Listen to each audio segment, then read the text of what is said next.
ch551 fleeting scene. The originally imposing dragon, Phoenix Pavilion members were immediately shocked by the appearance of the 200 level 50 tier 1 NPCs. Nine Dragons Emperor, who watched the battle from afar, also wore a grim expression. Didn't the report say that they only had around 50 plus NPCs? Nine Dragons Emperor turned to the intelligence agent beside him. Snapping, he yelled, "Just what have you all been doing? You failed to report on 200 tier 1 NPCs. Tell me, what is going on here?" A single level 50 tier 1 NPC was very difficult to deal with. Each one required a team of elite members to pin down. Now that there was an additional 200, this would greatly affect his plans. Suddenly, cold sweat appeared on the forehead of the reconnaissance unit's leader. He was so frightened he could not utter a single word.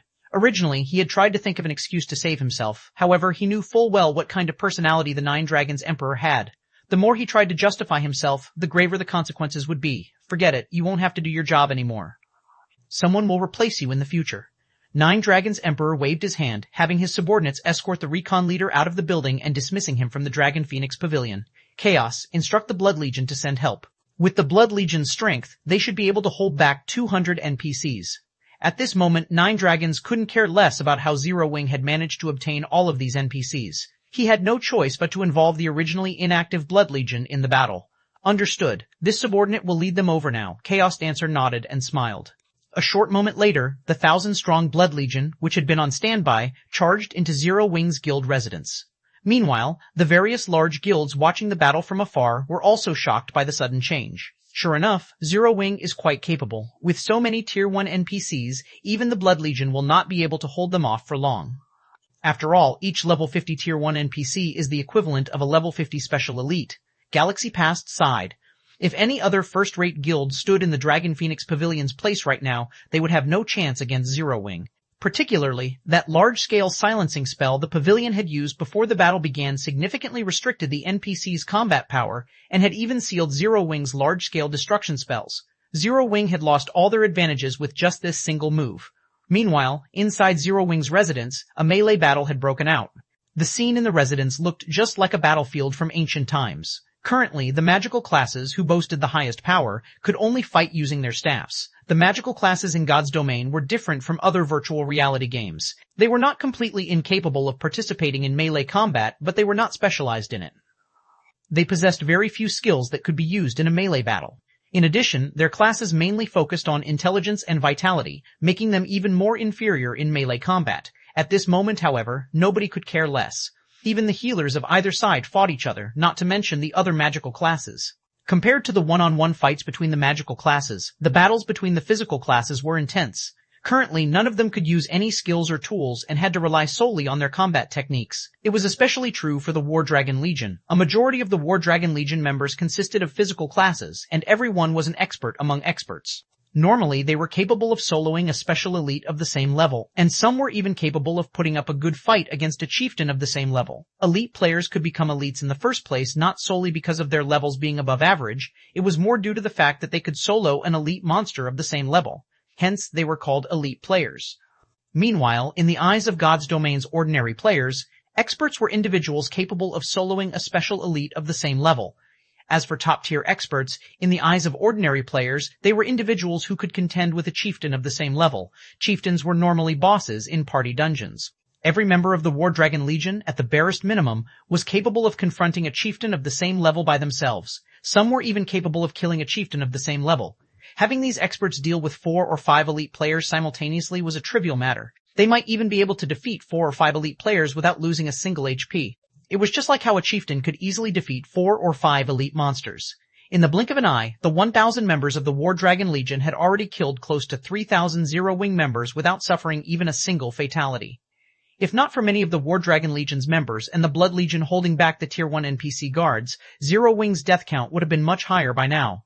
However, compared to the War Dragon Legion's captain, Martial Dragon, these ordinary members of the War Dragon Legion were nothing. Martial Dragon was like a silver storm. Everywhere he passed, a rain of blood would follow.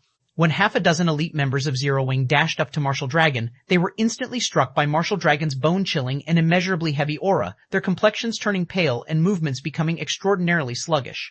Immediately after, multiple red streaks of light weaved across their bodies, sending them flying into the air. In the next moment, blood poured out like a fountain from multiple wounds. When these elites returned to the ground, a piece of equipment dropped beside them. Their bodies were no longer capable of movement. The War Dragon Legion is truly frightening. There are many among them who are even stronger than I am. That martial dragon is especially impressive. If I fought him, I'm not confident that I could even block a handful of moves before he defeated me. It is no wonder why people are saying that the Dragon Phoenix Pavilion's strength is the closest to a super guild. This martial dragon can indeed put up a fight against those old fellows, Galaxy Pass stated incredulously. Super guilds had not become such because of their massive financial prowess or their large army of experts. The true reason was those inhuman experts that stood at the very top of the virtual gaming world. Martial Dragon had precisely the potential to become such an expert. I heard that Martial Dragon is a talent that only appears once every 10 years in the Heavenly Dragon Pavilion. It seems that this was not an exaggeration. Purple Eye watched Martial Dragon's figure that resembled a god of war, awe and anticipation, as well as some hints of jealousy, filling her eyes. To experts like herself, it was an instinct to revere the strong. At the same time, she also wished to challenge those powerhouses who stood at the summit. Martial Dragon was someone who had already obtained the right to challenge such individuals, so how could she not be jealous? Purple Eye even considered exchanging a few moves with Martial Dragon right this instant. Even though she knew she was no match for the man, the exchange would still benefit her immensely. If an expert wished to improve themselves quickly, they could not just rely on self-research and experimenting. They needed to fight various other experts, using the experience to learn and improve their own shortcomings. Only then could they improve quickly. While Purple Eye focused on Martial Dragon's every move, hoping to learn something through his actions, she suddenly noticed Martial Dragon's gaze shift to another location, his eyes revealing both traces of shock and excitement. Turning to look where Martial Dragon had shifted his attention to, Purple Eye similarly found herself shocked. Who is that person? Purple Eye's small mouth widened as if she had just seen a ghost. She had just watched 3 War Dragon Legion members die instantly. That's right. All 3 of them were killed in the blink of an eye. Moreover, they were the experts of the War Dragon Legion, not some noobs that could be found on the streets. Against multiple of such experts, not even Purple Eye was confident that she could emerge victorious. Yet, that person had succeeded. Moreover, she had done so with ease. After a moment of shock, Purple Eye was finally able to get a clear view of that player. Possessing an alluring appearance, she wore form-fitting black leather armor that fully displayed the graceful and mesmerizing curves of her body. She also wielded 2 blood-red short swords that emitted dazzling flames. At this moment, it was as if she stood at the center of Zero Wing's residence. That is Fire Dance? Purple Eye dared not even believe her own eyes right now. 52 enviable Zero Wing Purple Eye repeatedly rubbed her eyes and did a double take at the alluring figure. In the end, she was 100% sure she had not seen wrong. Why is this so different from what was reported? Purple Eye had read many reports on Zero Wing. The Star Alliance had gathered on every noteworthy expert in Zero Wing. There were also videos of every one of these noteworthy experts. Fire Dance was one of the few most noteworthy experts in Zero Wing. Hence, Purple Eye had a very good understanding of Fire Dance's strength. However, the data on Fire Dance had only noted her as a top-tier expert and that she was only barely able to contend with a chieftain of the same level. Hence, Purple Eye had not placed any importance on Fire Dance at all. Only Aqua Rose could be considered a worthy foe for her. Fire Dance had not even ranked on her list. Now, however, Fire Dance had easily defeated 3 top-tier experts. How could this strength not shock Purple Eye? It was especially true for that blade-like aura surrounding Fire Dance. Even while watching from such a distance, she could feel a sense of great danger with that aura. It felt as if Fire Dance could appear right before her at any time and launch an attack. With such a dazzling and dangerous aura, it was difficult for Fire Dance not to attract attention. Not to mention, there were many experts present on the battlefield, and every one of them possessed the sensitivity of a mouse. These experts detected the source of the danger instantly. 4 of the War Dragon Legion members closest to Fire Dance charged towards Fire Dance simultaneously. As if they had planned this, they coordinated their actions perfectly, launching an attack from all sides. Facing the encirclement of the 4 Legionnaires, Fire Dance's figure swayed slightly. In the next moment, only an afterimage remained in her place, denying the Legionnaires their chance to strike. Immediately, she dashed towards the closest level 27 assassin, the 2 flame-red short swords in her hands transforming into multiple blades of light that struck like vipers. As a member of the War Dragon Legion, the assassin was no ordinary player. When faced with this sudden attack, instead of retreating, he advanced. The assassin quickly saw through the trajectory of Fire Dance's short swords. Brandishing his own daggers, he deflected her attacks, one after another. After deflecting the swords of light, the assassin kicked at Fire Dance. "You're still too green," the assassin sneered. Attacks were not limited to the player's weapons. A player could use their body to attack as well. However, most players had adopted the mindset that one could only launch melee attacks with their weapons, nothing else. Hence, they would normally focus their attention on an enemy's weapons and hands. This unexpected kick right now would cost Fire Dance her life. At this moment, however, a berserker who was a short distance away from the assassin shouted, "Little Six, behind you!" Thanks to the warning, the assassin called Little Six suddenly noticed that he had only kicked an afterimage. Behind, Little Six suddenly felt his back grow cold. His many years of combat experience and acute senses alerted him that someone was behind him. Immediately, he tried to bend his body forward in an attempt to dodge the incoming attack. However, Fire Dance did not use her short swords to attack at all. Instead, the instant she circled to the assassin's back, her slender leg kicked the assassin's thigh. Caught unprepared, the strike sent the assassin spinning into the air. Immediately after, Fire Dance swiped her blade across the assassin's throat. Overall, her actions were simple and direct with no wasted movement whatsoever. At this moment, she looked just like a veteran killer. By the time the 3 other War Dragon Legion members caught up to Fire Dance, this assassin had become a disembodied soul under Fire Dance's swords. Although the entire process seemed slow, in reality, everything had happened in the blink of an eye. In the time it took Fire Dance to steal the assassin's life, the Legionnaires had only crossed a distance of 10 yards. When the 3 Legionnaires arrived before the female player, they slid to a halt, their eyes locked onto Fire Dance's seductive body. At this moment, they no longer dared to approach this charming yet deadly assassin casually. Purple, why haven't I heard anything about this Fire Dance? She can actually slaughter 3 War Dragon Legion members so easily. Even now, facing 4 Legionnaires simultaneously, she dealt with one of them swiftly. Could she be a new talent that some super guild has recently nurtured? Galaxy Past asked, unable to help his shock. As the guild leader of a first-rate guild, he was very well informed regarding the virtual gaming world. Even so, from the information he had received, there was no news about a character named Fire Dance. However, his knowledge of super guilds' activities was limited. As Purple Eye was someone who had come from a super guild, she should have a better understanding of super guilds. Moreover, judging from how Fire Dance had defeated the members of the War Dragon Legion so efficiently, she definitely wasn't someone new to gaming. Normally, only experts nurtured by super guilds possessed such outstanding skills. Guild leader, although I too think that she might be a new talent from some super guild, from what I have seen of her techniques, I can say with certainty that no super guild has nurtured her. Her every move looks more like she is fighting a real battle. Her attacks do not resemble combat techniques used in a virtual reality game, Purple Eye said, a bitter smile on her face. That makes sense.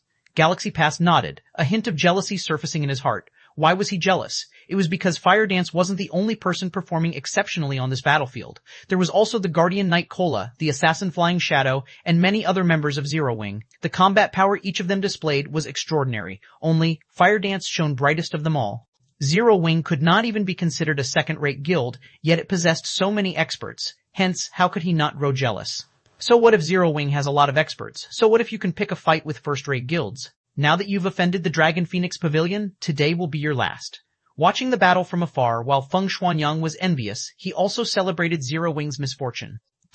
Inside Zero Wing's residence, although Fire Dance and the other core members of Zero Wing were wantonly slaughtering the members of the Dragon Phoenix Pavilion, at the end of the day, its enemy was still the Dragon Phoenix Pavilion. As the strongest legion in the Heavenly Dragon Pavilion, the War Dragon Legion would not be taken down by just a few experts. Immediately, a large number of experts began to circle Zero Wing's few top-tier experts. However, Fire Dance's situation was slightly unique from the others. Only one person came forth to deal with her. This person's appearance immediately attracted many people's attention. He was none other than the War Dragon Legion's commander, Martial Dragon, the man that stood at the apex of the War Dragon Legion. You're very skilled. Join the War Dragon Legion. I guarantee that you will immediately become one of its party leaders. After some training, you can even become the vice commander, Martial Dragon proposed as his gaze took in Fire Dance's figure. The members of the War Dragon Legion were stunned.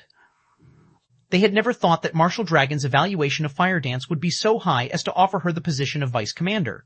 The highest position in the Heavenly Dragon Pavilion belonged to the Pavilion Master, and following that was the commander of the War Dragon Legion. As for the vice commander, that person would definitely be the third most influential person within the Heavenly Dragon Pavilion. There were countless experts within the Heavenly Dragon Pavilion hoping to climb the ladder to become the vice commander, and now, that position was already at Fire Dance's fingertips. You sure are insincere. I am the commander of Zero Wing's core team. Why should I head over to your side to become a measly little vice commander? Fire Dance revealed a playful smile. She was not interested in the position of vice commander in the slightest. It seems you still do not know what significance the position of vice commander holds, nor do you know the significance of the position of commander. Then, I'll show you just what the commander of the War Dragon Legion is. Martial Dragon was not at all angered by Fire Dance's refusal. Unsheathing his blood-red greatsword, step after step, he slowly walked towards Fire Dance. With every step that Martial Dragon took, the aura surrounding his body grew stronger. The instant Martial Dragon reached 10 yards away from Fire Dance, the latter almost retreated several steps instinctually, increasing the distance between them. At this moment, Fire Dance's expression had become extraordinarily grim, as if she were greeting a great enemy. "Oh, sure enough, I wasn't mistaken." "You are able to see it," Martial Dragon laughed, becoming more satisfied with Fire Dance. 553 tier equipment, how about it?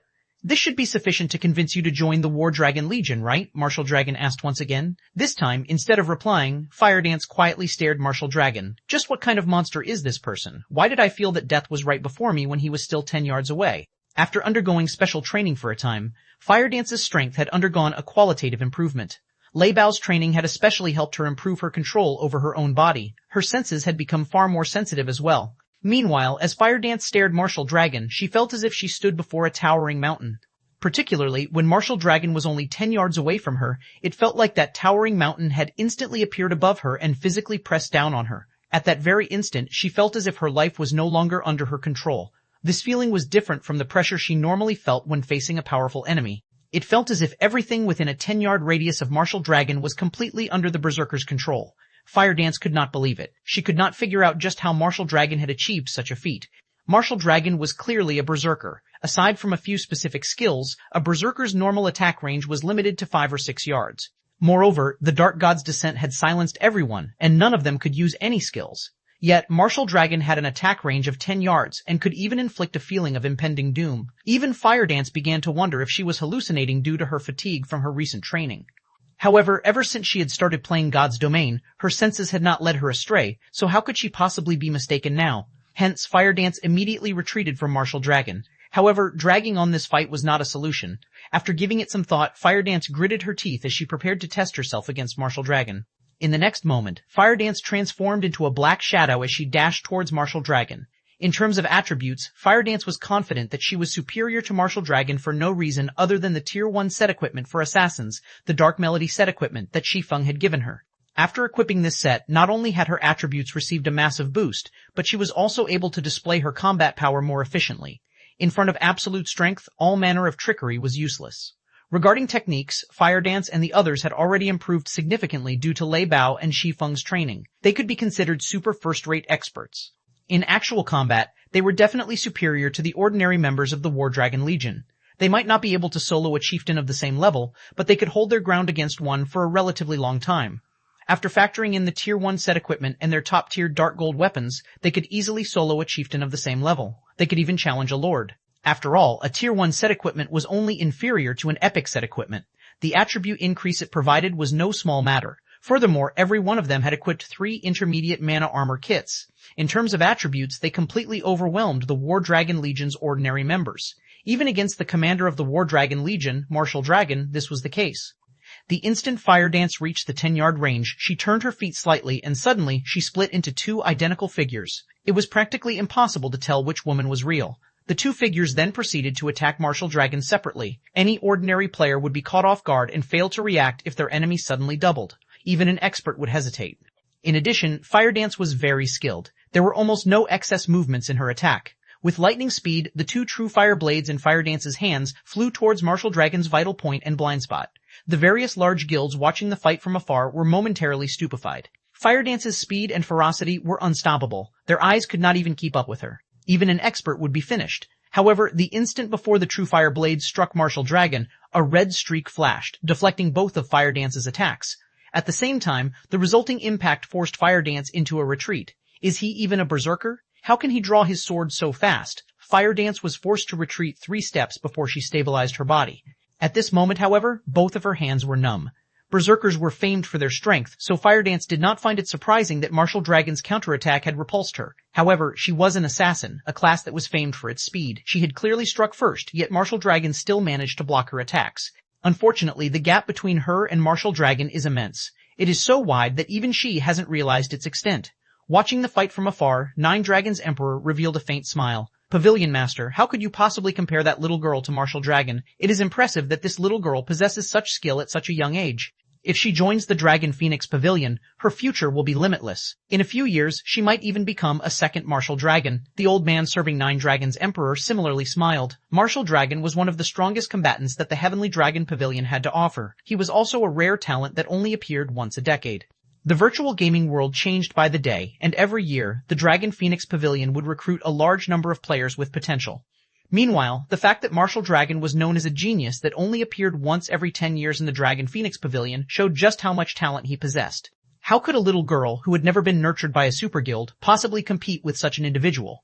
Before, although it seemed as though Martial Dragon's block had been extremely fast, in reality, that was not the case. It was only because Fire Dance had failed to notice Martial Dragon taking half a step backward. And it was precisely this distance that had given Martial Dragon's greatsword sufficient time to catch up to Fire Dance's short swords. The subtlety this half-step contained was the difference between Fire Dance and Martial Dragon. Before Fire Dance could recall how Martial Dragon had managed to counterattack, Martial Dragon suddenly moved. The instant he moved, Fire Dance focused all of her attention on the Berserker's body. Martial Dragon's movements were very fast and polished. However, this speed was slower than Fire Dance's reactions. In an instant, Fire Dance predicted the Berserker's attack route and prepared to counterattack. Since my strength is not a match for him, I'll use speed to face him. Through the previous exchange, Fire Dance had discovered her advantages and disadvantages against this opponent. Assassins possessed extremely high agility. Hence, regarding movement speed, they were leaps and bounds above Berserkers. With that in mind, Fire Dance planned to fight a moving battle with Martial Dragon. Fire Dance instantly dodged the attack from Martial Dragon's greatsword. She then sidestepped and sent in strike at the Berserker's neck. Evade. Counterattack. It was a simple attack pattern. However, Fire Dance had completed both steps almost simultaneously. Just as Fire Dance considered following up her counterattack with another attack, her complexion suddenly paled as she felt that something was off. When her counterattack landed, she had not felt her blade slice flesh. Unfortunately, it was too late to react. Martial Dragon, who stood proudly before Fire Dance, had raised his blood-red greatsword and swung it down. A red blade of light flashed towards Fire Dance. The immense wind pressure generated by Martial Dragon's greatsword rolled up a cloud of dust along with a splatter of fresh blood. In the next moment, Fire Dance flew back, her HP rapidly falling. Fortunately, Fire Dance had a Tier 1 set equipment and 3 intermediate mana armor kits. In total, she had over 6,000 HP, even with her high defense. Although Martial Dragon possessed frightening strength, he could not kill Fire Dance with one hit. He could only reduce her HP by half. Such powerful equipment. Martial Dragon was somewhat surprised when he saw Fire Dance still standing. However, he quickly discerned the reason why he was unable to kill the assassin with a single hit. Equipment capable of allowing an assassin to survive one of his strikes definitely possessed powerful attributes. At this moment, even Martial Dragon envied Fire Dance. Even Nine Dragons Emperor, who watched the battle from afar, glared at Fire Dance enviously. It really is a wonder how you people from Zero Wing manage to obtain such exaggerated equipment. However, although your equipment is excellent, it will only prolong your suffering. Saying so, Martial Dragon advanced once more, swinging his greatsword towards Fire Dance, who had only barely recovered from her fall. Just as the red blade of light was about to strike the assassin, Martial Dragon's hand suddenly froze as his gaze quickly swept through his surroundings. An expert who has awakened a domain is actually bullying a young woman who has yet to even enter the refinement realm. Aren't you ashamed? 554 Overwhelming Attributes. Although this new voice was not loud, Martial Dragon's sharp gaze immediately locked onto its origin. In the direction Martial Dragon was looking at, a plain-looking man in armor slowly emerged the warring crowd. Despite so many players focusing on killing each other, nobody had bothered to attack this man. It was as if none of these people had noticed him. Everyone was still focused on dealing with their own opponents. Only when this man's black sword pierced through the backs of the Dragon Phoenix Pavilion's elites did these elites notice the man's existence. By then, however, it was too late. Since the war had begun, nobody had noticed that this ordinary-looking man had killed many War Dragon Legionnaires and Dragon Phoenix Pavilion elites. He was practically a god of silent death. One-hit Asura. Surprise and excitement filled Martial Dragon's eyes as they landed on Shi Feng. Sure enough, your reputation is well-deserved. You really do possess some ability. A technique that could allow one to move unnoticed was no trivial matter. The concept might sound very simple, but when it came to its realization, not many could achieve it. This required a combination of special breathing techniques and footwork. Not to mention, Shi Feng even wielded this technique with such ease. Despite having met many experts in the past, Martial Dragon had never encountered one capable of such a technique. One could say that such a technique was extremely convenient in a group battle.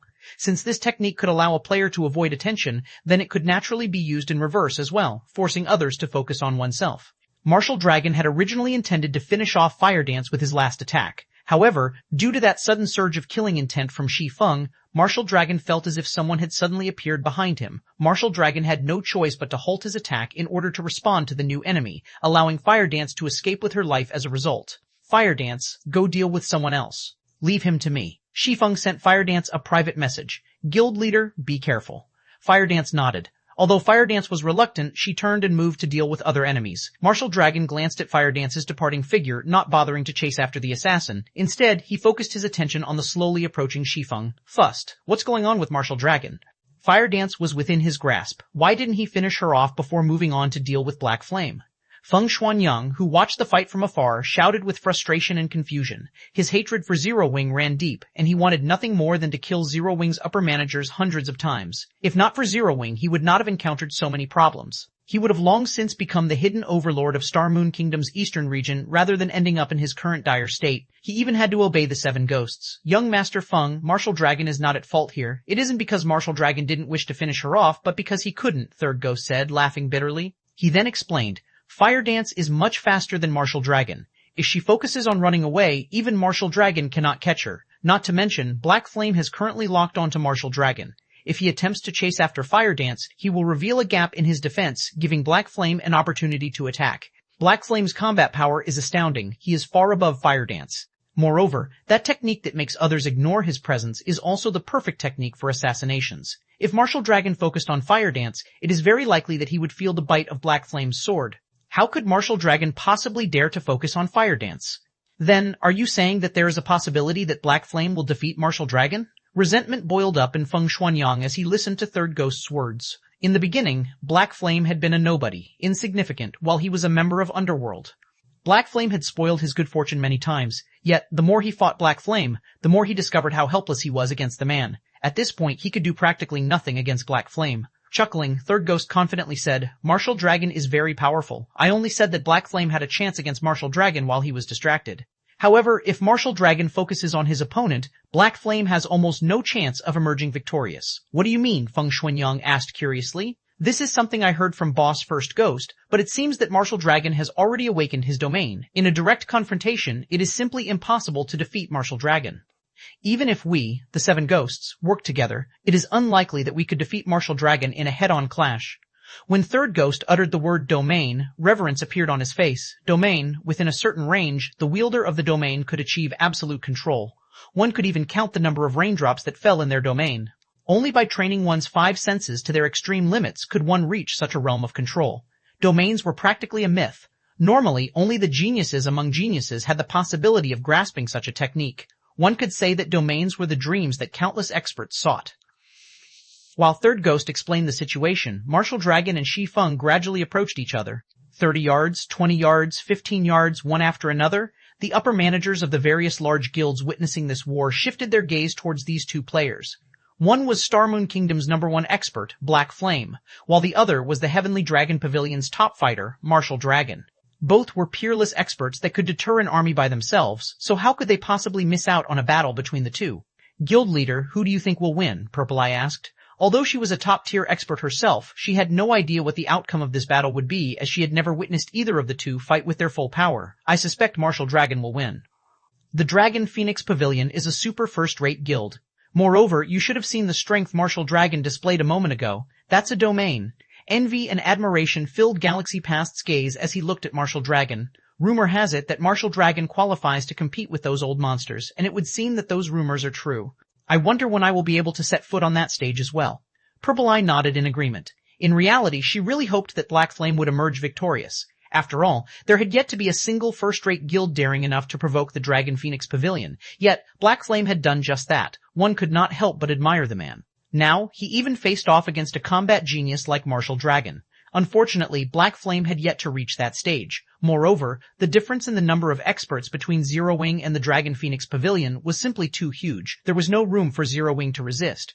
Why aren't you advancing? Martial Dragon stood proudly, his gaze fixed on Shi Feng. With a disdainful look, he asked, or do you intend to run away? Shi Feng remained silent, paying no heed to Martial Dragon's provocation. Since you aren't going to come to me, I'll go to you. Martial Dragon brandished his greatsword and dashed toward Shi Feng like a fierce tiger, his body carrying an overwhelming momentum that pressed down on Shi Feng. Yet, Shi Feng remained motionless as he welcomed Martial Dragon's attack. Martial Dragon took no time at all to cross the distance of 10 yards. Arriving before Shi Feng, Martial Dragon swung his blood-red greatsword, the weapon transforming into a streak of red light as it slashed towards its target. Martial Dragon's attack was both simple and crude. At this time, Shi Feng, who had made no effort whatsoever to dodge the oncoming attack, finally moved, the abyssal blade in his hand transforming into a streak of light as it met Martial Dragon's greatsword. Boom! When the two swords clashed, a crisp, low-pitched sound echoed throughout the Zero-Wing residence. The pure exchange of blows between the two powerhouses caused even the pavement to crack and shatter beneath their feet.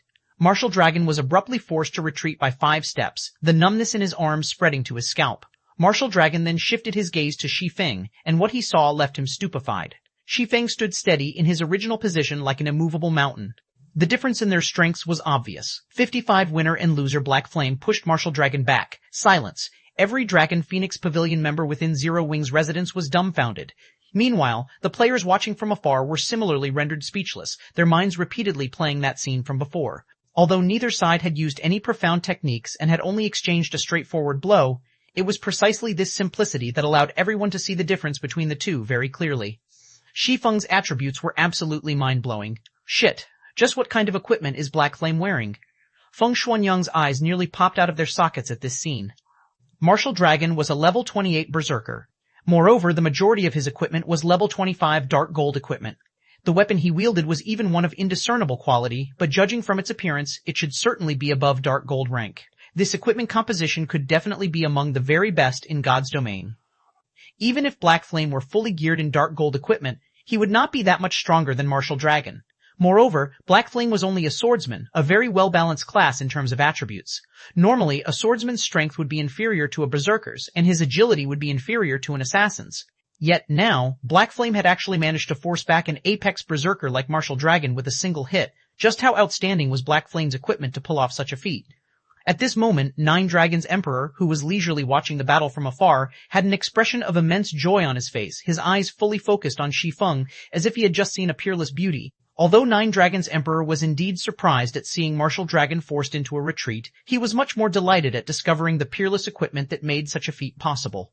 Uncle Chen, order the ones below to obtain Black Flame's equipment. Nine Dragons' Emperor instructed the old man beside him, his eyes shining brightly. Understood. The old man addressed as Uncle Chen immediately made a bow and left his position. A short moment later, the old man arrived with quick steps at the balcony of the private room, then abruptly shouted, War Dragon Legion, listen up. Plunder every piece of equipment on Black Flame's body and leave nothing behind. Although the old man was quite aged, his voice was extraordinarily loud when he shouted. Practically everyone in the neighborhood had heard him. Is the Dragon Phoenix Pavilion stupid? Didn't they see how Black Flame repulsed Martial Dragon in a single hit? Who could possibly kill him and plunder his equipment? Also, even if they plan on plundering someone's equipment, there shouldn't be a need to announce it publicly like that, right? Some ordinary players spectating from the sidelines ridiculed. When the members of Zero Wing heard the old man's words, they nearly spat out blood in anger. The Dragon Phoenix Pavilion was completely looking down on them. For a time, Zero Wing's members fought with even greater ferocity.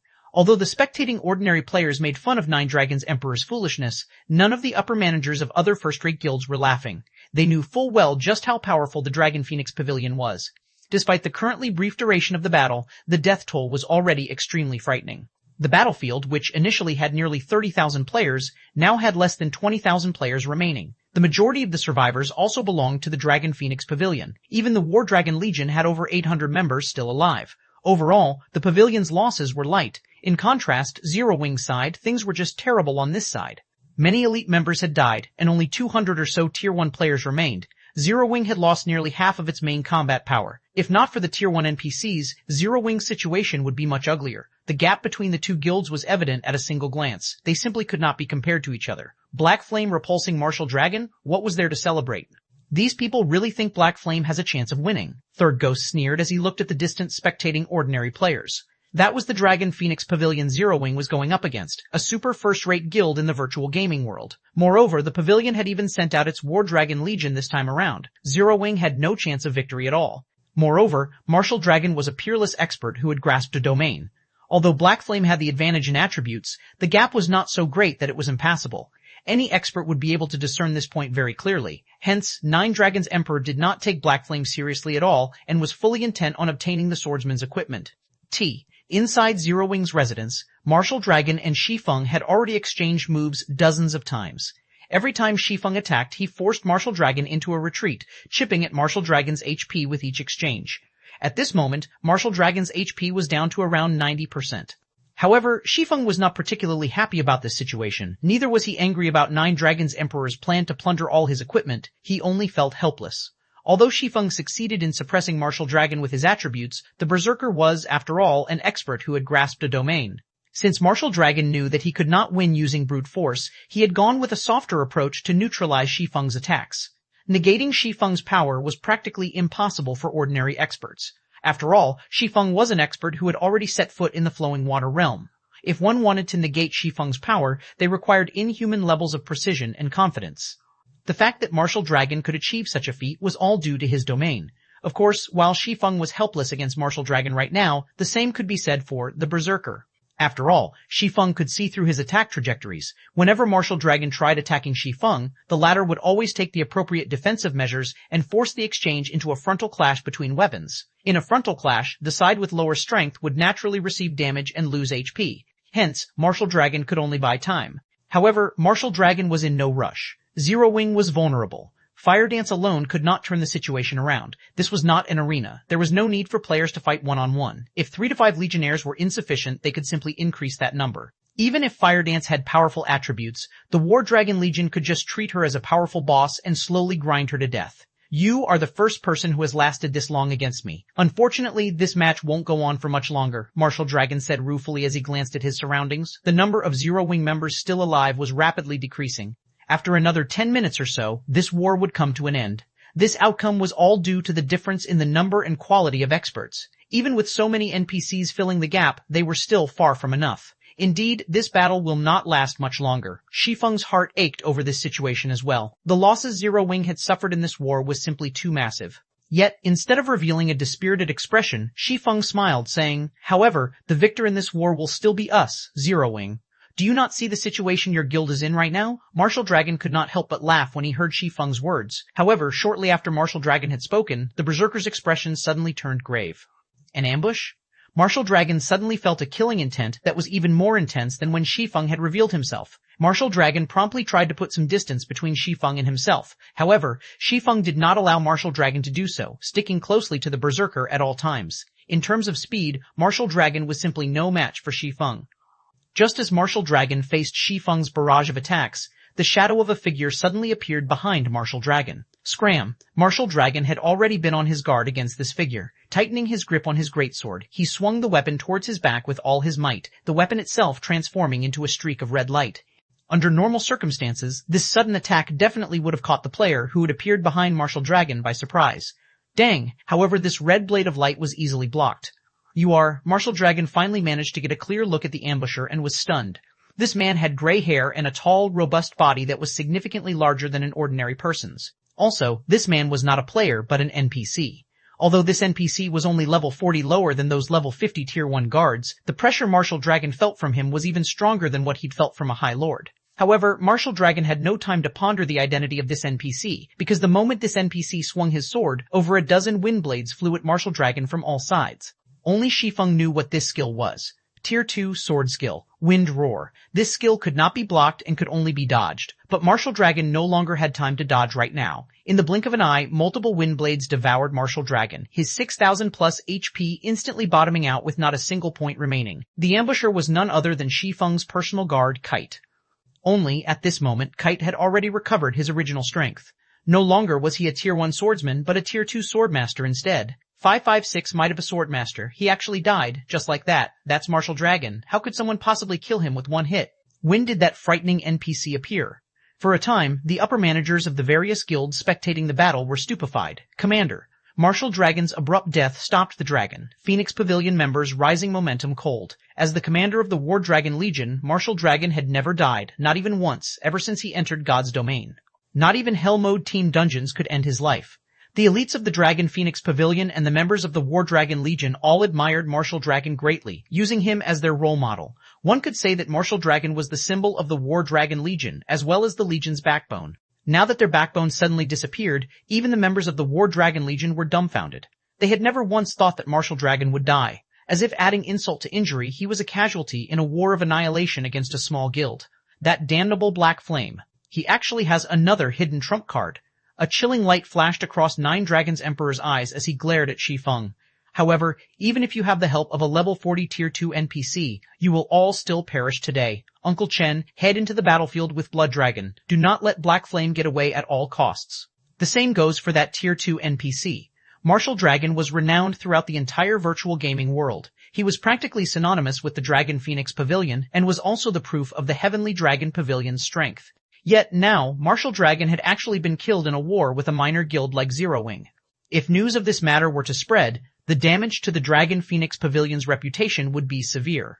At this moment, the only way to redeem the pavilion's reputation was to thoroughly consign Zero Wing to history and have everyone know what the consequences were for angering the Dragon Phoenix Pavilion. Presently, Zero Wing had only a small number of members left alive. On the other hand, the Dragon Phoenix Pavilion suffered only minimal losses among its main experts. Although a tier 2 NPC was mighty, fortunately, it was just a level 40 NPC, roughly equivalent to a level 40 lord. With the number of experts in the War Dragon Legion, they could easily defeat a level 40 lord. Understood. The old man addressed as Uncle Chen bowed and departed. From an outsider's point of view, this Uncle Chen was only a butler of 9 Dragons Emperor. However, every upper manager in the Dragon Phoenix Pavilion knew that this old man with a head full of white hair was not just 9 Dragons Emperor's butler. He was the third person to command the War Dragon Legion, Dust Dragon. However, this detail was something in the annals of history. Currently, most people had long since forgotten that this elderly man named Uncle Chen was the almighty Dust Dragon of the past. When the War Dragon Legion received the command, they immediately went into a frenzy. They no longer bothered targeting the elites of Zero Wing. Instead, hundreds of them encircled Shi Feng and Kite. Every one of these hundreds of experts was level 27 or above, and they all wore top-tier equipment. Moreover, at this level, most players had at least some equipment with the Ignore Levels attribute. In other words, members of the War Dragon Legion would not have to worry about level suppression when fighting Kite, a level 40 NPC. Normally, the War Dragon Legion members could trounce a level 40 Field Lord with just a single 20-man team. Meanwhile, hundreds of them were present right now. Blood Dragon, a branch leader of the Dragon Phoenix Pavilion, and Dust Dragon, a former commander of the War Dragon Legion, were even leading the Legionnaires personally. Even if the enemy was a level 40 High Lord, they could still defeat it. Ha ha ha. Black Flame is doomed for sure this time. Rather than dealing a blow to the Dragon Phoenix Pavilion's momentum, he has instead angered the pavilion even more. Feng Xuanyang could not help but chortle when he saw this scene. Not only is he surrounded by so many top-tier experts, but he also can't use any of his skills. If we 7 ghosts were in such a situation, we would still face annihilation even if all of us worked together, Third Ghost commented. Everyone had originally been fearful of Martial Dragon already. Now that they saw this scene, they finally realized just how powerful the Dragon Phoenix Pavilion was. The Dragon Phoenix Pavilion's true strength is simply too powerful. It really isn't something we first-rate guilds can hope to contend with. It seems that I'll have to make some changes to our future development plans. Galaxy Past felt helpless as he looked at the tightly packed members of the War Dragon Legion. Top-tier experts were individuals that large guilds would only rarely encounter. Yet, the Dragon Phoenix Pavilion actually managed to dispatch 1,000 of them. With such power, who could possibly oppose the pavilion? Galaxy Past had even visualized the Star Alliance being in Zero Wing's place right now. In the end, he concluded that the Star Alliance would not fare any better than Zero Wing. In other words, not to mention the Phoenix Pavilion of the Dragon, Phoenix Pavilion, just the Heavenly Dragon Pavilion alone was enough to annihilate the Star Alliance. The gap between a first-rate guild and a super first-rate guild was simply hopeless. Guild leader, look. Black Flame has begun taking action. Purple Eye, who was standing beside Galaxy Past, recalled him to the battle at hand. Zero Wing's destruction was inevitable. The only thing worth watching now was seeing how many experts of the War Dragon Legion Black Flame would manage to kill. As for escaping, that was practically impossible.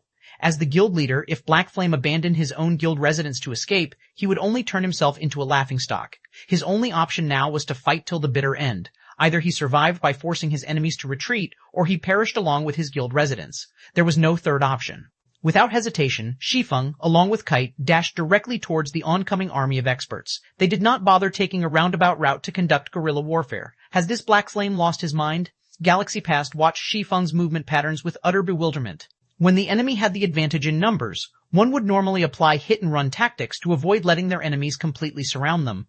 Applying such guerrilla tactics would yield tremendous results, especially when one's combat power was significantly superior to the enemy's. However, Shi Feng had actually taken the initiative to charge into the enemy's encirclement. He was simply trying to get himself killed. Since you wish to die, let me grant you that wish. Blood Dragon revealed a sinister sneer. Back when the curse scrolls were used, he had been outside the effective radius of Dark God's descent. Hence, when Blood Dragon was only 30 yards away from Shi Feng, he immediately activated charge. He then raised his sword. activating Heavy Chop as he swung the weapon at Shi Feng. Meanwhile, Dust Dragon, who was a short distance away, had similarly used Charge. He had timed his skill perfectly so that he would arrive just a moment later than Blood Dragon, preventing Shi Feng from blocking both of their attacks. In God's domain, although a person might seem old, their bodies in the game remain strong. Hence, there was not much of a difference between Dust Dragon's current combat power and his combat power back when he was still in his prime. On the contrary, his combat experience far surpassed the ordinary person's. He was like a living fossil of the virtual gaming world. He had long since reached the realm of perfection in the control and usage of techniques. Looking to die, Shi Feng could not help but smile when he looked at the two people swiftly approaching him. Kite was no ordinary NPC. He was a dark gold-ranked personal guard, and he could easily beat up a player of the same level and tier.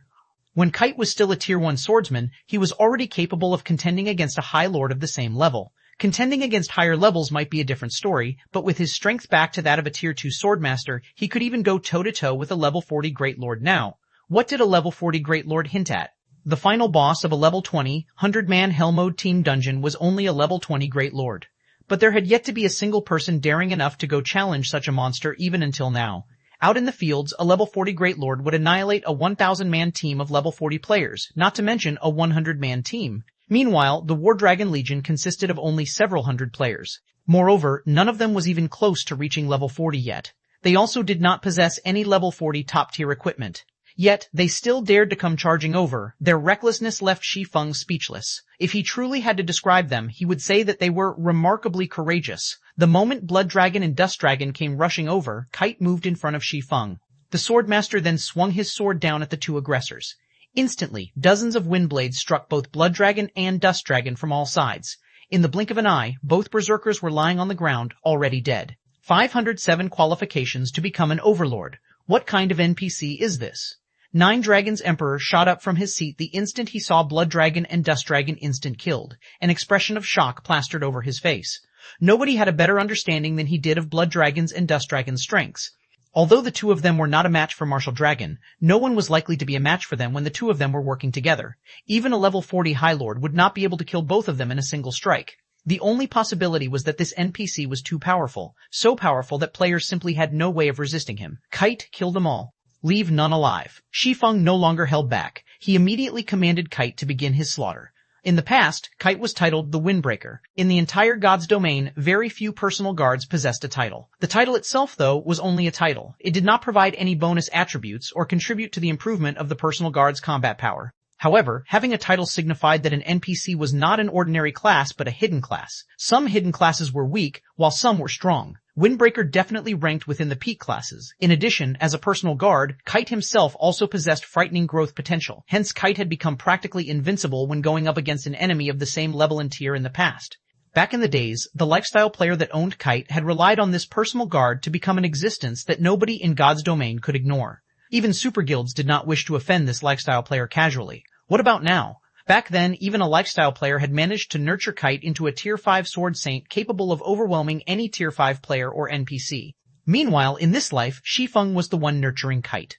Not only could Shi Feng provide greater financial support, but Kite's current growth potential was also higher than what he had in the past. Now, dealing with players of a lower level and tier was practically child's play to Kite. After Kite received Shi Feng's command, he transformed into a fierce gale that swept across the members of the War Dragon Legion.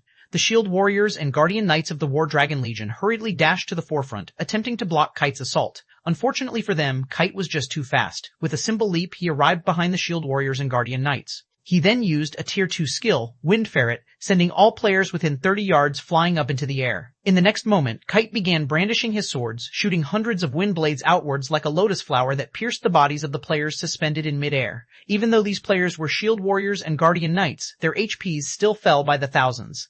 In the blink of an eye, their 6,000 or 7,000 HPs bottomed out, though a fortunate few managed to survive Kite's barrage of attacks. However, as they were too high up in the air when they landed on the ground, the fall took away their last strand of HP. In just a moment, the War Dragon Legion had lost dozens of members. Seeing this scene where players fell to the ground like dumplings, one after another, everyone was utterly stupefied. Nobody had imagined that a Tier 2 NPC could actually be this mighty. Moreover, aside from him being strong, even Kite's combat techniques were more powerful than those of many experts. The Windbreaker is indeed amazing. It is no wonder he was able to deal with so many Tier 5 players as if they were little children in the past. Only Tier 6 God-ranked players were able to suppress him. Shi Feng was delighted with Kite's performance. When it came to techniques, there were indeed players that could surpass Kite.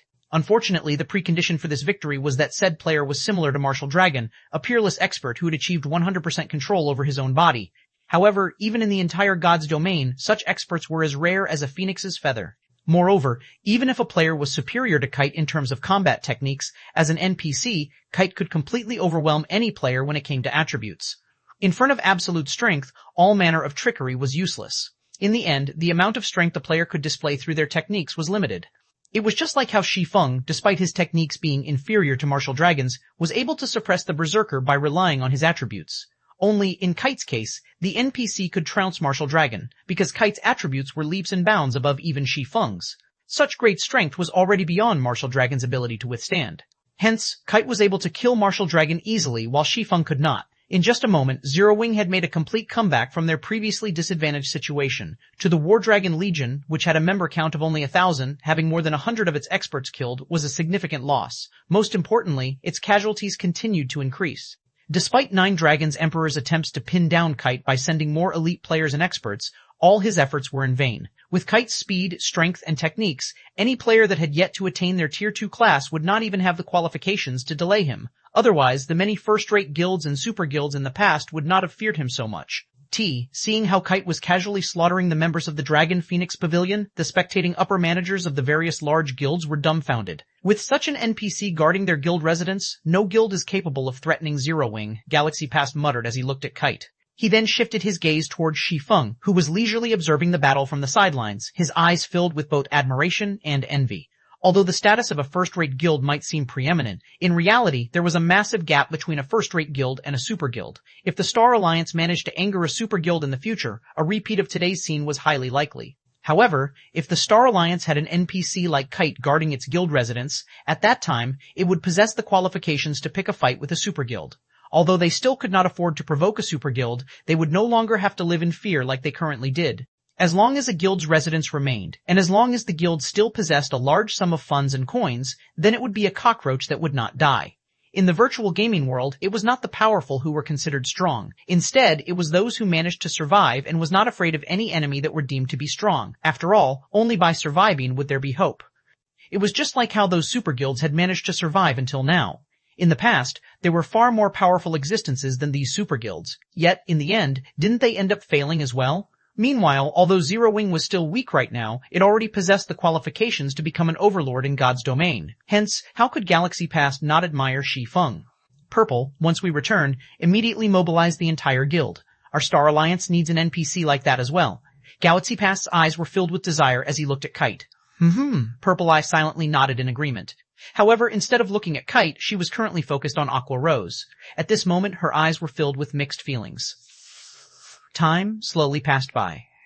The battlefield grew more intense with each passing moment. Currently, only a small number of players from Zero Wing remained alive. As for the guild's most precious Tier 1 players, less than 100 remained alive. This time, however, the Dragon Phoenix Pavilion was not having a good time either. Due to Kite's appearance, coupled with Shi Feng silently helping out his guildmates, the War Dragon Legion's numbers fell sharply. Currently, less than 400 legionnaires remained alive. Retreat, all of you, retreat. Nine Dragons Emperor sent a command to the members of the Dragon Phoenix Pavilion, no longer able to stomach this battle. Pavilion Master, Zero Wing is about to be destroyed. Are we really going to retreat right now? Rage had long since overwhelmed many of the Dragon Phoenix Pavilion's upper managers fighting in the battlefield. The Dragon Phoenix Pavilion's prestige and reputation were also at stake here. How could they possibly be willing to retreat at a time like this? I said retreat. Are you unable to understand that? Nine Dragons Emperor suddenly said in a low tone, his gloomy voice chilling even his surroundings. Nine Dragons Emperor wanted to continue fighting this war as well. He even wished he could personally step onto the battlefield. However, he was a guild leader. He needed to consider the bigger picture. Although their side still seemed to possess the numerical advantage, in reality, they were already at a disadvantage. If this situation continued, instead of Zero Wing being destroyed, they would be the ones facing complete annihilation. In order to cut their losses, they had no choice but to retreat right now. Understood. Retreat. All members retreat. The members of the Dragon Phoenix Pavilion could only sigh in dejection.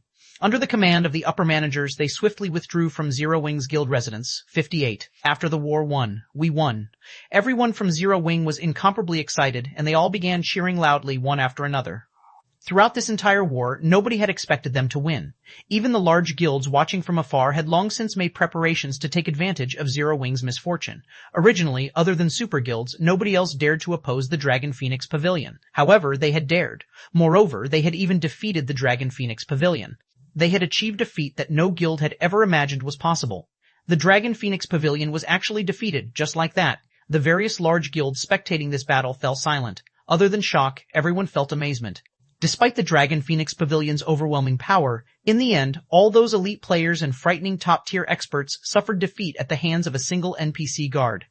After we return, we must focus on developing our guild's guards.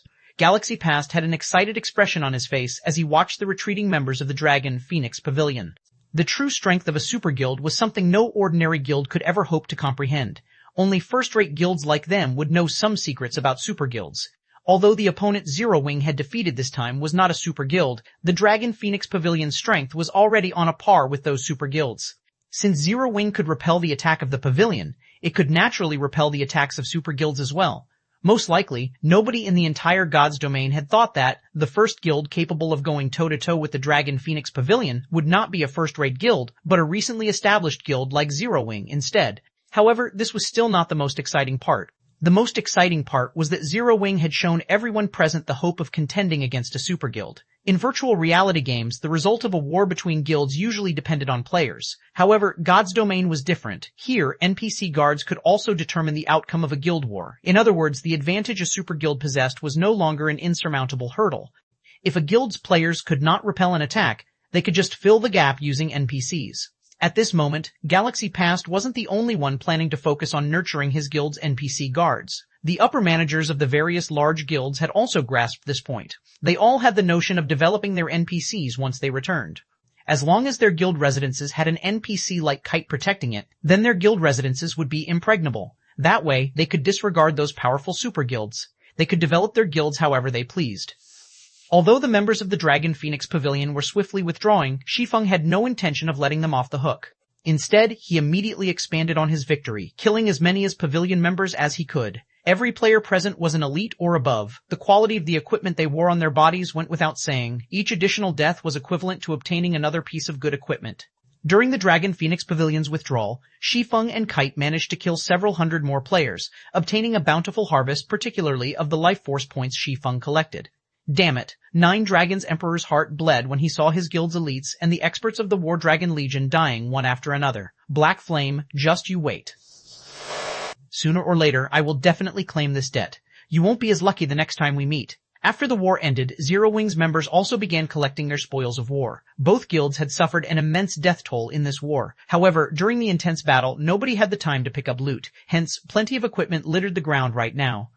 This sight stirred greed and jealousy in many of the spectating guilds. However, not a single guild player dared to steal some equipment for themselves. The same held true even for the assassins who were in stealth. A large number of NPCs still stood guard near these drops, and everyone had already witnessed just how powerful these NPCs were. Naturally, nobody wanted to donate their own equipment to Zero Wing. Often, at the same time, word of the Dragon Phoenix Pavilion's defeat spread at the speed of light. Practically all the discussions on the official forums mentioned this incident. It can't be, right? The Dragon Phoenix Pavilion actually lost? You must be joking. The Dragon Phoenix Pavilion really lost. I have first-hand video documentation here, and you can have it for just 50 credits. A majority of the players in God's domain was incredulous of the Dragon Phoenix Pavilion's defeat. The pavilion, which had remained unshakable all this time, had actually been defeated. It was a rout. Even the pavilion's most powerful War Dragon Legion had lost over half of its members. The damage the pavilion had suffered this time was simply incalculable. Star Moon City, inside Ouroboros' guild residence, Snow, Zero Wing, actually won against the Dragon Phoenix Pavilion, just like you guessed it would. Zhao Yueru's unblemished face was full of surprise when she received the latest news regarding the war between Zero Wing and the Dragon Phoenix Pavilion. There's nothing surprising about this, Gentle Snow said, a bright smile appearing on her face. Black Flame is no fool. Moreover, he has never done anything he was not confident about. Since he dared to pick a fight with the pavilion, he naturally had basis for his confidence. Only, I never imagined that the source of his confidence would be so powerful. We're in luck this time. Since we're allies with Zero Wing, those elders whom Cao Chenghua is planning to pull to his side will have to carefully reconsider their actions, Zhao Yuru laughed. Moments after Zhao Yuru said these words, the doors to the meeting room opened, and a few gorgeously dressed middle-aged men and women entered.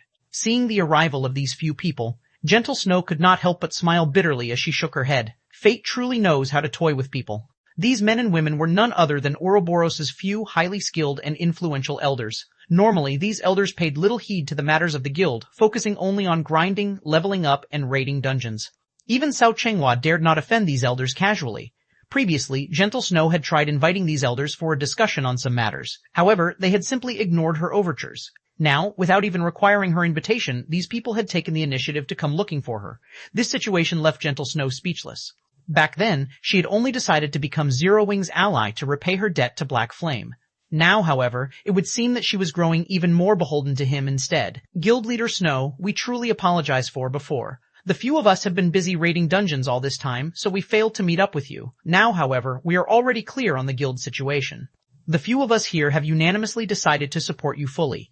If Cao Chenghua dares to try to split up Ouroboros, he will have to go through us first before he can do so, the leading shield warrior declared, chuckling. Now that Zero Wing had defeated the Dragon Phoenix Pavilion, a super first-rate guild, its fame and status in God's domain were naturally far different from before. Prior to Zero Wing's appearance, the upper managers of various large guilds were secretly doing their best to forge connections with super guilds to increase their authority inside their own guilds. Many large guilds had even taken the initiative to curry favor with super guilds to obtain the protection of these super guilds.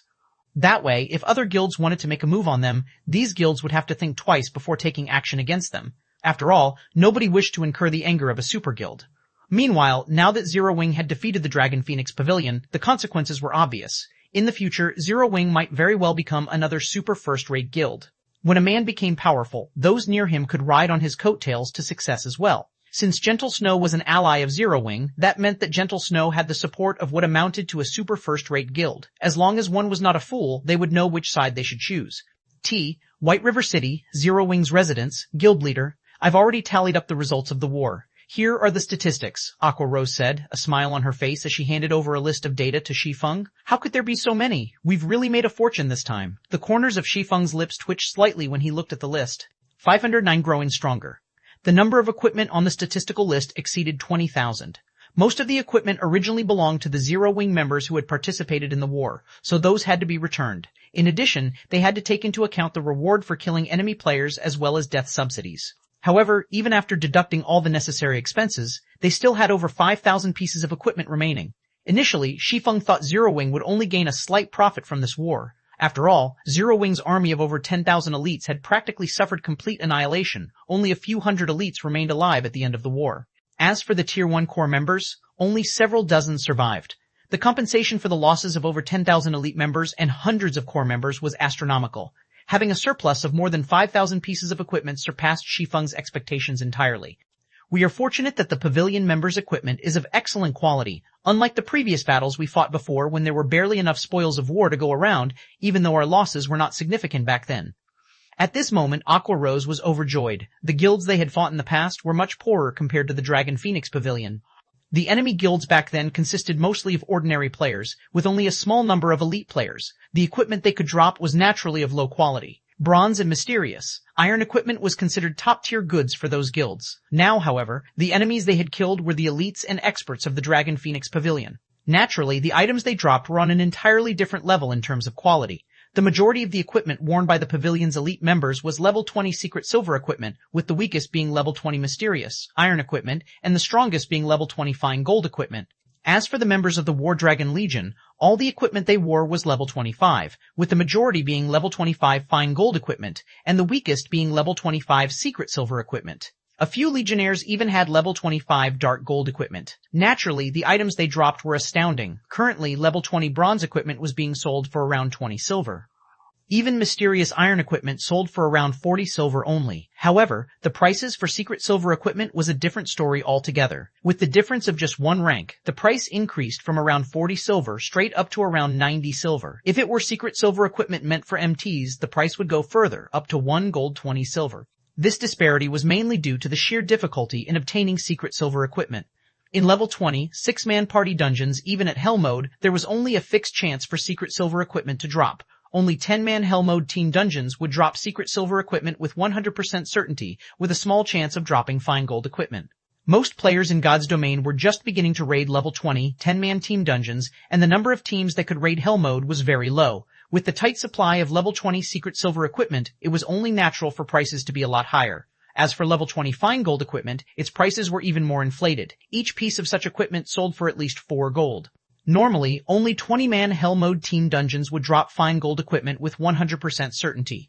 Meanwhile, there was only a fixed chance for one to drop in hard mode. Hence, fine gold equipment was much rarer and its price much higher. If level 20 equipment was already like this, there was no need to mention level 25 equipment. For equipment, although an increase in 1 rank was equivalent to an increase in 5 levels, level 25 secret silver equipment was much more expensive than level 20 fine gold equipment. At present, each piece sold for 5 gold or more. Moreover, the supply of level 25 secret silver equipment on the market was extremely limited. People usually circulated such equipment within their own inner circles, and players would have to rely on their connections to purchase one. As for level 25 fine gold equipment, they were considered the best equipment currently available in God's domain. Setting aside the fact that nobody would sell such equipment in the first place, if there were some available for sale, the price would be at least 15 gold. Currently, among the 5,000 plus pieces of equipment in Shi Feng's hands, there were over 2,000 pieces of level 20 mysterious iron equipment and over 2,000 pieces of level 20 secret silver equipment. As for the remainder, over 600 pieces were level 20 fine gold equipment, over 400 were level 25 secret silver equipment, over 150 were level 25 fine gold equipment, and a total of 12 pieces were level 25 dark gold equipment. If converted to coins, all this equipment would be worth more than 10,000 gold. After fighting a single war, Zero Wing had made a pure profit of over 10,000 gold. Any guild would be celebrating after such a harvest. Not to mention, even if a guild had 10,000 gold, it would not be able to obtain so many pieces of equipment. If a guild wished to develop quickly, other than having experts leading its members, it was also essential to have equipment in the guild's warehouse. The amount of equipment a guild possessed determined the number of members it could sustain. Now that Shi Feng had received such a huge influx of equipment, he could definitely advance Zero Wing further, absorbing even more members into the guild. Guild leader, should I place the equipment into the guild's warehouse? Aqua Rose asked. Organize them and place the ones with good attributes into the guild's warehouse. Hand over the remainder to Melancholic for sale, Shi Feng instructed after giving her question some thought. A majority of the current players had already reached level 20 or above. Those who hadn't reached level 20 were either new to God's domain or just ordinary lifestyle players. Meanwhile, all the elite members in Zero Wing were level 25 or above, whereas ordinary members were either level 23 or level 24. Hence, their demand for level 20 equipment was not particularly high. Level 20 equipment was currently considered mainstream equipment in God's domain. Its popularity just happened to be at its peak. After more time passed, level 20 equipment would grow obsolete and lose its value. Hence, now was the best time to sell their excess equipment and maximize their profit. Currently, the Candlelight Trading Firm continued to expand every day. However, the variety of goods the firm sold was still insufficient. There was a limit to the number of players the firm could attract just by relying on the intermediate mana armor kits and light stones. Only when the firm could sell good equipment in large quantities would it truly be able to hold its ground in Starmoon Kingdom. In Shi Feng's previous life, many trading firms would sell the bronze, mysterious, iron, secret silver, fine gold, and even dark gold equipment produced by its forgers. Only by following that example could the Candlelight Trading Firm maintain its shop's competitiveness. Soon after, Shi Feng logged out of the game to rest. On the day after the Great Battle, the atmosphere surrounding White River City was no longer oppressive like before, and many players on the streets had begun talking about yesterday's war. Damn, I can't believe that, while I was at work during the day one, the Dragon Phoenix Pavilion was actually defeated. I know, right? Zero Wing is OP now. If even a super first-rate guild is helpless against it, it would be even more impossible for other guilds. It is a huge pity that you did not get to watch that battle. That Dragon Phoenix Pavilion really deserves its title as a super first-rate guild. The number of experts they sent over yesterday could easily overwhelm any first-rate guild. However, Zero Wing still came out on top. Nobody could have imagined that they actually had such a powerful NPC guard, that one NPC killed hundreds of top-tier experts all by himself. My eyes nearly fell out when I saw that scene back then. Now that Zero Wing has defeated the Dragon Phoenix Pavilion, it will definitely become even more powerful in the future. I heard that Zero Wing has begun mass recruitment again. I failed their test the last time. I wonder if I can pass it this time? Previously, I thought about trying to join a super guild. Now, however, it seems that there won't be a need to do so. I'll go with you to apply for the test. The independent players filling the streets and alleyways of White River City talked fervently about Zero Wing, a fire of anticipation burning in their eyes. These players felt proud just thinking about residing in the same city as Zero Wing, a guild capable of contending against the Dragon Phoenix Pavilion. Compared to those flamboyant first-rate guilds, Zero Wing was far more powerful. In reality, such a reaction wasn't limited to just the players of White River City. The independent players of many other cities, other kingdoms even, began migrating to White River City one after another, every one of them hoping to join Zero Wing. In just half a day's time, Zero Wing completely recovered to its original strength. The number of elite players Zero Wing had right now was even higher than before the war with the Dragon Phoenix Pavilion. 560 times have changed normally. The guilds involved in a guild war would have to undergo a protracted recovery before they could regain their peak. However, after Zero Wing's miraculous victory over the Dragon Phoenix Pavilion, its prestige throughout the entire Starmoon Kingdom soared. At this moment, not even the few first-rate guilds based in Starmoon Kingdom were a match for it. As a result, a large number of independent players swarmed to White River City in order to join Zero Wing.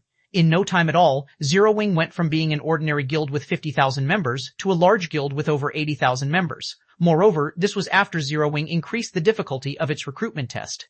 Most importantly, this number was still rising rapidly, with no signs of slowing down at all.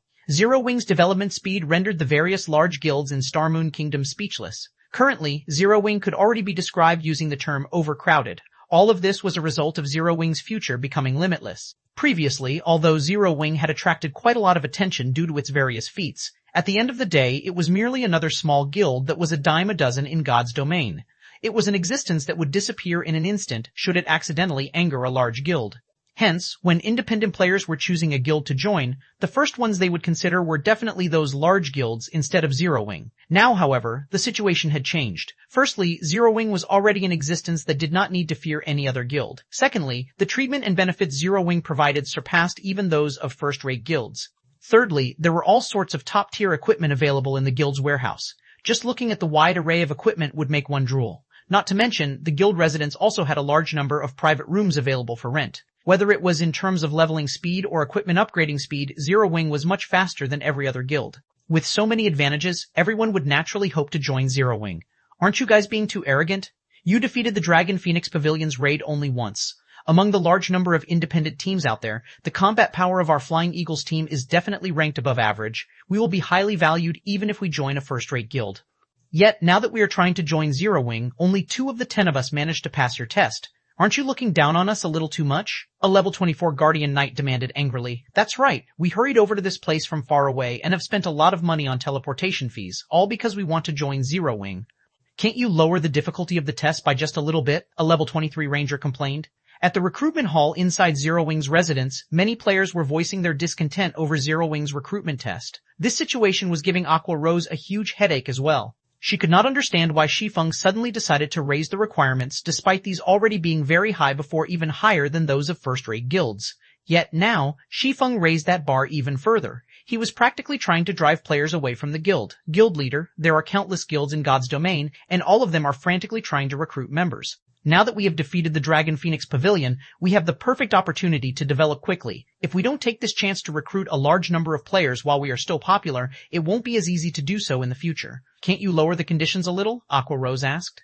Most of the players who had come from other cities were relatively skilled players back in their own cities. However, in order to better develop themselves, they had come all the way to White River City specifically to join Zero Wing. One could say that these players were the cream of the crop of other cities, and rejecting them right now would be such a pity. I won't change this condition no matter what. Besides, I didn't invite them over, they came of their own free will. In any case, the condition is there. Once they pass it, they can naturally join the guild. If they fail, there is nothing we can do about it. Zero Wing's resources are limited. Our guild isn't a garbage collection station. Moreover, Zero Wing is taking the path of the elite. There is no meaning in recruiting in bulk. Shi Feng showed no signs of regret at all. Slowly he explained, "You have seen it for yourself. During the war with the Dragon Phoenix Pavilion, the War Dragon Legion nearly annihilated all our elites. If we did not have a large number of NPC guards to assist us, the War Dragon Legion might have wiped us out. Hence, what we need to do now is not to increase the number of members we have, but to improve the quality of our members." Aqua Rose fell silent upon hearing Shi Feng's words. The gap between the two sides in that war was simply too vast. Not to mention the War Dragon Legion. Even the standard of the Dragon Phoenix Pavilion's elite members was significantly higher than Zero Wing's. Had the gap been smaller, Zero Wing would not have suffered such massive losses. Indeed, my mind must have been clouded before. I'll carry out your orders immediately then. After Shi Feng's lecture, Aqua Rose finally realized that she'd had her head in the clouds out of joy from their victory. Zero Wing had always been taking the path of the elite. It was precisely because of this that the guild's members managed to improve their strength so quickly. Despite having only 50,000 members, there were over 13,000 elite members in the guild. This was a very frightening ratio. Moreover, Zero Wing's success in developing from a small guild with only several thousand members to a guild with more elite members than even a second-rate guild was all because every guild member received a significant share of the guild's resources. Following which, Shi Feng handed over all Zero Wing-related matters to Aqua Rose while he went to his forging room in the Candlelight trading firm. The demand for intermediate mana armor kits was just too high. The kits he had made several days ago were nearly sold out now, so he had to replenish the inventory immediately. During this period of time, Shi Feng had been constantly busy developing the Candlelight trading firm, so he did not have time to do anything else. Notably, the time limit for his epic quest, Darkness Descends, was nearly up. Fortunately, the Candlelight trading firm was already well developed, and its fame had already spread throughout the entire kingdom. It would not take long to accumulate 30,000 gold. While a sea of players was applying to join Zero Wing, the situation on the Candlelight trading firm's side was also getting out of hand. Currently, White River City was flourishing. It was no longer inferior to Starmoon City. Moreover, during this period of time, the Candlelight trading firm had begun selling equipment in large quantities, enjoying great popularity from the public. As for the overwhelming trading firm, it had already been left in the dust by now. Inside the lively Candlelight trading firm, the various large guilds that had originally been planning to take advantage of Zero Wing's misfortune had all gathered here once again. This time, however, no one displayed the arrogance they had before, and they were all following the rules of the trading firm to the letter. Guild leader, do you really think Black Flame will be willing to meet us this time? Purple Eye asked as she looked at Galaxy Past. Since he has opened a trading firm, he will naturally want to do business. However, I am also not sure of Black Flame's personality. Previously, he challenged the Dragon Phoenix Pavilion without hesitation. This time, he might really ignore us outright. Galaxy Past laughed bitterly. If I had known things would end up like this, I would have followed in Gentle Snow's footsteps before. I heard that Gentle Snow managed to purchase quite a number of intermediate mana armor kits, and they have long since made preparations to raid 50-man large-scale team dungeons. Not only had the Dragon Phoenix Pavilion suffered a crushing defeat, but Nine Dragons Emperor was also forced to bring the War Dragon Legion back to the pavilion's main headquarters to recuperate. If even the Dragon Phoenix Pavilion ended up in such a state, ordinary first-rate guilds like them stood no chance against Zero Wing at all. Now, the only thing they could do was wait. Shortly after Shi Feng began forging intermediate mana armor kits, Melancholic Smile entered his forging room. Guild leader, many upper managers from first-rate guilds have come to the Candlelight trading firm. This time, they wish to meet and have a proper discussion with you. When you will have the time to do so? Melancholic Smile asked softly. They're finally here? Shi Feng stopped what he was doing. Revealing a faint smile, he said, let's head over there and take a look then. 561 Business Overwhelming Smiles Guild Residence. Overwhelming Smiles upper echelons currently filled the magnificent meeting room. Every one of them wore depressed expressions. Sitting at the head of the table, Feng Xuanyang appeared utterly defeated. Zero Wing's victory over the Dragon Phoenix Pavilion had dealt a psychological blow to every member of Overwhelming Smile. Originally, nobody had believed that Zero Wing could survive the Great War against the Dragon Phoenix Pavilion. Now, however, Zero Wing was like the sun at high noon, and many Overwhelming Smile members in White River City had already considered withdrawing from the guild. Ever since Overwhelming Smile began warring with Zero Wing, massive battles would ensue whenever the guilds met outside the city. Previously, they had maintained a balance against Zero Wing, fighting on equal footing. Now, Zero Wing suppressed them completely. Their morale wasn't the only thing that fell with each consecutive fight. Their levels were decreasing rapidly as well. On the other hand, Zero Wing grew more valiant and stronger with every passing fight. Right now, Overwhelming Smile's members no longer dared don their guild's emblem when they left the city, deeply afraid that Zero Wing's members would recognize them. As a result of this depressing situation, many players had begun withdrawing from Overwhelming Smile. Back in the day, I had been adamant about joining Overwhelming Smile. If I had known something like this would happen, I would have remained in Zero Wing. At the very least, I would have been a party leader there by now. Even being a normal member would be fine, not to mention being a party leader. Many of Overwhelming Smile's members resting in the guild residence chatted among themselves. At this moment, the players that had defected from Zero Wing regretted their decision. It was especially true when they saw the Zero Wing members who had been less skilled when they left that could now defeat them easily. After only half a day, more than 3,000 Overwhelming Smile members in White River City had withdrawn from the guild due to Zero Wing's recruitment. One could just imagine how huge of a blow this was to Overwhelming Smile. However, the most damaging aspect was that more players considered defecting as time passed. Even some of Overwhelming Smile's middle managers began to express such inclinations. Do any of you have any ideas of what we can do about this? Feng Xuanyang asked as he swept his gaze around the meeting room. However, none of the upper managers in the room answered Feng Xuanyang's question. They remained silent. It was not because they did not wish to answer Feng Xuanyang, rather, they simply did not know what to say. Before this, their guild had recruited players in bulk and had even poached plenty of elite players from Zero Wing. Even now, their guild's member count greatly surpassed Zero Wing. However, when it came to an actual fight, they realized that having the advantage of numbers was of little to no use. Currently, whether it was in terms of levels or equipment, Overwhelming Smile was no match for Zero Wing at all. Even its momentum was significantly slower than Zero Wing's. What could they do in such a situation? Moreover, the war between their guild and Zero Wing was like a bottomless pit. No matter how much money they tossed into that hole each day, they could not fill it. If they continued this fight, they would eventually have to disband the guild altogether. A bunch of rubbish. Why do I even need you here? Feng Xuanyang bellowed as he abruptly slammed his hand onto the table. Everyone in the room involuntarily lowered their heads, not daring to utter a single word. This won't do. I can't let things end just like this. Since the Dragon Phoenix Pavilion has suffered defeat, it will definitely try to restore its reputation. Think of a way to make contact with the pavilion, Feng Xuanyang said, a bloody glow flashing in his eyes. Angrily, he declared, if Underworld and the Dragon Phoenix Pavilion join hands, I refuse to believe that we can't annihilate Zero Wing.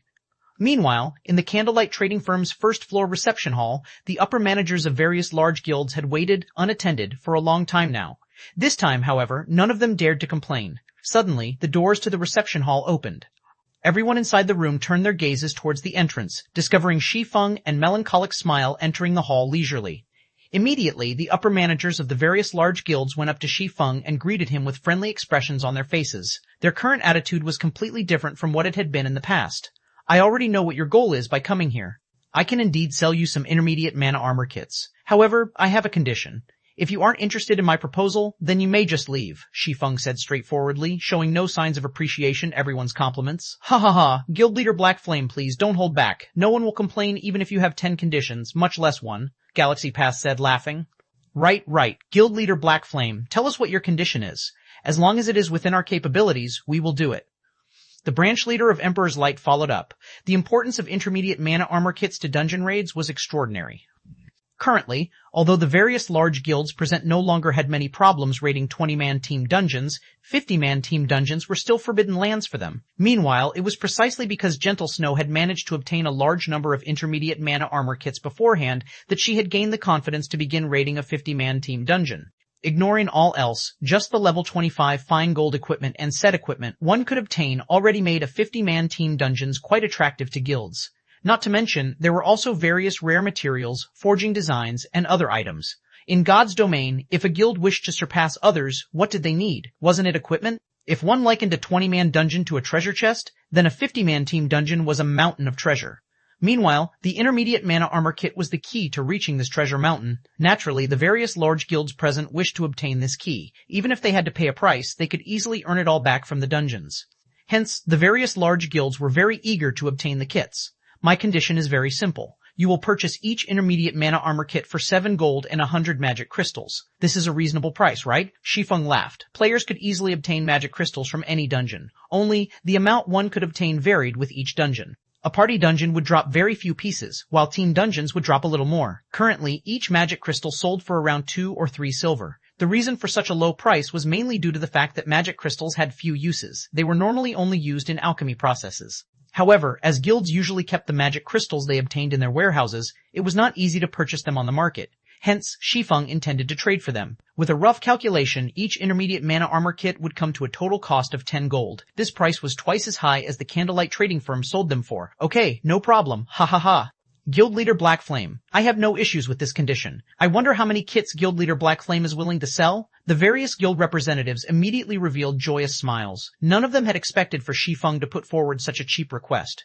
Currently, although the Candlelight Trading Firm sold the intermediate mana armor kit for 5 gold per kit, on the black market, however, they cost more than 10 gold each. Even then, the demand for the kits still outstripped the supply. Now, they could buy the kits directly for 10 gold each. Immediately, the upper managers of the various large guilds began voicing their requested volume. I want 120 kits. I want 300 kits. I want 150.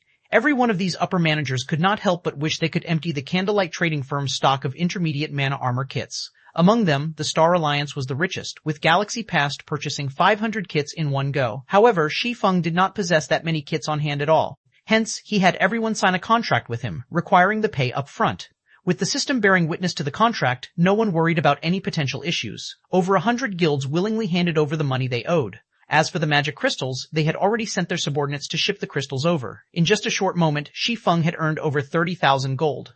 Of course, this profit did not come without a price. Shi Feng was required to deliver the intermediate mana armor kits he owed within 5 days. 562 Divine Colosseum. After the upper managers of the various large guilds left the reception hall in high spirits, Melancholic Smile could no longer hold back as she asked, "Guild leader, will it really be all right to sell so many intermediate mana armor kits to these guilds? It would have been fine if it were the basic strengthened armor kits." After all, the forging design for this item could be obtained through various means, so other forgers could produce them as well. However, the intermediate mana armor kit was different. Shi Feng was the only person who could forge them, so the item's production was extremely limited. Moreover, they had only initially sold the intermediate mana armor kits with the intention of attracting business to the Candlelight Trading Firm. Now that the Candlelight Trading Firm's business has begun to take shape, there was no need to use the intermediate mana armor kits to attract more customers. By selling so many intermediate mana armor kits to other guilds, it would only serve to strengthen these guilds. This would just cause Zero Wing more trouble. Since we are a trading firm, why shouldn't we do business when the opportunity presents itself? Shi Feng laughed. Not to mention, I've already made a huge profit. I should at least allow others to pick up some scraps, right? Huge profit? Melancholic Smile was confused. If we sell the same amount of kits through the black market secretly, we will make more than what we just did. However, my goal isn't just to earn coins, but also magic crystals. Shi Feng explained, currently, there are few uses for magic crystals. Moreover, they can only be obtained from dungeons. However, the various large guilds normally keep the magic crystals they obtained for themselves. So, if we had to point out who possesses the most magic crystals, it would have to be these large guilds. But the Candlelight Trading Firm also has plenty of magic crystals. We even have an entire warehouse full of them right now.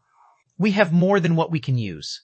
Melancholic Smile grew even more confused. Have you forgotten the simulation device in the special forging rooms? Shi Feng laughed. Immediately, Melancholic Smile's eyes glowed as she came to a realization. If one wished to use the simulation device, they needed to expend magic crystals. Meanwhile, the amount of magic crystals required varied depending on the material simulated. The more precious a material was, the more mana crystals were required. A simulation device could allow a lifestyle player to familiarize themselves with the production flow of an item swiftly, significantly increasing their success rate and production speed when it came to the real deal. Compared to experimenting and wasting actual materials, it was much cheaper to spend magic crystals. Currently, the Candlelight Trading Firm was developing in multiple cities. However, it severely lacked manpower, particularly advanced forging apprentices and basic forgers who were capable of producing advanced products. Despite the firm's efforts in recruiting lifestyle players from cities outside its sphere of influence, the number of players they had recruited was utterly insufficient. Currently, player demand for advanced products was growing exponentially. However, only basic forgers had a slightly higher success rate of producing items such as level 20 bronze and mysterious iron equipment. Advanced forging apprentices could not produce such items at all. As a result, the other trading firms throughout the entire God's domain were also desperately recruiting and poaching basic forgers. Unfortunately, becoming a true forger was easier said than done. If one wanted to nurture a group of basic forgers, the money required to do so could bankrupt an ordinary small guild. If the Candlelight Trading Firm wished to quickly nurture a batch of advanced forging apprentices and basic forgers, utilizing the simulation device in the special forging rooms would be the cheapest way to do so. Only, the amount of magic crystals required to sustain the simulation device for so many people would be astounding. Considering the situation again, Melancholic Smile found that the amount of magic crystals the firm had stored away was indeed insufficient. Alright, in a moment, go and receive the magic crystals that those guilds have sent. I've also removed the restriction on the previously reserved special forging room. You can allow players with strong potential to train there. Saying so, Shi Feng removed the restriction on the special forging room. Right, you should also purchase some magic crystals from time to time. However, make sure not to attract too much attention when doing so, lest people start hiking up the prices. Guild leader, rest assured, I will send people to purchase them from other cities discreetly. I won't let others find out about this. Melancholic Smile nodded, smiling brightly. This was not the first time she had to do such a thing. Melancholic Smile then departed from the reception hall. I can only lie to her like this for now. Shi Feng released a sigh of relief as he watched Melancholic Smile's departing figure. In reality, he had an even greater purpose for collecting magic crystals in bulk. The Divine Colosseum. That was where magic crystals were truly valuable. In the past, everyone had treated magic crystals as garbage as, at the time, only certain items required magic crystals to produce. Moreover, these items required very few to produce. Hence, players would normally celebrate if they managed to sell the magic crystals they had obtained. However, nobody could have imagined that, the moment the Divine Colosseum opened, the prices of magic crystals would instantly soar by over 6 times. The Divine Colosseum allowed players to examine their strength, and it allowed players to undergo training provided by the system to improve their weaknesses. Moreover, one could also obtain rewards from battles in the Divine Colosseum. The Divine Colosseum also had many other functions. Due to the emergence of the Divine Colosseum, the players of God's domain had obtained a systematic promotion ladder that allowed them to become experts quickly. Hence, the Divine Colosseum had been very popular among players. Players were required to pay a fee in order to use the Divine Colosseum. However, one could not use coins to make payments at the Colosseum, but magic crystals instead.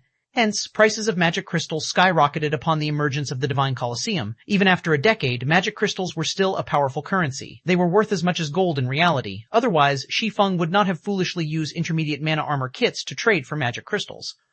If possible, Shi Feng wished to turn all the coins in his possession into magic crystals. By the time the Divine Colosseum activated, the 30,000 gold in his hands would immediately become more than 100,000 or even 200,000 gold. However, in order to avoid attracting suspicion, he could only purchase them slowly and secretly. Over the following 2 days, Shi Feng did not rest or log out of the game at all as he ceaselessly forged the intermediate mana armor kits. By the time he had cleared his debt, he had risen from level 30 to level 32. He had actually managed to level up twice in 2 days. Moreover, this was after he had reached level 30. If it were anyone else, they would not be able to rise by 2 levels even after grinding for a whole week.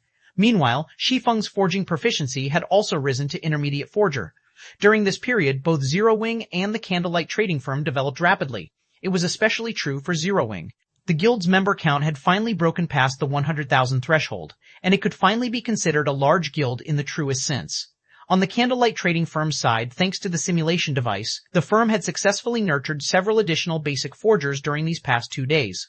As for the other guilds, they had also begun their competition over 50-man team dungeons. However, the thing that surprised everyone was that Overwhelming Smile had taken the lead, becoming the first guild to defeat the first boss in a 50-man hard mode team dungeon. As for Zero Wing, Aqua Rose's team had only been the second to defeat the first boss after relying on their superior equipment. The perceived failure had disheartened Aqua Rose. Shi Feng was not surprised at all. Overwhelming Smile had the aid of Warwolf, as well as several other true experts. In terms of the number of top-tier experts, Overwhelming Smile was far above Zero Wing. Moreover, 50-man team dungeons relied more on a player's combat techniques than equipment. It was only natural for Aqua Rose's team to lose. It should be about time to turn in the quest. Shi Feng looked at the coins that filled his pockets. He could not help but look forward to the quest reward given by the Star Street Trading Firm. As one part of an epic quest, it had been extremely difficult. If he had not possessed the Advanced Book of Magic, it would have been impossible for him to complete this phase of the quest. 563 Epic Treasure Ches. Just as Shi Feng finished tidying up the intermediate mana armor kits he had forged and was about to head towards the Star Street Trading Firm to complete his quest, Melancholic Smile suddenly rushed into the room, obviously agitated. Why the hurry? Did something big happen? Shi Feng could not help but ask. People from the Dragon Phoenix Pavilion are here. Melancholic Smile hurriedly said. They say they must meet with you. Moreover, they wish to hand you an item personally. They say that this item will be a huge help to you, and if you do not take a look at it, you will regret it in the future. Regret it, huh? Shi Feng laughed. This Dragon Phoenix Pavilion truly is interesting. I've just defeated them, and already they're sending gifts? Let's go see what they're up to then. The Dragon Phoenix Pavilion was a super first-rate guild. Although it had suffered massive losses in its war against Zero Wing, with the pavilion's background, it should have already recovered most of its losses. As for the possibility of the pavilion starting another war with Zero Wing, that was highly unlikely. Hence, the fact that someone from the pavilion had come looking for him confused Shi Feng. He had no idea of what the pavilion was up to. After entering the reception room, Shi Feng noticed that the pavilion had only sent one person to meet with him this time. However, the moment Shi Feng saw this person, he was immediately shocked. Why is she here? Shi Feng looked at the girl who approached him slowly, the scene of many legendary wars that occurred in his previous life surfacing in his mind. This woman was none other than the protagonist of those legendary wars, Phoenix Rain. The Dragon Phoenix Pavilion was split into 2 pavilions. One was the Heavenly Dragon Pavilion, while the other was the Phoenix Pavilion. Of the 2, Nine Dragons Emperor controlled the Heavenly Dragon Pavilion, while Phoenix Rain managed the Phoenix Pavilion. Although Nine Dragons Emperor looked quite young, he had merely managed to retain his youth due to the technology of this era and exercise. In reality, Nine Dragons Emperor's real age had long since passed 35. Even so, the fact that Nine Dragons Emperor had been able to become the pavilion master of a super first-rate guild at the age of 35 showed that he was a promising talent. However, Phoenix Rain was even more amazing. Despite still being in her early 20s, she had already become the pavilion master of the Phoenix Pavilion. In the past, her deeds in the virtual gaming world had been legendary. As a result, the time when Phoenix Rain had reigned over the Phoenix Pavilion had been hailed as the pavilion's golden age. During that time, the Dragon Phoenix Pavilion had rapidly grown stronger. At present, Phoenix Rain was the reason that everyone considered the Dragon Phoenix Pavilion as a guild that was closest to becoming a super guild. Even the extraordinarily mysterious Great Pavilion Master of the Dragon, Phoenix Pavilion, was willing to allow Phoenix Rain to succeed him, becoming the Great Pavilion Master. Currently, Phoenix Rain wore a bright red mage's robe, the robe showcasing her exquisite figure. Every one of her actions carried an air of bewitchment, causing others to submit voluntarily. Hello, Guild Leader Blackflame. This young woman is known as Phoenix Rain, the Phoenix Pavilion Master of the Dragon, Phoenix Pavilion. Phoenix Rain beamed a flourishing smile at Shi Feng. This smile alone had captivated Melancholic Smile, who stood beside Shi Feng. As for Shi Feng himself, however, other than his initial surprise at seeing Phoenix Rain, he did not react even in the slightest to the woman's mesmerizing smile. Seeing Shi Feng's reaction, Phoenix Rain's smile became more pleasant as she said, Guild Leader Blackflame, let's have a seat and chat properly, shall we? Shi Feng nodded, his mind very calm. He did not treat Phoenix Rain as if she were some unreachable existence. Shi Feng's dull reaction was not because he had mental issues. Instead, his mind was far from ordinary. It was merely a smile. It was still not enough to make him blush or cause his heartbeat to quicken. Phoenix Pavilion Master, you previously mentioned a gift for me and that I will regret it if I don't take a look. May I know just what kind of item Phoenix Pavilion Master offers me? Shi Feng smiled calmly. Guild Leader Blackflame really is impatient. We've only just met, yet you're already so straightforward. I don't even know from where I should begin, Phoenix Rain complained as she sent Shi Feng a resentful gaze. Sighing, she said, however, since you've already asked, it would not be right to refuse. Phoenix Rain then took out a treasure chest that flashed with a purple glow, carefully placing it on the table. Behold. The moment Phoenix Rain said so, Melancholic Smile, who sat beside Shi Feng, was stupefied. This is an epic treasure chest. Melancholic Smile dared not believe her own eyes. There were plenty of treasure chests in God's domain. However, the majority of them were common treasure chests. One would be lucky if they encountered a bronze treasure chest, whereas obtaining a mysterious iron treasure chest would make them rich. If one encountered a secret silver chest, they would become the envy of many. As for fine gold and dark gold treasure chests, Melancholic Smile had yet to see what they even looked like. Meanwhile, an epic treasure chest was a legend. The purple glow surrounding the treasure chest before her was indeed the glow effect unique to an epic ranked item. Hence, Melancholic Smile recognized it immediately. Correct, this is indeed an epic treasure chest, Phoenix Rain said. Her lips curled up into an enchanting smile. Unhurriedly, she said, our Dragon Phoenix Pavilion encountered this item accidentally.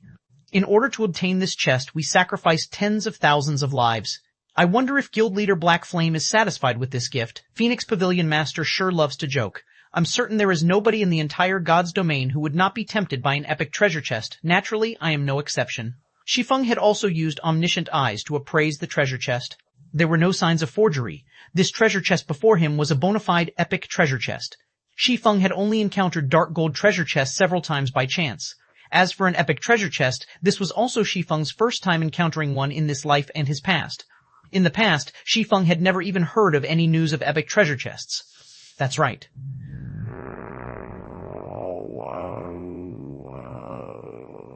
He had not received even the slightest bit of information regarding epic treasure chests. Shi Feng had even doubted that epic treasure chests existed in God's domain. Now that Phoenix Rain had brought an epic treasure chest as a gift for him, he wondered if he were dreaming. Dark gold treasure chests had a fixed chance of containing an epic item. What about an epic treasure chest then? Shi Feng did not even dare to think about it. At the very least, an epic item would drop. There might even be an extremely tiny chance that it might contain a complete legendary item. Legendary item, they were very limited in God's domain. In the past, every player who owned a legendary item was in existence ranked at the game's apex.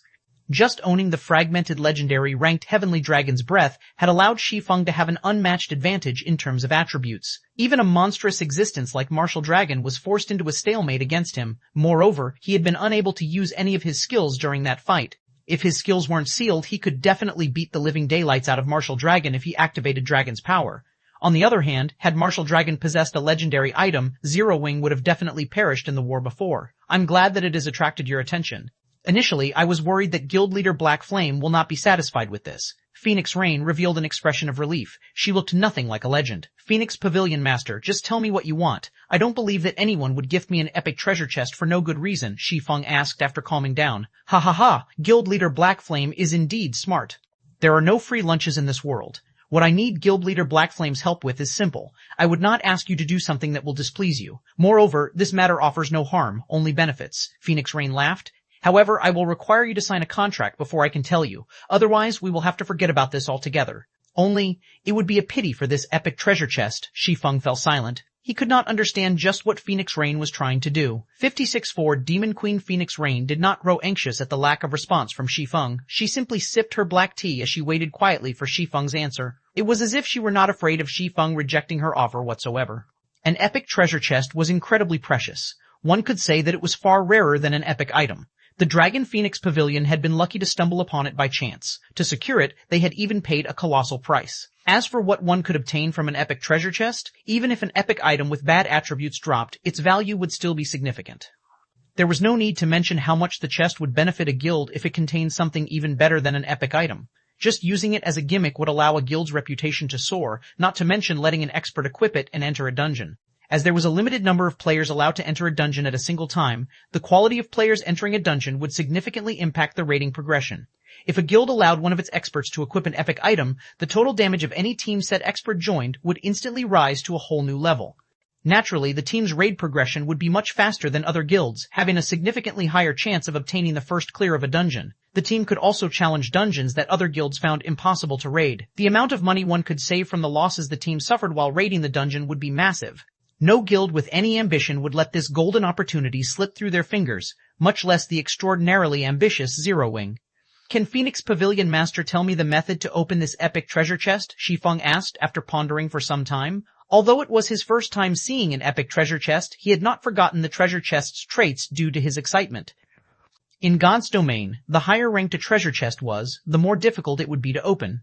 Although Shi Feng had no idea how stringent the conditions were to open an epic treasure chest, he knew that even a dark gold treasure chest required a key. It was impossible that an epic treasure chest would have no requirements. The moment Shi Feng asked this question, Phoenix Rain could not help but carefully reevaluate her opinion of Shi Feng. I did not expect guild leader Black Flame to remain so calm despite seeing an epic treasure chest. It would seem that Nine Dragons Emperor did not lose without reason, Phoenix Rain praised. Any ordinary person's first reaction when seeing a treasure chest would be to claim it for themselves. Even the guild leader of a first-rate guild, someone who had undergone the tempering of many storms, would grow excited should they encounter an epic treasure chest. It was simply impossible to stay calm. After all, the potential benefits one could gain from an epic treasure chest were almost limitless, so much so that it could be the turning point of a guild.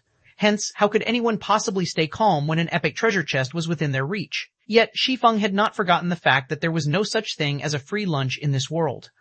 Indeed, just as guild leader Black Flame has surmised, there is a condition to open this epic treasure chest. However, this condition should not be difficult for a guild like Zero Wing to meet. Even if it isn't possible now, it will be in the future. It is only a matter of time. Phoenix Rain came clean without trying to hide anything. May I know what the condition is for opening this treasure chest? Shi Feng smiled bitterly. How could he not tell that Phoenix Rain was trying to hide something? This was an epic treasure chest. Just a dark gold treasure chest already required a dark gold ranked key to open it. However, a dark gold key was even rarer than the dark gold treasure chest itself. If an epic treasure chest required an epic key to open, Shi Feng could do without it. Phoenix Rain frowned slightly. She did not think Shi Feng would be so adamant for an answer. Although an epic treasure chest was indeed tempting, she had held the chest for a long time now. Unfortunately, she had no way to open it and could only stare blankly at the glowing chest. Otherwise, who would possibly use such a priceless item as a bargaining chip? However, she never expected that Shi Feng would not take her bait. Ha, forget it. I believe that, if I don't tell you, you will most likely refuse to negotiate, Phoenix Rain sighed. Truth be told, the condition for opening this treasure chest is relatively simple. One only needs to gather 88 mana stones. I have investigated the mana stones somewhat. They only drop from 100-man dungeons with a certain probability. Of course, it will not be possible to gather 88 pieces within a short time. However, with Zero Wing strength, collecting them will only be a matter of time, right? Mana stones? Shi Feng hurriedly suppressed the excitement in his heart, not daring to reveal it. I have also heard of this item before. However, I heard that they are extremely rare. Obtaining just one would require a tremendous amount of effort, let alone 88. At the very least, it would take several months to collect that many. Previously, in order to remove the seal on the Destroyer of Immortality, he had discovered a method to obtain mana stones that did not require raiding 100-man hard mode team dungeons. Although 88 mana stones was not a small amount, and he would be required to spend a lot of money, it was still much easier than trying to obtain them from 100-man dungeons, betting on that meager 2% drop rate. Guild leader Black Flame, although you will only be able to open the treasure chest after 1 or 2 months, an epic item will still be extremely rare after that much time has passed. Not to mention, epic items aren't the only thing you can obtain from an epic treasure chest. If Guild Leader Blackflame obtains a legendary item, at that time you will have truly made a fortune, Phoenix Raid hurriedly explained when she saw Shi Feng's disappointed expression. You are correct. However, Shi Feng muttered, revealing a troubled expression. However, when he saw Phoenix Rain trying her best to push the treasure chest onto him, he was inwardly exhilarated. Indeed, just as Phoenix Rain had said in the past, even after 3 months since God's Domain launched, dark gold items were still as rare as a phoenix's feather, not to mention epic items. Back then, only super guilds and a few extremely lucky guilds possessed epic items. As for fragmented legendary and legendary items, there had been no news whatsoever about these items. If Shi Feng could obtain an epic item in 3 months' time, he would make a huge fortune. After all, one could continue to use an epic item to a very high level. There was no need to worry about it becoming obsolete during the initial stages of the game. Guild Leader Blackflame, you should know that my request of you will not be difficult to complete. Moreover, it is something that will benefit you as well. I even offer you this epic treasure chest as a gift. Yet, you still try to make excuses to put me off. Are you really that afraid that I will eat you up? Phoenix Rain smiled brightly, revealing a charming expression. Watching Phoenix Rain act in such a way, even Shi Feng felt his willpower faltering. She really is deserving her title as the Demon Queen, Shi Feng inwardly sighed. If anyone else stood in his place right now, Phoenix Rain might have conquered them already. Although Phoenix Rain appeared charming and gentle on the surface, her beauty and melodic voice capable of even toppling cities and countries, Shi Feng knew just how terrifying the woman was. If anyone dared write her off as a pinup, they must suffer some sort of brain damage. Even the insufferably arrogant Nine Dragons Emperor feared Phoenix Rain. After pretending to hesitate repeatedly, Shi Feng finally slapped his thigh and said, "All right then, I agree to your proposal. However, if the conditions you state are in any way unfavorable to Zero Wing or the Candlelight Trading Firm, I can only apologize to you in advance." I knew Guild Leader Blackflame would be a pleasant person to work with, Phoenix Rain hurriedly said. However, I don't want others to know about this matter. Only you and I are allowed to know. May we move to a more private location? Okay, follow me then. Saying so, Shi Feng led Phoenix Rain to a VIP reception room. The room offered luxury and comfort. Moreover, it was also not possible for others to listen in on their conversation. 565. The offer. The VIP reception room on the second floor was like an entirely different world. The rich fragrance of flowers and the chirping of birds filled the room. One could also see green mountains and blue creeks in the distance. The space inside this room looked just like the garden in paradise, as expected of a 2-star shop.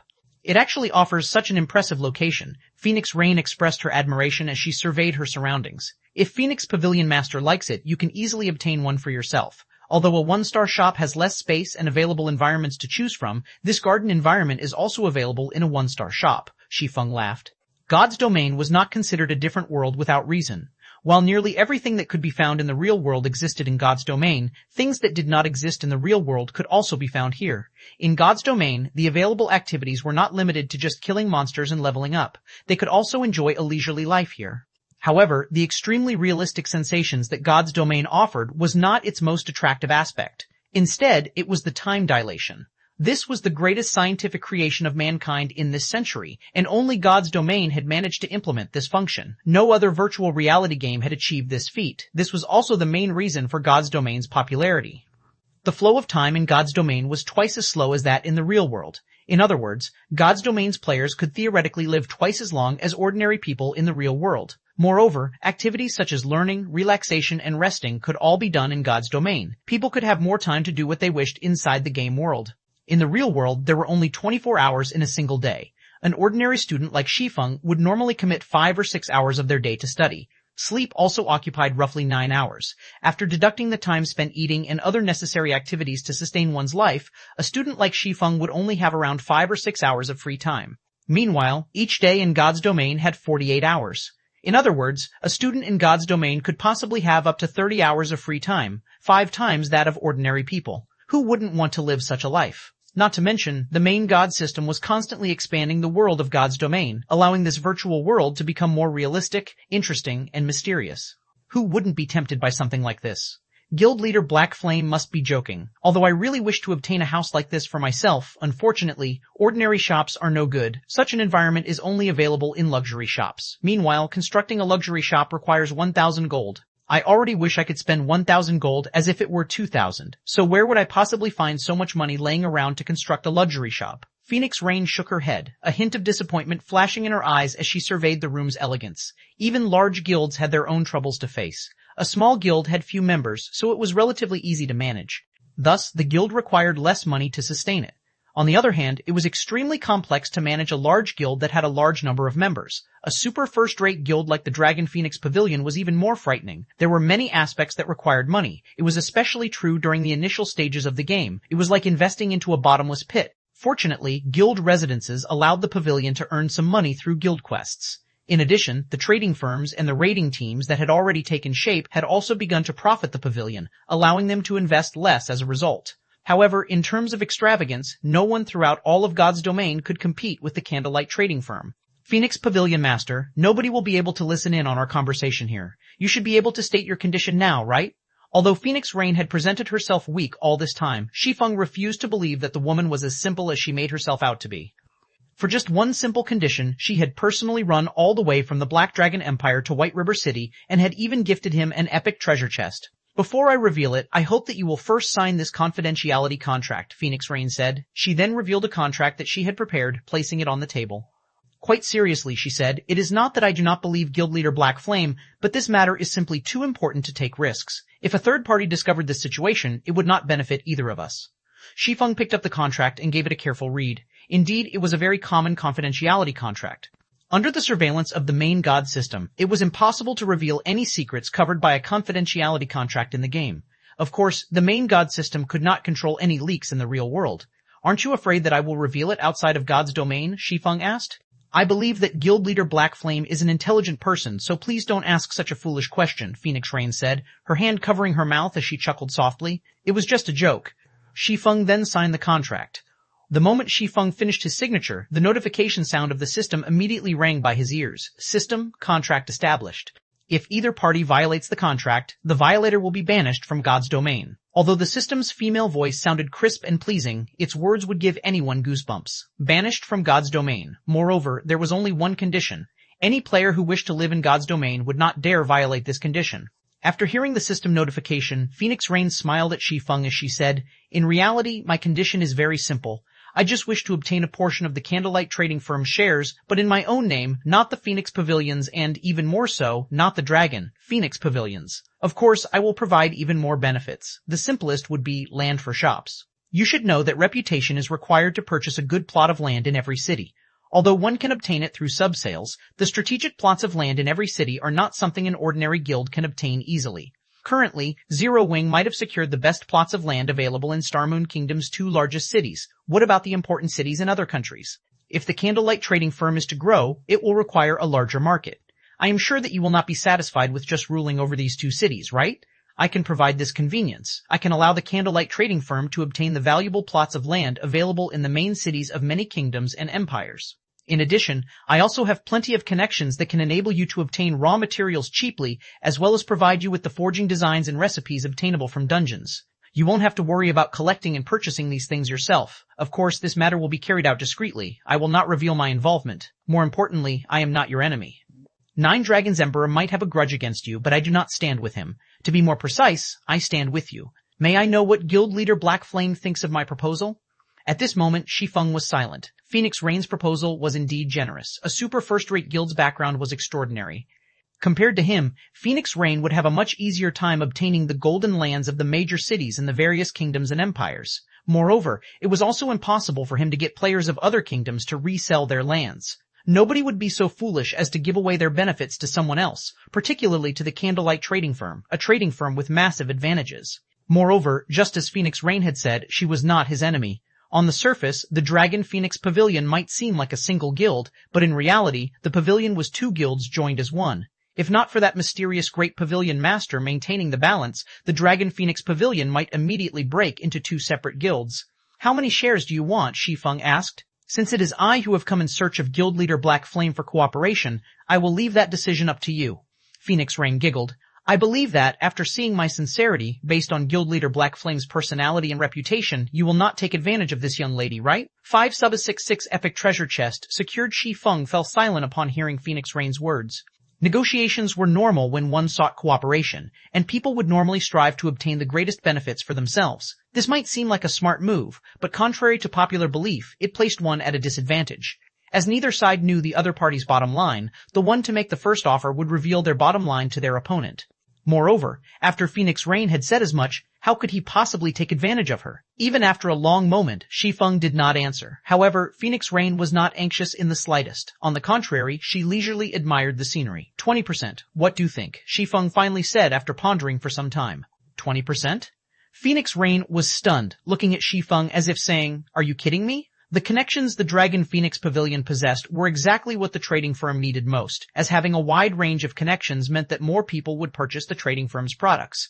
Not to mention, the Candlelight Trading Firm would also get its hands on a large supply of raw materials, recipes, and forging designs. These were items that a trading firm lacked the most.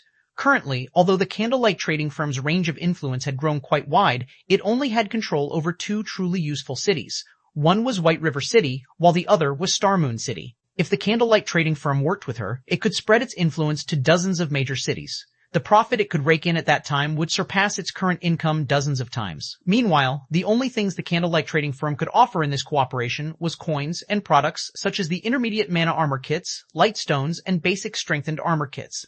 Aside from that, there was nothing special about the Candlelight Trading Firm. Yet, Shi Feng had only offered her 20% of the firm's shares. Normally, anyone else would willingly offer 50% or even 60% of the firm's shares. That's right, 20%. This is the most that I can offer. If you cannot accept this amount, we can let it go at that, Shi Feng said earnestly. Phoenix Rain did not know that, before this, Shi Feng's offer to Gentle Snow was only 15% of Zero Wing's shares. Moreover, this included the annexation of Ouroboros. Although Phoenix Rain could provide far more connections than Ouroboros, currently, such things were unnecessary to Shi Feng.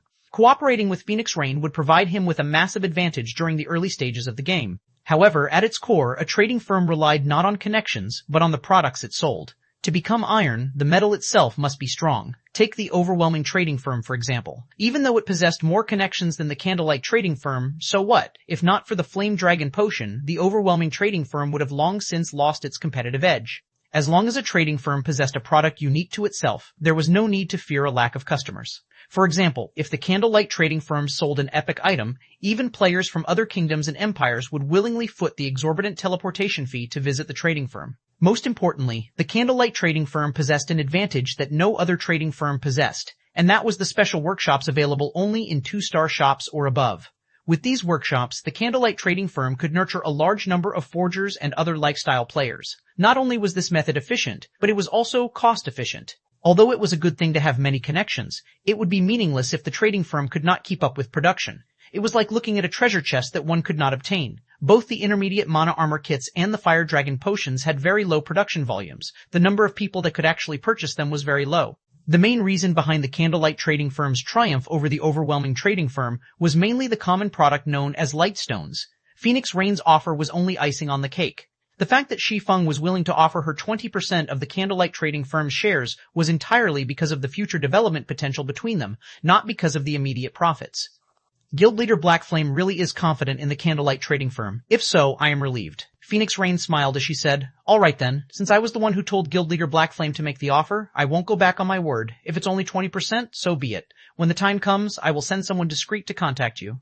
In addition, I will also send you reports on the cities of other kingdoms and empires. If Guild Leader Blackflame wishes to develop further in whichever city or requires certain items, you can notify that person. That person will handle everything for you." Following which, the two signed a contract to seal the deal. Phoenix Rain's decisiveness had surprised Shi Feng slightly. "Phoenix Pavilion Master, don't you feel that you are suffering a loss here?" Shi Feng asked, laughing. Any normal person would undoubtedly refuse such a seemingly harsh offer. They would choose to develop their own trading firm instead. At the very least, they would be in control of said trading firm. However, even after his firm statement, Phoenix Rain had accepted the offer without hesitation. "A loss?" Phoenix Rain shook her head. With an innocent gaze, she said, "I don't feel that way at all because I can tell that you, Guild Leader Black Flame, feel yourself suffering an even greater loss. To put it bluntly, even though I have clearly offered you such benefits, you still don't seem to care all that much and have offered me such a low price. The only reason I can think of for such a reaction is that the Candlelight Trading Firm is still hiding some secret that I do not know of, and that its true value is much higher than what I have offered you today. In that case, shouldn't I be even more accepting of your offer?" Phoenix Rain's words left Shi Feng completely speechless. She was truly deserving her title as the Demon Queen. With her existence, it was no wonder why even super guilds had acknowledged the Dragon Phoenix Pavilion's status. After Phoenix Rain quietly left, Shi Feng looked at the epic treasure chest left behind by Phoenix Rain, a grin appearing on his face. He was fully capable of opening the epic treasure chest. Throughout this transaction, no matter how one looked at it, he was the one who had come out on top. If Phoenix Rain discovered this, she would certainly be disappointed. I wonder what kind of item I can get from an epic treasure chest, Shi Feng muttered, anticipation growing in his heart. In his memories, he had never even heard of an epic treasure chests. As for what he could obtain from one, he could only guess. Regardless of what item it was, it would be epic ranked at the very least. However, how could a single epic item satisfy him? In order to reap the greatest benefit from this epic treasure chest, Shi Feng decided not to open it immediately, but to wait. The involvement of luck when opening a treasure chest was too significant to ignore. Currently, Icarus's heart was only dark gold rank. It had yet to reach its evolution limit. Moreover, he was only a short distance from upgrading the necklace to epic rank. With a little more time, he was confident that he could collect the remaining life force points required and upgrade the Icarus's heart once more. After all, dark gold rank was only the standards of mortals. Meanwhile, epic rank belonged to the extraordinary. There was a qualitative difference between the two. When the Icarus's heart reached epic rank, it would provide far more luck. His wisest option was to open the epic treasure chest at that time. The first thing he needed to do was collect plenty of magic crystals. The magic crystals required to produce 88 mana stones was no small number. Not to mention, there was also the Divine Colosseum, which would reveal itself in the future. That place was a bottomless pit meant for devouring magic crystals. Following which, Shi Feng stored away the epic treasure chest and left the VIP reception room. He then headed towards the Starstreak trading firm. Originally, the Starstreak trading firm had been the most flourishing trading firm in White River City. However, with the rise of the Candlelight trading firm, the Starstreak trading firm's popularity had begun to roll downhill. Currently, the only reason that players still visited this place was to purchase some common products that only NPCs sold. Even so, the Starstreak trading firm still offered Shi Feng a lot of benefits. An NPC had established the Starstreak trading firm. Including White River City, it had shops in a total of 8 cities. Moreover, unlike player-owned shops, there was no city tax on the goods available in its shops. Hence, Shi Feng still sold some advanced goods at the Starstreak trading firm, though that was only limited to the shops located in cities without the Candlelight trading firm. Your Excellency Yi Feng, you've arrived. Anna, who was currently busy with work, hurriedly greeted Shi Feng when she saw him enter the president's office. Yes, please notify President Henry and tell him that I have completed the task he entrusted me with. Shi Feng nodded in reply. He then said, however, I want to change my remuneration. 567 give or take. As soon as Anna heard these words, she left the president's office to invite President Henry over. After watching Anna leave, Shi Feng examined the documents on the table. These documents were the business listings of the Starstreak trading firm's purchases, shipments, and other such dealings. However, all of these dealings had been organized by Anna herself. Anna was an NPC who possessed 91 intelligence. Such NPCs were extremely rare in God's domain. If she became a guard, her potential would be nearly limitless. Hence, Shi Feng wished to negotiate with Henry. The quests that NPCs commissioned were not without room for change. It only depended on whether or not the player involved possessed the strength to make such changes. Previously, the reward they had agreed upon was a Tier 4 magic scroll that would allow him to reach the Dark Den easily and obtain the Bible of Darkness. However, Shi Feng felt that something was amiss. No matter how one looked at it, the task of managing the Starstreak trading firm was one part of an epic quest. The reward for completing it should not be limited to just the tool required to proceed to the next phase. If it were so, what's the difference between obtaining a reward and not obtaining one? Thus, Shi Feng felt that he could fight for more, as there might be some mysteries hidden within. It was especially true for the assistant, Anna. After the battle with the Dragon Phoenix Pavilion, the various large guilds in God's domain had begun thinking of ways to obtain powerful NPC guards. However, how could powerful guards possibly be that easy to find? Take Anna, for example. She was an extremely powerful guard. However, who would possibly believe that a weak and delicate young lady like her could become a guard with vast potential? If Shi Feng had not accidentally looked at Anna's attributes, he too would not have realized that she was so capable. If he allowed Anna to become an adventurer, with her intelligence, she could reach astonishing heights. Although she would not be as powerful as Kite, she might still become a fine gold-ranked guard. Dark gold-ranked guards were legends in God's domain. Based on Shi Feng's understanding, only a few people had managed to recruit dark gold-ranked guards in the past. The guards owned by the majority of the players in the game were bronze or mysterious, iron rank. Even finding a secret silver-ranked guard was considered lucky, not to mention fine gold rank. Although a fine gold-ranked guard was not invincible against enemies of the same tier and level, it was still significantly stronger than monsters of the same tier. Fighting players of the same tier and level would be even easier. Furthermore, Anna was a magical class. The majority of the NPCs in God's domain were physical classes. Magical classes were very rare. Magical classes were different from physical classes. They could not be used against bosses and could only attack from the rear line. To a guild, however, a magical class's value far surpassed a physical class. Magical class NPCs knew plenty of AoE spells and possessed strategic-level large-scale destruction spells. In a guild war or against field bosses, these NPCs were frightening existences. Hence, the various large guilds would usually prioritize magical class NPCs as their personal guards. Because of this, on the market, the value of a bronze-ranked magical guard could rival even that of a mysterious iron-ranked physical guard. If Anna were a fine gold-ranked magical guard, she would be no less valuable than Kite. No matter what, I must obtain Anna. Shi Feng grew excited just thinking about it. As a Viscount, he only had 2 slots for personal guards. If he could fill those slots with a dark gold-ranked physical guard and a fine gold-ranked magical guard, a combination like that would have scared people to death in his past life. With the presence of these 2 personal guards, defeating a field boss of the same tier would be an effortless task. After Shi Feng had waited in the magnificent and grand president's office for some time, the dignified and elegant President Henry entered the room. However, behind President Henry was a level 180 tier 3 berserker. Shi Feng could not help but frown slightly. Whether it was among players or NPCs, a tier 3 class was considered a big shot. In White River City, such an NPC would be at the same level as an overlord. Although the Star Street trading firm was one of White River City's top trading firms, it definitely could not afford to hire a level 180 berserker king as a guard. Your Excellency Ye Feng, you have truly surprised me. I did not expect that you would actually complete this quest so quickly. Henry chuckled. Here, allow me to introduce you. This man beside me is the Berserker King Schneider. He is an expert our trading firm has invited from Star Moon City to annihilate the Black Scorpion Corps. Greetings, Your Majesty Schneider. I am Ye Feng, an adventurer, Shi Feng introduced himself. In response, however, Schneider only glanced at Shi Feng without saying a word. He showed no signs of being interested in Shi Feng's acquaintance. However, Shi Feng was not bothered by Schneider's reaction. In truth, NPCs in God's domain were largely similar to real humans. A Tier 3 Berserker King NPC like Schneider was considered a powerful force in a city like White River City. On the other hand, Shi Feng was only a Tier 1 player. In Schneider's eyes, he was no different than an ant. Humans would not speak to ants. Schneider's attitude towards Shi Feng was normal. In the past, while Shi Feng had been working on a quest, even though he was a Tier 3 Sword King, a Tier 4 NPC had robbed him. One could say that Shi Feng had long since grown accustomed to such behavior. Of course, if Shi Feng were currently a Tier 3 player, Schneider would not be treating him so coldly. In the past virtual reality games, NPCs had always felt distant, detached. It felt as if NPCs and players lived in 2 different worlds. However, the NPCs of God's domain were different. They were extremely lifelike. If a player treated these NPCs as stupid and useless objects, then these NPCs would grant said player the full experience of passing through hell. May I know what Your Excellency wishes to discuss with me? Henry asked, not paying any heed to Shi Feng and Schneider's exchange. I want to make a deal with you, Shi Feng stated. Laughing, he continued, while I have been responsible for managing the Star Street trading firm, Anna has helped me significantly. It was only because of her that I have lived up to your expectations and reached the goal of earning 30,000 gold.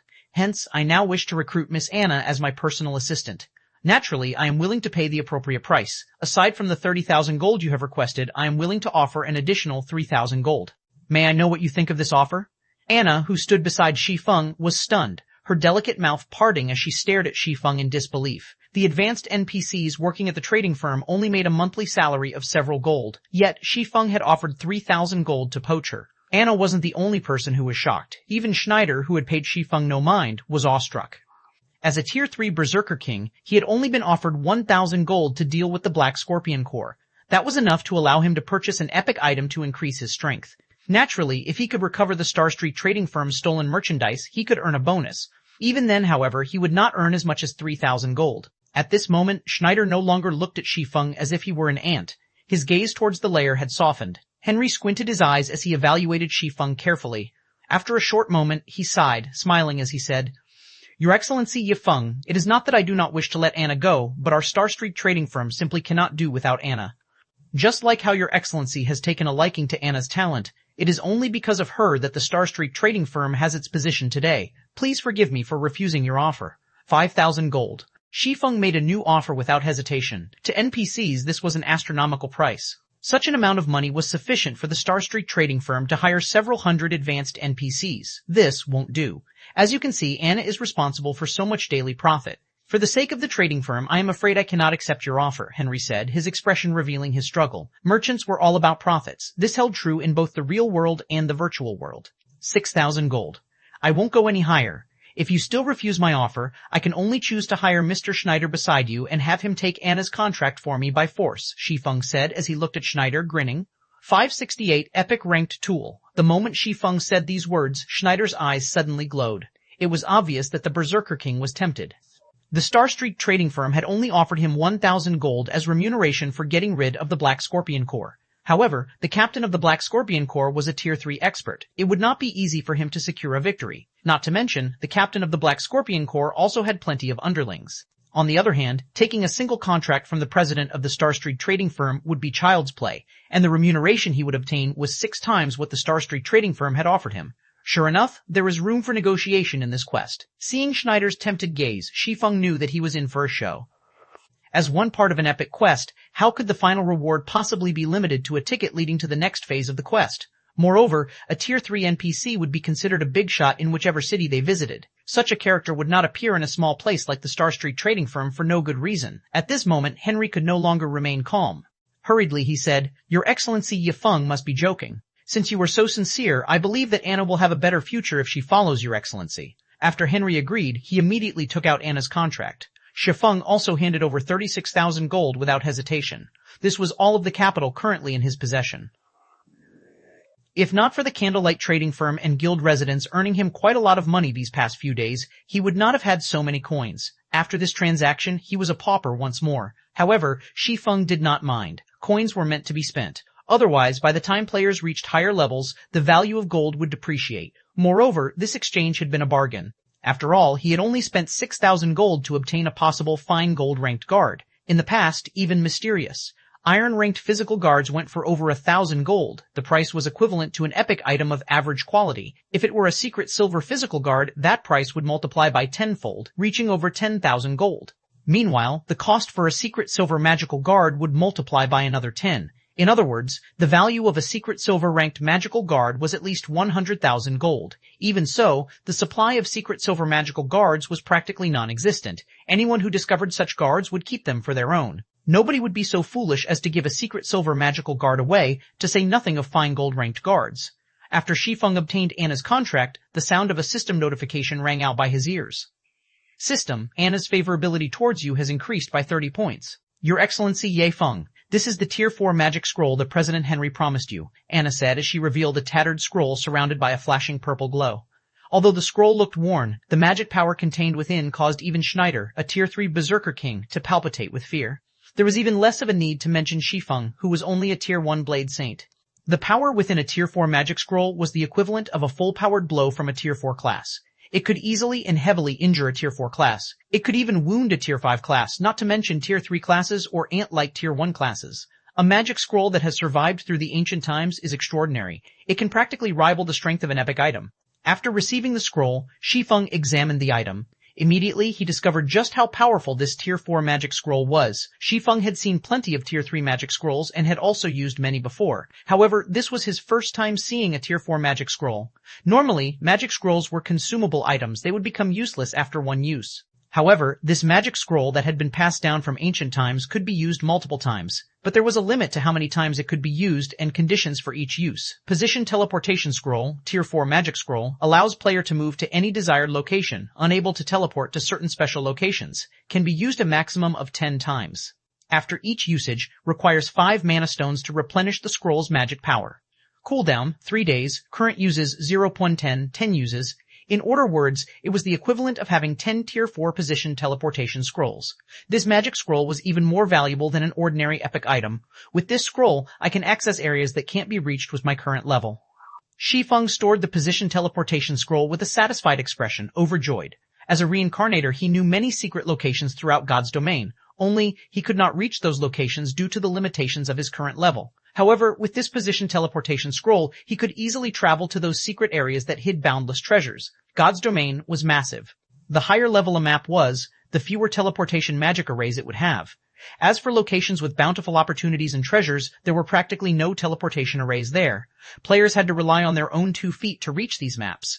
God's domain's hidden maps were an example. The system map would not display these areas, and players had to uncover these secrets on their own. Every secret location was a huge treasure trove. It was the equivalent of a large field dungeon. A guild could raise its strength swiftly in these maps. Hence, scrambles over such secret locations had frequently happened in Shi Feng's previous life. There were also many guilds that had risen to prominence due to these secret locations. However, it was not easy to travel to a secret location as one would encounter many dangers on their journey. Even an elite team had a high chance of facing complete annihilation, not to mention ordinary players. Only when players exceeded the level of these maps could they adventure to some low-level treasured lands. Meanwhile, with the position teleportation scroll, Shi Feng could teleport directly to his target. Although he would still face plenty of danger after arriving, he would face significantly less than he would by traveling there on foot. After completing the quest, Shi Feng did not hurry to complete the final phase of the epic quest Darkness Descends. Instead, he led Anna to the Adventurers Association. If players wished to recruit an NPC to serve as their guard, the NPC first needed an adventurer class. However, most of the NPCs in God's domain were ordinary people. They did not possess an adventurer class at all. Hence, if players wished to recruit such NPCs as their guards, they needed these NPCs to register at the Adventurers Association. At the same time, they were also required to select a specific class for these NPCs, allowing them to learn and train to become an adventurer. Only then could these NPCs become a player's guards. At this time, Shi Feng entered the Adventurers Association's main hall. Despite it being daytime right now, there was still a large number of players present. A simple glance told Shi Feng that there were several hundred players here. Of course, these players had not come to the Adventurers Association because they had too much time on their hands. They had all come here specifically for their NPC guards. Due to Zero Wing's famous battle, many players had discovered a never-before-seen road to success. Even if their personal strength was lacking, they could nurture a guard to improve their own strength. If a player wanted to recruit a personal guard, they had to become a baron in their city first. They would then obtain one slot to recruit a personal guard. However, a lot of time was required to become a baron, and many players could not wait that long. Hence, they would first look for some NPCs they thought highly of and try to deepen their relationship with these NPCs. That way, by the time their reputation reached a sufficient amount, they could immediately reach out to these NPCs and recruit them as their guards. In God's domain, the higher tiered an NPC was, the more difficult it would be for a player to deepen their relationship with said NPC. Of all the NPCs in God's domain, ordinary civilians were the easiest to form a relationship with. However, it was not easy for the inhabitants of God's domain to become adventurers. If a player could help an ordinary civilian become an adventurer, their relationship with said NPC would deepen significantly. Fortunately, players had that ability. Only, whether an NPC was actually capable of becoming an adventurer depended on their own potential and attributes, and this was information that players had no access to. In addition, players had a limited number of recommendations per week. After using up their recommendations, they had to wait another week before their chances refreshed. Therefore, when choosing ordinary NPCs, a player's foresight was extremely important. If a player was unlucky, they could only search for other NPCs. If they were lucky, then they could begin deepening their relationship with said NPC earlier. There sure are a lot of people here. Shi Feng could not help but laugh bitterly when he saw the long line of over 100 players. This could be considered a form of digging his own grave, right? 569 SS rank. The Adventurers Association's review of an NPC's ability to become an adventurer was a tedious one. The first evaluation was of the NPC in question's various attributes, followed by a test for the NPC's suitability of the various classes. Only after these two tests were complete could the Adventurers Association determine whether an NPC was suited to become an adventurer or not. In total, each NPC's review lasted roughly 2 minutes. Watching players happily enter the testing room with their chosen NPCs and leave in tears made many of the players in line grow anxious. Isn't the success rate a little too low? Out of the 20 people I have seen enter the testing room, only one came out with a successful result. And even then, the strength of that person's NPC was only mediocre. It really makes you wonder how Zero Wing managed to obtain such a powerful NPC, a male cleric with a pointed nose said, sighing. It is possible that Zero Wing recruited an NPC who was already an adventurer to begin with. My teammates had already come here to recommend their own NPCs. However, only 3 of the chosen NPCs became adventurers, though they received low ratings. They don't really have any significant potential, a burly male berserker complained. Unfortunately, nobody on my team is even a baron, so we can't recruit any guards or see the NPCs' exact data. We can only confirm their standards based on the evaluation. I heard that the best guard Overwhelming Smile has managed to recruit is only Mysterious Iron rank. I wonder if the NPC I that spent more than half a day searching for will become an adventurer. If it's a success, I'll make a fortune. The players queuing up to have their chosen NPCs tested discussed Zero Wing's guard, Kite.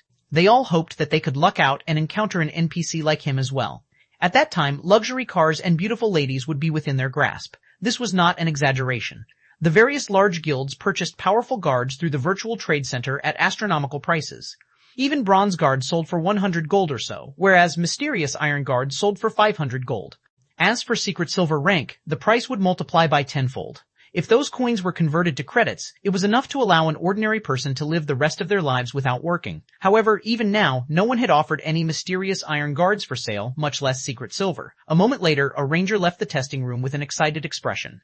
Loudly flaunting to his own party members, he said, "Ha ha ha! Let's head to the Rose Bar. I'll treat everyone to a cup of Icefire wine." Rose Bar was one of White River City's high-class bars. Meanwhile, the Icefire wine was a must-try drink, and it was extremely popular among players. However, the drink was not cheap, with each cup costing 10 silver. Even elite players only occasionally ordered a cup to sate their addiction. If they drank a cup every day, they would become a pauper very quickly. "Sure, but what was your test result?" one of the ranger's teammates asked curiously. "My NPC can become an adventurer. Moreover, he even obtained a B rank rating for the Shield Warrior's evaluation." "They say he'll become a powerful Shield Warrior in the future," the ranger boasted. "Lucky. This is by far the highest rating I've heard of. Our party's success will rely on you in the future," an elementalist said excitedly. The watching crowd looked at the ranger enviously when they heard about his NPC's B rank. They could not help but wish they could snatch the ranger's chosen NPC for themselves. Unfortunately, the main god system had long since set it so that the NPCs that had been recommended by a player would receive protection. Within 10 days, no other player could increase their favorability with the NPC in question. Hence, it was not possible to steal an NPC from another player. A period of 10 days was enough to allow a player to deepen their relationship with an NPC significantly. If one worked hard, they could even accumulate sufficient reputation and become a baron. Normally, in order for an NPC to become an adventurer, they needed to receive a D rank rating or higher on a particular class. B rank rating?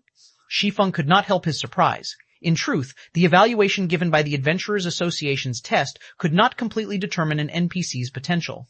It was only a rough estimation. It was just like how one would receive a pass on a test, but in reality, the passing mark for the test ranged between 60 and 100 marks.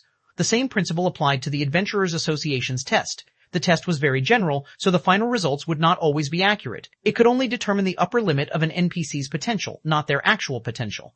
Normally, NPCs that received a D rank would end up a common guard with limited growth potential. These NPCs were not worth the time it took to nurture them as personal guards. Only D rank NPCs who were specialized in certain attributes could become bronze guards. However, the chances of finding those NPCs were very low. In other words, a D rank NPC's potential ranged between common and bronze rank. However, only after these NPCs became guards would one know their exact growth potential. Meanwhile, C-rank NPCs could become mysterious, iron guards. As for B-rank NPCs, they had a strong chance of becoming bronze guards and a certain probability to become mysterious, iron guards. There was also a relatively good chance for B-rank NPCs to become secret silver guards. Unless one had somehow offended the main god system in their previous lives, there was almost no chance for a B-rank NPC to end up a common guard. Of course, A-rank stood above B-rank. Extremely few NPCs would receive this rating. Even in his previous life, Shi Feng had never personally encountered an NPC who had received an A rank. An NPC with an A rank was a dragon or phoenix among men.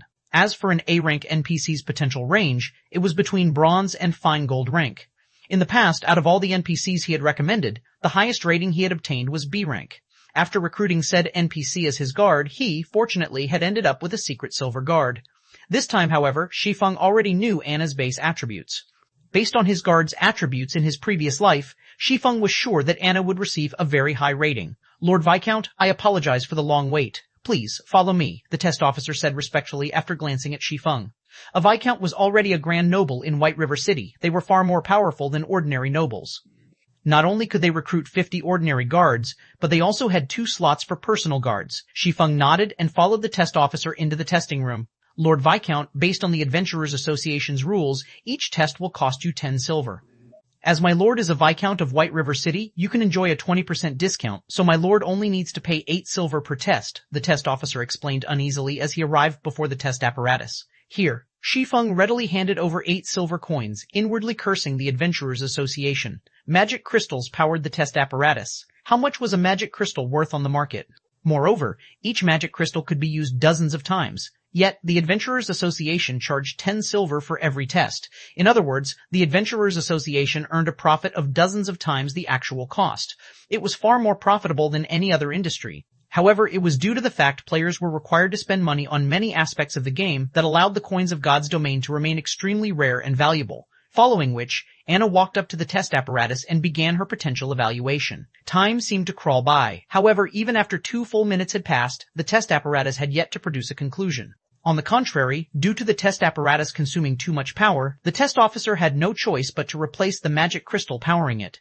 1 crystal, 2 crystals, in the end, Anna's test used a total of 5 magic crystals. At this moment, the test officer had also turned pale. Meanwhile, the result displayed showed that Anna was suited to become a summoner, and her rating for the class was SSS rank. 570 Black Wizard. Although the cost of 5 magic crystals had turned the test officer's complexion a sickly shade of green, the lost magic crystals were of little importance compared to the final results of the evaluation. Is the test apparatus broken? The test officer hurriedly began checking the test apparatus. SSS rank rating. This was a rating never before seen in the history of White River City. Not even in the entire Star Moon Kingdom had there ever been someone with an SSS rank. Isn't the apparatus exaggerating the result a little too much? Shi Feng was similarly skeptical. Based on what he remembered of his past life, even a decade after God's Domain's launch, there had never been an NPC who had received an SSS rank. The maximum rating known to players was S rank, and one could count such occurrences with their fingers. After an A rank NPC officially became a guard, there was a possibility for them to become a Dark Gold guard. However, the probability of this happening was so low that it was negligible. Only NPCs with S rank ratings had a decent chance of becoming a Dark Gold guard. Back when the first S-rank rating NPC appeared, the news had shaken God's Domain, and many Apex characters had fought fiercely to obtain said NPC. There was a 100% probability to nurture a Dark Gold guard into a Tier 5 class. If one were willing to pay the price, there was even a possibility to nurture said NPC into a Tier 6 God-ranked guard. Back then, Tier 5 players were as rare as a phoenix's feather, not to mention Tier 6 God-ranked players. If a Tier 5 player emerged in a guild, it would not be strange to see the guild to celebrate for 3 days and 3 nights, not to mention obtaining a Tier 5 personal guard. A Tier 5 NPC was much stronger than a normal Tier 5 player. First of all, there was the difference in attributes. In the absence of any equipment, the base attributes of an NPC were significantly higher than a player's. The second reason was equipment. In God's Domain, the equipment guards wore and that of players was different. Top-tier equipment for guards could be purchased from an NPC shop, which included epic equipment and set equipment. If one were lucky, they could even purchase a piece of fragmented legendary equipment. In other words, one could purchase top-tier equipment for a guard as long as one could afford it. As for players had to expend a ton of effort just to obtain Dark Gold equipment, not to mention epic or fragmented legendary equipment. Hence, as long as a personal guard became a Tier 5 class, their strength could immediately reach the peak of Tier 5. On the other hand, players had to obtain weapons, equipment, and other items that were suited to their Tier 5 classes, one piece at a time, slowly and gradually increase their strength. If the public knew of Anna's SSS rank, it would cause a sensation to sweep throughout the entire God's Domain.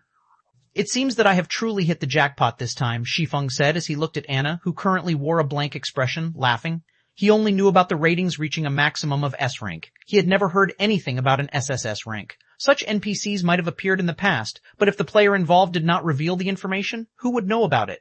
Moreover, a majority of the powerful guards in the past had not been ordinary NPCs. Instead, these guards were directly recruited from NPCs who already possessed a class or high-tiered NPCs. After all, NPCs capable of reaching a high tier were extraordinary in their own right. They would have vast growth potential, naturally. However, the higher tiered an NPC was, the more difficult it would be to recruit them. It would require a lot more time and effort. Although Shi Feng did not know how high Anna's growth potential could reach, with an SSS rank rating, at the very minimum, she should be a fine gold guard. After some time passed, the test officer was finally certain that nothing was wrong with the test apparatus, and he could not help but turn to look at Anna in shock. There were also hints of reverence in the test officer's gaze. Miss Anna, you are the first person in our White River City's history to obtain an SSS rank. According to the rules of the Adventurers Association, you are now an honorary elder of the association. We will prepare a suitable epic set equipment as well as a Tier 1 class emblem for you. We will also dispatch a special instructor from the association to guide you. Please wait here for a moment. At this moment, the test officer addressed Anna with immense respect. He displayed even more humility in front of Shi Feng. To NPCs, Shi Feng was merely a grand noble. However, as someone with an SSS rank, Anna was destined to become a peerless powerhouse in the future, the overlord of an area. She even possessed the status of an honorary elder in the Adventurers Association. No matter how one looked at it, Anna's status far surpassed Shi Feng's. Lord Viscount, as the referrer, the Adventurers Association will also gift you a special reward. Please wait here for a moment as well. After saying so, the test officer rushed out of the testing room to contact the upper echelons of the Adventurers Association. Shi Feng then went to the VIP reception room next to the testing room. Time passed little by little. Players continued to enter and leave the testing room, one after another. Yet, despite very few players leaving with a smile, the stream of players arriving to recommend the NPC of their choice was endless. It would be great if I could obtain a test apparatus for myself. Shi Feng watched the line of players enviously. Compared to the money the Adventurers Association earned from conducting tests, the candlelight trading firm only earned spare change. However, the precondition to earn money via tests was to set up an Adventurers Association of his own. Meanwhile, each city could only have one Adventurers Association. If players wished to construct an Adventurers Association of their own, they first needed to establish a town or city. After completing this quest, it should be about time to prepare. Shi Feng began to consider establishing his own city. If a large guild wished to earn enough money to become self-sustaining, it needed its own territory. A guild residence was not enough. The guild would need a town. This was also why, in the past, so many guilds had fought each other to the bitter end. The profits a player-established city offered far exceeded anyone's imagination. Compared to the money one could earn from constructing their own city, the money one could earn from setting up a trading firm was nothing. Only, it was extremely difficult for players to construct their own cities. Even if players succeeded, its defense was another big problem. Although Shi Feng could not yet construct his own city, he could prepare to do so. That way, by the time his guild possessed sufficient strength, he could establish a small city of his own swiftly. Meanwhile, the biggest problem one would face when constructing a city was the various resources required. The manpower and material resources required could instantly bankrupt a first-rate guild. This would be the case even for the current Zeroing. Among the most important resources required were the forging designs for various buildings, magic array matrices, and so on. Without these key items, even if Shi Feng managed to gather the required wood, stones, and other raw materials, he could only stare at them. If he wanted to obtain these forging designs and magic array matrices, he would have to raid the dark forces and large-scale team dungeons throughout the continent of God's domain. Just as Shi Feng pondered about how he should go about procuring those forging designs, the heavy wooden doors of the reception room parted and 3 NPCs walked in. Of the 3 NPCs, one was the test officer, one was a black-clothed old man wearing a black felt hat, and the other was a proud and pretty lady dressed in luxurious robes. The old man in black was a level 200 tier 4 black wizard with practically the same strength as White River City's magistrate, Weissman. He was also one of the NPCs protecting White River City. Meanwhile, the lady was a level 180 illusionist, a tier 3 class of a summoner, 57-1 taboo. Both the tier 3 illusionist and the tier 4 black wizard were NPCs at the very top of White River City. With both of these great characters going out of their way to come here, one could see just how much importance the Adventurers Association was placing on Anna. "Who's the one who achieved an SSS rank?" the black wizard Glyn asked. "Association Master Miss Anna has earned that rank," the test officer hurriedly said. Glyn's glowing green eyes immediately began to size up Anna, who stood behind Shi Feng. Although Glyn's actions held no ill intent, Shi Feng could still feel an immense pressure from his gaze, his movements growing sluggish as a result. If Shi Feng, a tier 1 player, reacted in such a way, the pressure that an NPC who had yet to become an adventurer felt would be even greater. Yet, Anna showed no reaction as if she had not felt the pressure from Glyn at all. "Sure enough, your concentration is extraordinary," the black wizard Glyn laughed, satisfied. "We haven't had a talent in White River City for many years now. I didn't think that the next one would be so extraordinary. Irene, I'll leave this little lady in your care. You are the strongest summoner in our White River City's Adventurers Association. If you fail to guide her properly, I will find you." "Association Master, please rest assured. I will nurture Anna with every resource I have," the tier 3 illusionist Irene said, chuckling. "Alright, show this little lady around the association and familiarize her with the place for now." Glyn nodded as he caressed his white beard. He then looked at Shi Feng, saying, "You must be the brat who recommended the little lady, right?" Shi Feng nodded silently. The high-tiered NPCs of God's domain all possessed extremely high intelligence. As for Glyn, the association master of an adventurers association, he possessed intelligence that far surpassed even ordinary humans. Moreover, he also wielded immense authority in White River City. A single word for him could end Shi Feng's career here. Hence, before such an NPC, Shi Feng had to maintain a certain degree of humility. If he dared to act conceited in front of an NPC like Glyn, he would suffer for it. In the past, only after countless players had gone down that route had they understood the importance of propriety. Since you have introduced such a genius to White River City as the association master of White River City's Adventurers Association, I will not be stingy with you. Since you are a Tier 1 swordsman, this item should suit you. If you can master it, you will face fewer hardships on the road ahead, Glyn said as he took out a gray book surrounded by an ancient aura. The word taboo graced the bottom right corner of this old gray book. Taboo skill, Shi Feng was stunned. There were many skills in God's domain. However, a majority of them were ordinary skills. Their might was only subpar, and they could not increase a player's combat power significantly. Only those rare skills could impact a player's combat power. For example, the skills Shi Feng had learned such as Thundering Flash and Thunder Flame Explosion were rare skills. These skills allowed a player to fight an enemy that was slightly stronger than they were. Meanwhile, sure kill skills were stronger than rare skills. These skills had the ability to instant kill players of the same level, changing the tide of battle. One such skill was Shi Feng's Flame Burst. However, there was an even more powerful type of skill that could allow players to threaten enemies that were stronger than themselves. This type of skill was known as a taboo skill. The Grey Book Glyn had just revealed was a skill book for a taboo skill. A taboo skill even allowed players to challenge enemies of a higher tier. The instant Shi Feng received the Grey Book, he inspected it. Instant Strike. Tier 2 taboo skill, utilizing the power of thunder, instantly move in front of the target. For the next 3 seconds, attack speed increased by 500%, and each attack will deal 400% damage to the target and inflict the serious numbness effect. Instantly kill targets below 20% HP. Cooldown, 1 hour class restriction. Swordsman, isn't he a little too generous? He actually gave me a tier 2 taboo skill. Shi Feng was slightly surprised after reading the item description. Taboo skills were different from other skills. They did not require proficiency to upgrade, and players of any level could learn them. Only one needed to fulfill certain conditions before they could learn them. Taboo skills were also categorized into different tiers. Tier 1 taboo skills were the most common, and only players who were Tier 1 or higher could display their maximum potential. The effects of a Tier 1 taboo skill could rival even an ordinary Tier 2 skill. Tier 2 taboo skills were slightly rarer, and only when players obtained their Tier 2 classes could they fully display the skill's might. Their effects could rival a Tier 3 skill. Tier 3 taboo skills were extremely rare, and only a few players would actually get the chance to learn such a skill. However, any Tier 3 players who learned such a skill would struggle to find a worthy opponent among players of the same tier, because a Tier 3 taboo skill was just as strong as a Tier 4 skill. Even a Tier 4 player would lose over half of their HP, not to mention Tier 3 players. As for Tier 4 taboo skills, their rarity could rival even legendary items. Tier 5 taboo skills were little more than legend. If a Tier 5 player grasped such a skill, they could even pose some threat to a Tier 6 God-ranked player. Hence, one could just imagine the rarity of a Tier 5 taboo skill. Based on Shi Feng's knowledge, there had only been a single person who had learned a Tier 5 taboo skill throughout the entire God's domain in the past. Back then, that person had become the most powerful player below Tier 6 God-ranked players, as there was no Tier 5 player capable of defending against that person's Tier 5 taboo skill. In addition, that person's skills and equipment were top-notch in God's domain, hence he had been publicly acknowledged as the #1 player beneath Tier 6.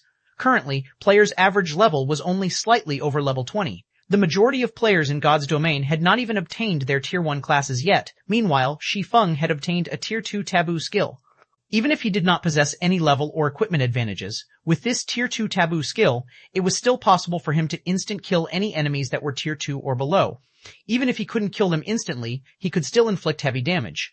If he factored in his level and equipment advantages, as long as he managed to grasp this taboo skill, he would stand at the very peak of all Tier 2 classes.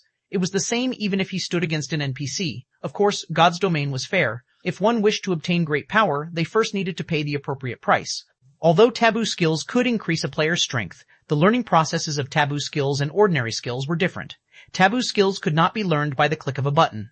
One needed to train with a taboo skill. That's right, they needed to train. Players were required to learn the movements recorded in the skill book, and at the same time fulfill the book's learning requirements. Most importantly, one needed to achieve a completion rate of 90% or above to learn the taboo skill. Moreover, the higher a taboo skill's tier was, the more difficult it would be to learn it. Some taboo skills were so difficult that even expert players could not learn them. Hence, many players who had obtained taboo skills had complained about this in the past. However, there were even more players who gloated over their misfortune. So, what if you were lucky? Even if you obtained a Tier 6 taboo skill, what would it matter if you couldn't learn it? Due to this, taboo skills had become many players' heartache. In the past, many players had no choice but to trade with others for a lower-tiered taboo skill after obtaining a high-tiered taboo skill. After all, there was no point to owning a high-tiered taboo skill if one could not learn it. Fortunately, it is only a Tier 2 taboo skill. If it were a Tier 3 taboo skill, I would have no choice but to treat this thing as a decoration. Shi Feng was very satisfied with the taboo skill Instant Strike. As long as I learn this, I will have a much easier time when I go to the Dark Den. In the past, the most powerful taboo skill Shi Feng had learned was a Tier 3 taboo skill. However, the price and time required for learning one were simply too high. The conditions were not something players at his current level could meet. However, even a Tier 2 taboo skill was extremely difficult for current players to learn. Other than the fact that only Tier 2 classes or above were capable of displaying the full potential of a Tier 2 taboo skill, Tier 2 taboo skills were labeled as Tier 2 because Tier 2 or higher players had a much easier time learning them. In the past, many Tier 3 players had only managed to learn a Tier 2 taboo skill after a lot of struggle. One could just imagine how difficult it was to grasp a taboo skill. Soon, Shi Feng left the Adventurers Association. Currently, Anna was still a classless NPC. She would have to spend the next week building her foundations to become an adventurer. Naturally, Shi Feng would not wait inside the Adventurers Association for an entire week. First and foremost, he needed to learn the taboo skill Instant Strike. After Shi Feng returned to the Candlelight Trading Firm, without hesitation, he entered a private lounge and began studying the skill book. I wonder what the conditions are. Hopefully, they won't be too harsh. 57 to 100% completion rate. Inside the quiet private lounge, Shi Feng impatiently opened the thick and heavy skill book. The moment Shi Feng flipped to the first page of the book, the sound of a system notification rang out by his ears. System, do you wish to bind and learn this skill book? Reminder, skill book cannot be traded once bound. Shi Feng immediately chose to bind the skill book to himself. In the past, many players had bound a taboo skill to themselves without knowing the difficulty of the taboo skill they were about to learn, afraid that the taboo skill would suddenly grow legs and run away. However, such a rash decision had filled many players who had obtained high-tiered taboo skills with deep regret.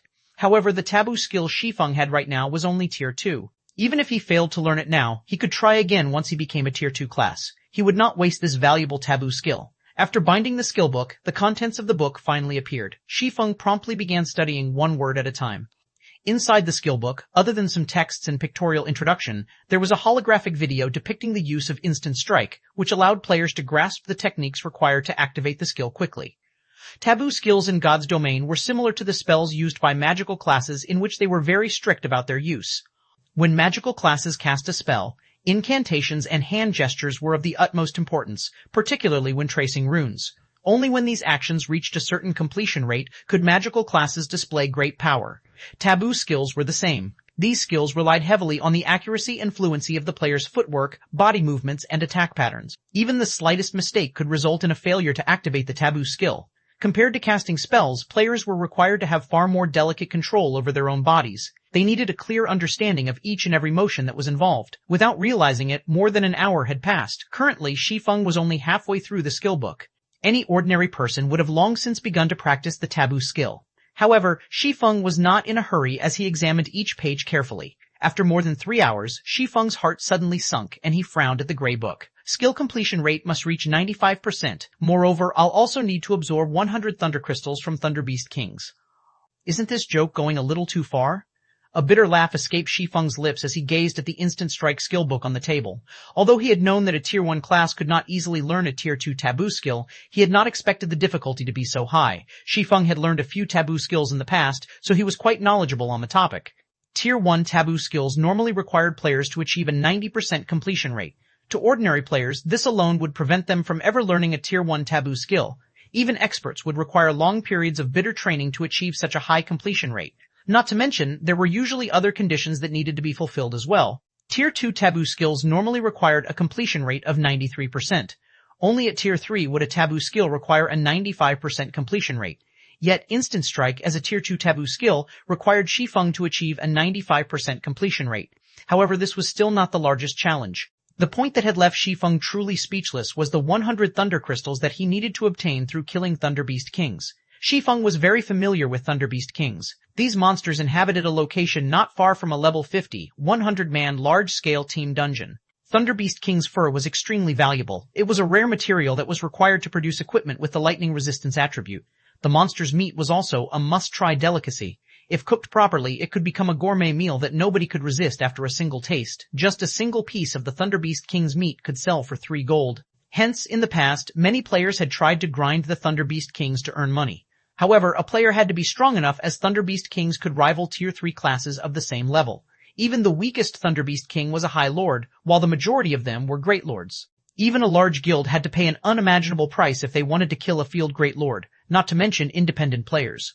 Meanwhile, Thunder Crystals were treasures that the Thunderbeast Kings hid within their bodies. However, the drop rate was not 100%. Instant Strike required 100 Thunder Crystals. Even if Shi Feng sold off Zero Wing, he could not purchase so many Thunder Crystals. Shi Feng was also only level 32 at the moment. He was still a fair distance from reaching level 50. The difficulty of learning Instant Strike could already rival a Tier 3 taboo skill. The skill was definitely at the peak of Tier 2 taboo skills. Am I going to give up like this and complete my quest first? Shi Feng muttered, feeling somewhat disappointed. The epic quest Darkness Descends was not easy.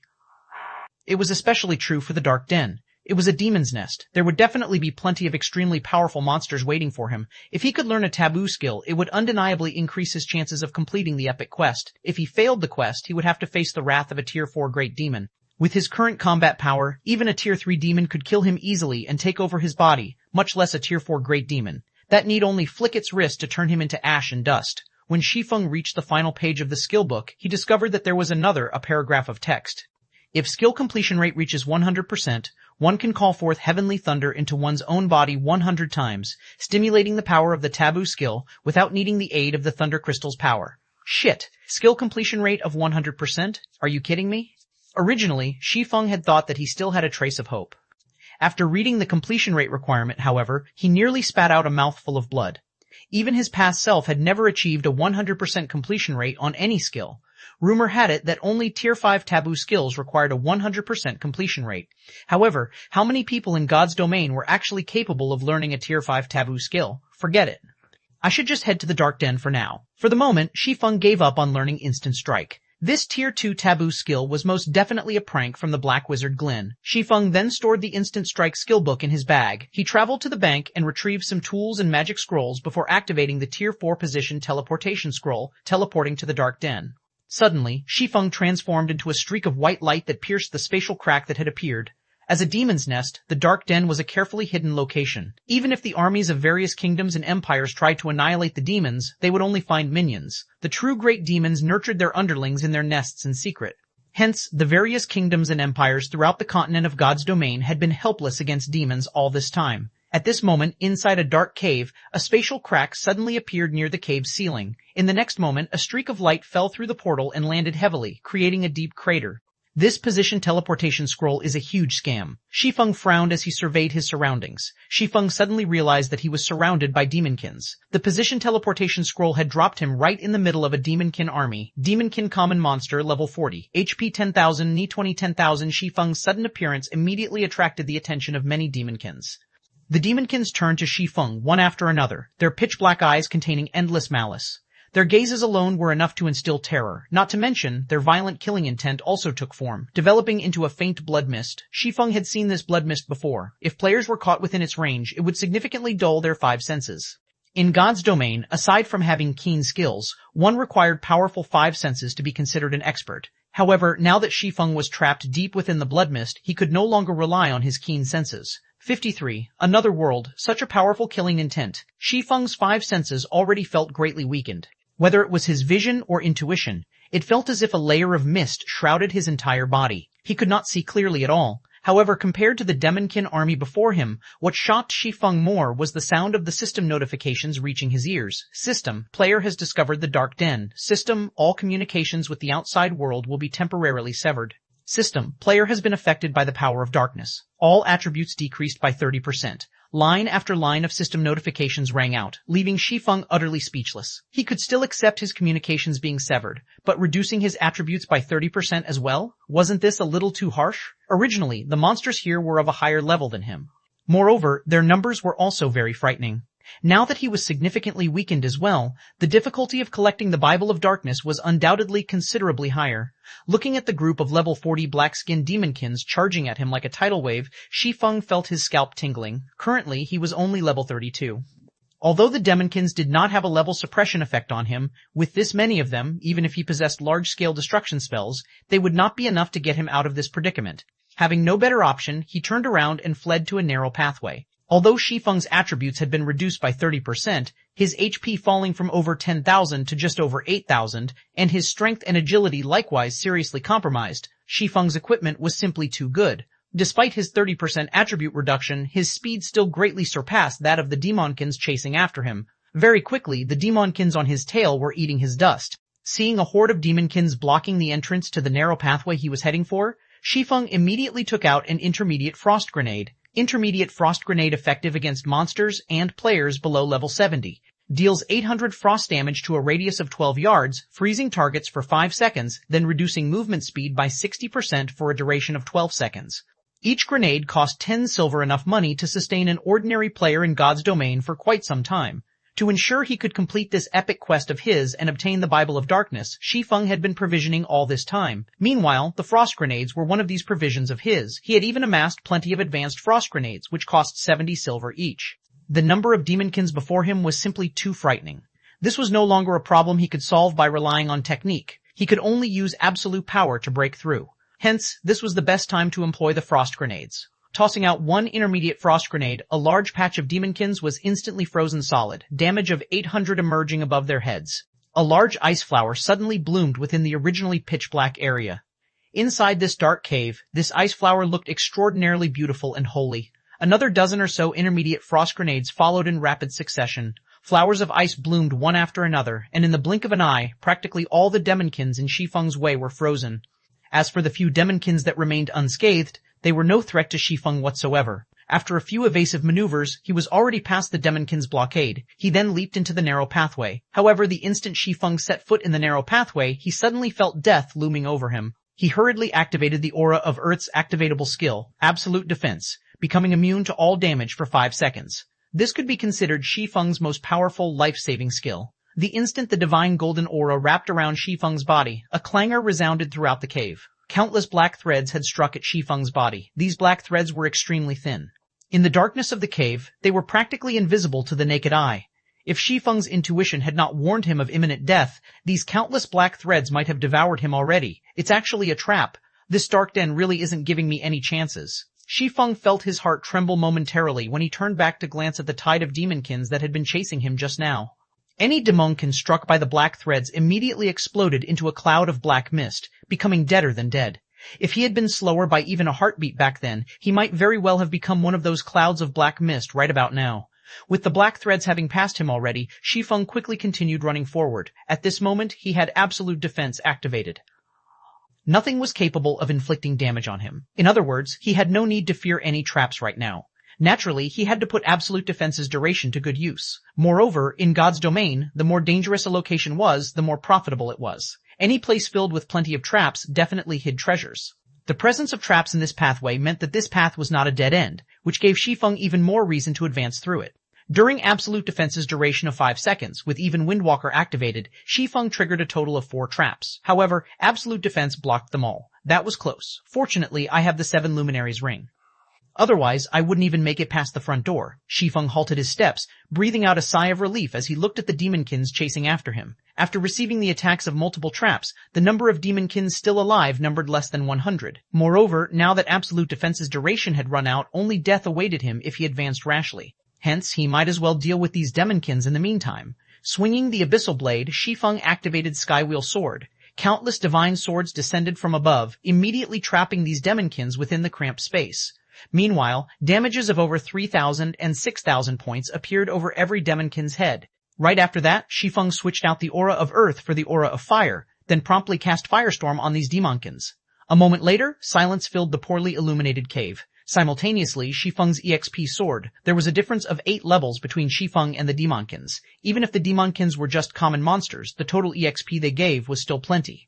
However, at the end of the day, common monsters were still common monsters. They had dropped practically nothing at all, following which, Shi Feng patiently waited for absolute defense's cooldown to end before advancing down the pathway once more. By repeatedly running and stopping, Shi Feng triggered an unknown number of traps before finally arriving at the exit of the narrow pathway. The instant he stepped out of the pathway, his eyes suddenly flinched.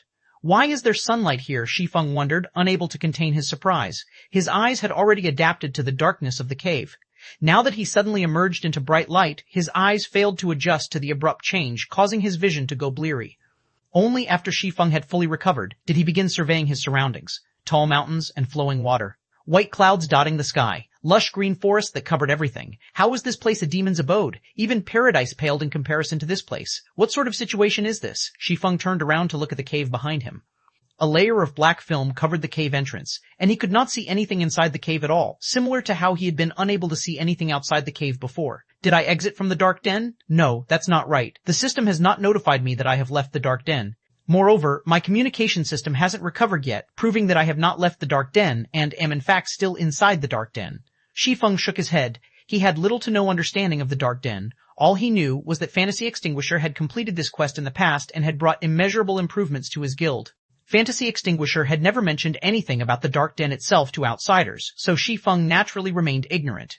Just as Shi Feng was sitting quietly by the cliff outside the cave, the sound of an explosion came from below the cliff. This should be an elementalist's flame spell, Flame Dragon's Roar, right? Shi Feng looked at the massive flame dragon soaring up from below the cliff. Unable to help his surprise, he muttered, "Is there an elementalist battling down below? 574 curse?" The battle below the cliff grew in intensity as more time passed. Aside from the booming of violent elemental mana, there were also thundering roars and the constant clash of metal reverberating in the canyon. That's one intense battle. Seeing the trees being shattered and felled one after another, Shi Feng could not help but take a closer look at the ongoing battle. In the forested canyon, Shi Feng could see a massive shadow moving through the trees. This shadow left a trail of destruction everywhere it passed. Such a powerful monster. Judging from its strength, which allows it to sweep away all obstacles in its path, it should not be any weaker than a chieftain. Shi Feng then jumped off the cliff to take a closer look at the situation below. He had come to the dark den to complete his epic quest. This sudden battle before him might very well have some relation to the quest. Naturally, he had to go check it out. If an ordinary player were to jump down from a cliff that was over 100 meters tall, they would die the instant they landed. However, Shi Feng did not mind. When he was about 20 meters above the ground, he activated gravity liberation, his body suddenly becoming as light as a feather. Due to the immense air resistance, Shi Feng's descent decelerated sharply, so he landed safely.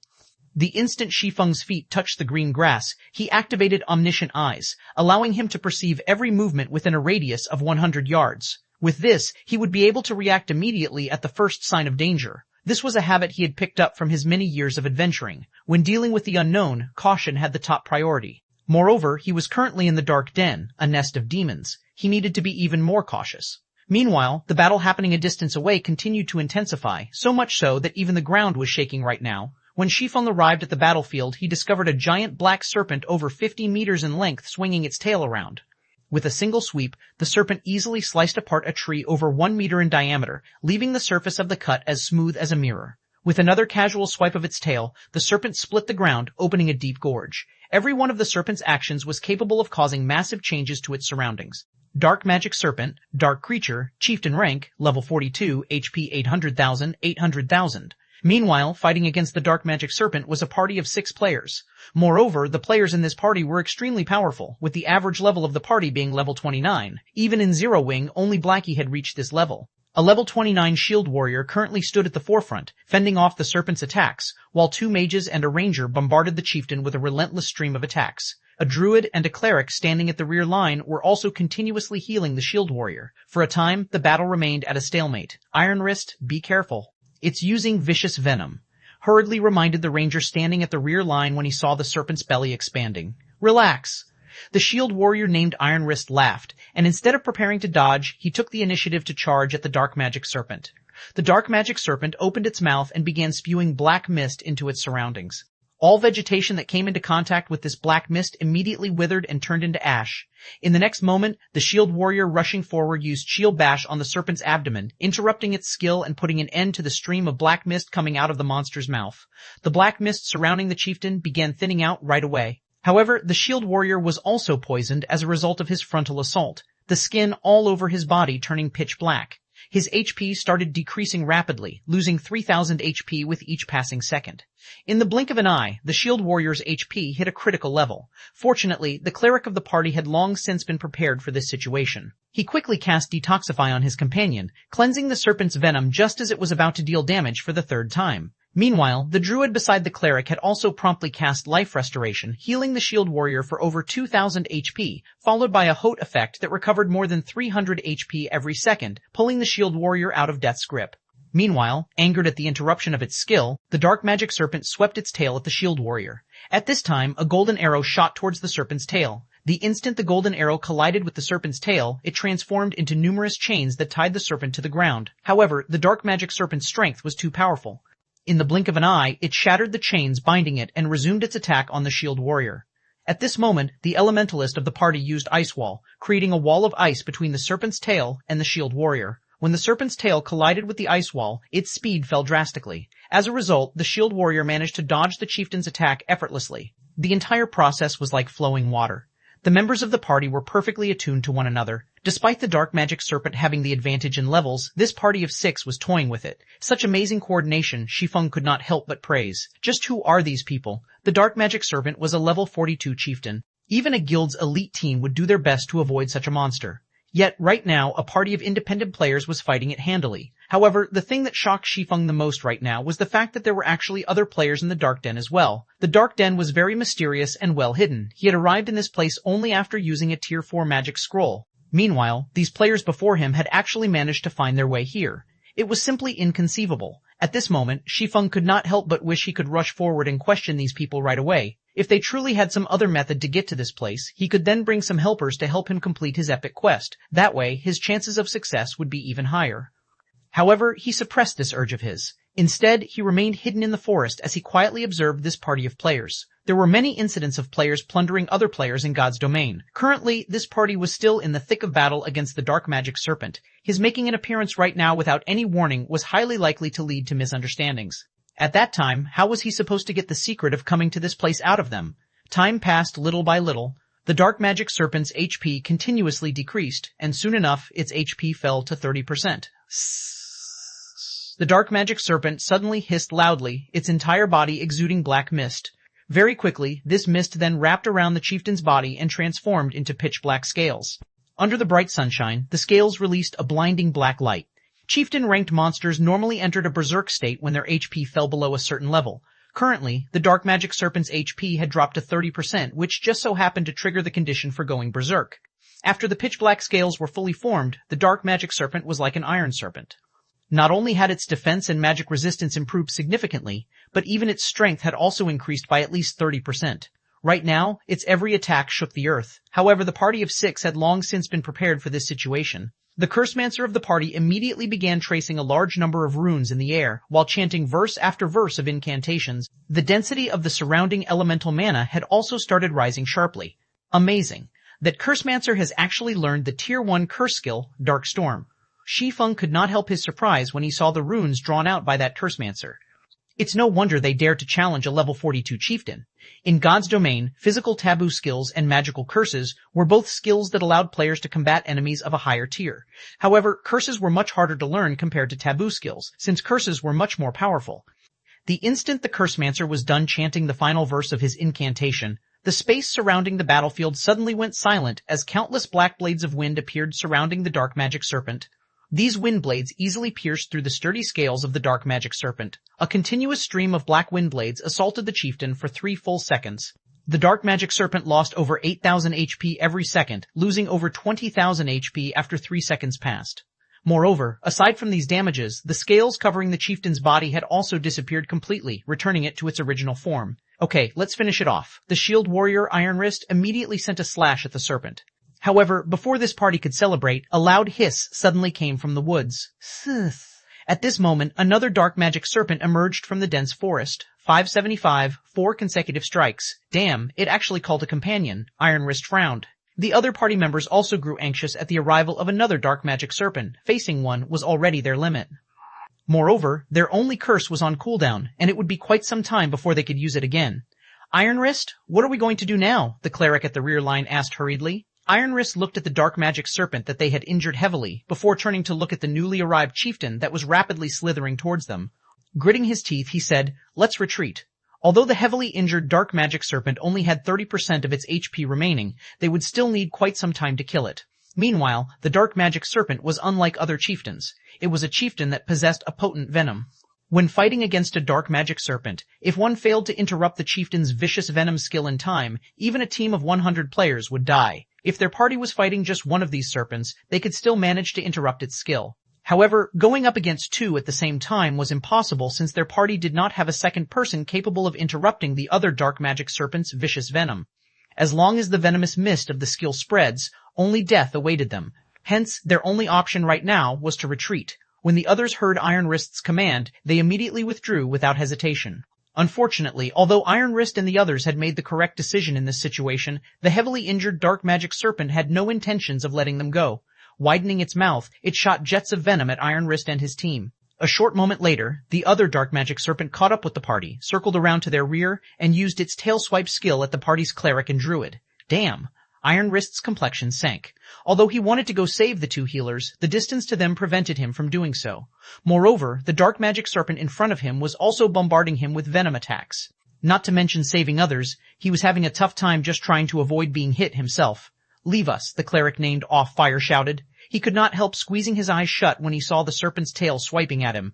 Against a level 42 chieftain like the dark magic serpent, even their party's shield warrior Iron Wrist could only survive 2 direct hits. As for cloth armor classes like them, the chieftain would need only 1 hit to end their lives. Boom, the earth shattered. Why am I still alive? Despite waiting for a long time, Offfire did not feel any pain from the impact of the serpent's tail. He then cracked open his eyes, taking a peek at the dark magic serpent. Immediately, a dumbfounded expression appeared on his face. How is this possible? At this moment, whether it was Offfire or his fellow party members, all of them had their mouths hanging wide open. Standing before Offfire right now was a person. Meanwhile, this person had actually blocked the dark magic serpent's attack using just one hand without so much as taking half a step back. Only, due to the immense force contained within the serpent's tail, the ground beneath this person's feet had shattered. A player had actually managed to overwhelm a level 42 chieftain. This scene was as if someone had stopped a moving truck using a single hand. How could it not be shocking?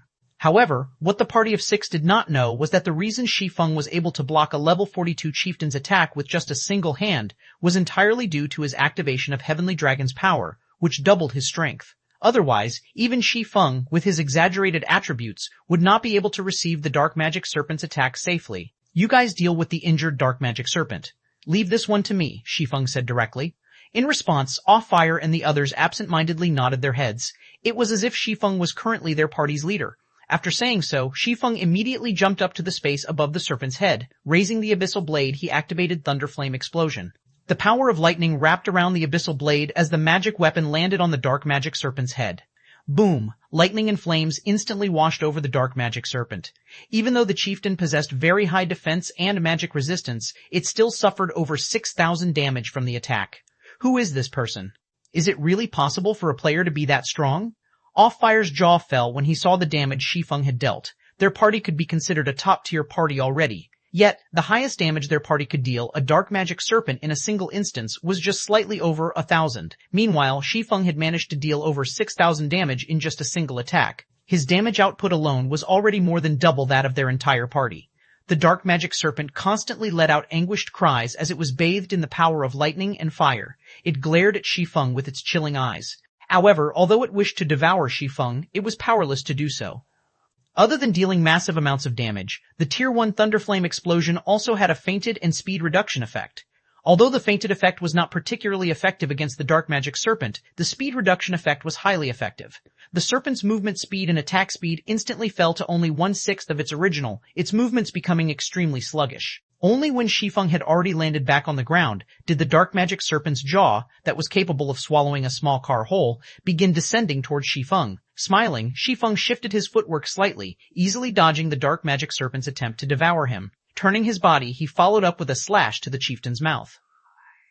The instant he struck the serpent, it went flying, and its head smashed heavily into a tree. As the tree swayed wildly, damage of over 2,000 points appeared above the serpent's head. Such a high defense. It's even higher than an ordinary lord's. Just what kind of monster is this? Shi Feng clicked his tongue slightly.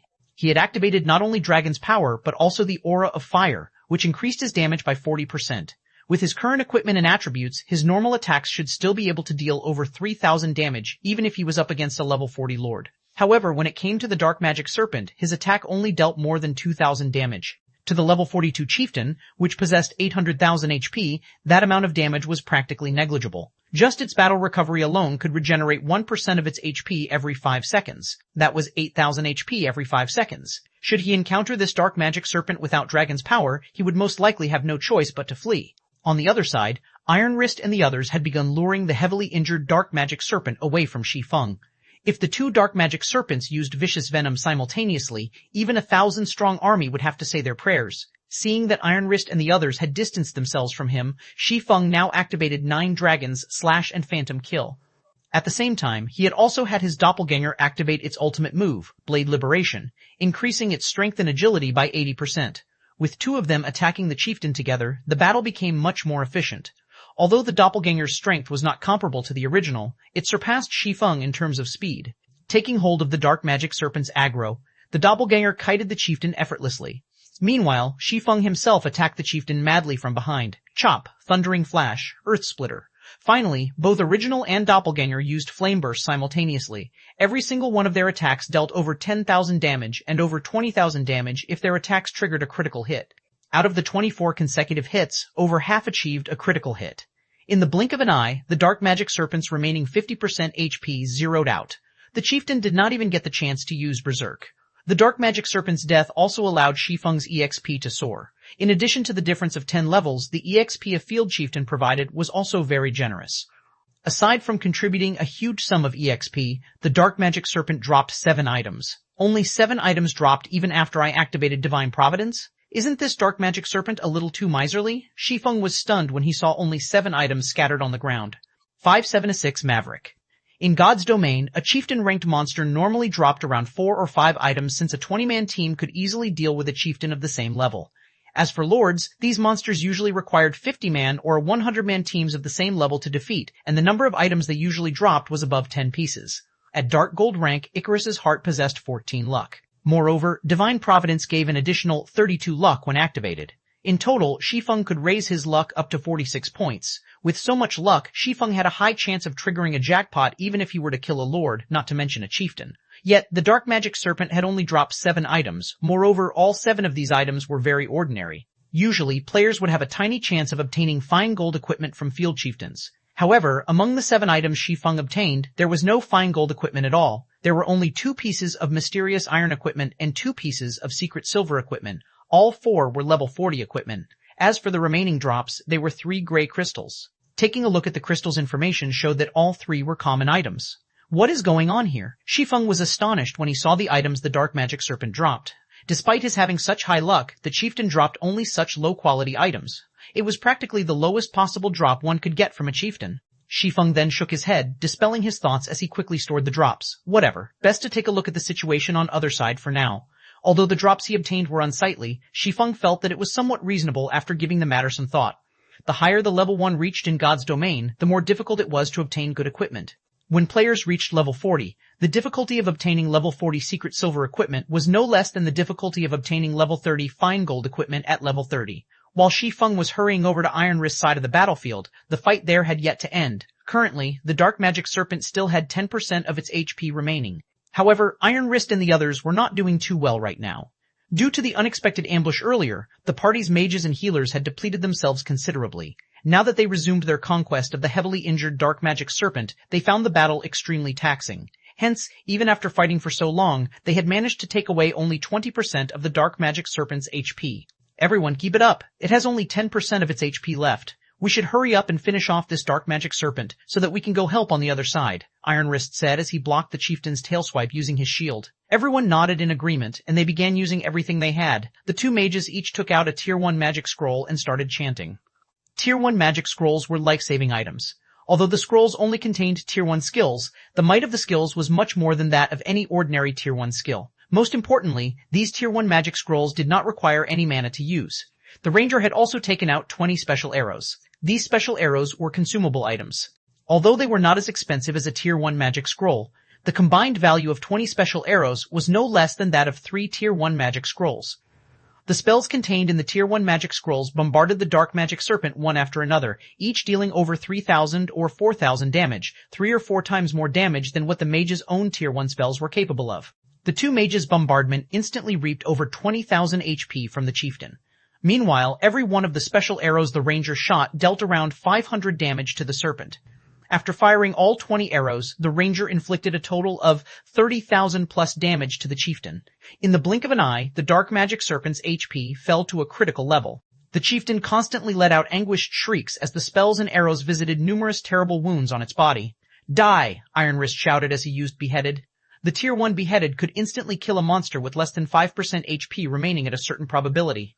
Iron Wrist immediately slashed his saber down on the serpent's head, dealing nearly 30,000 damage to the chieftain and instantly killing it. Sssss. The dark magic serpent hissed one last time before its body fell to the ground. Whew, our win this time sure didn't come easy. I wonder if it dropped.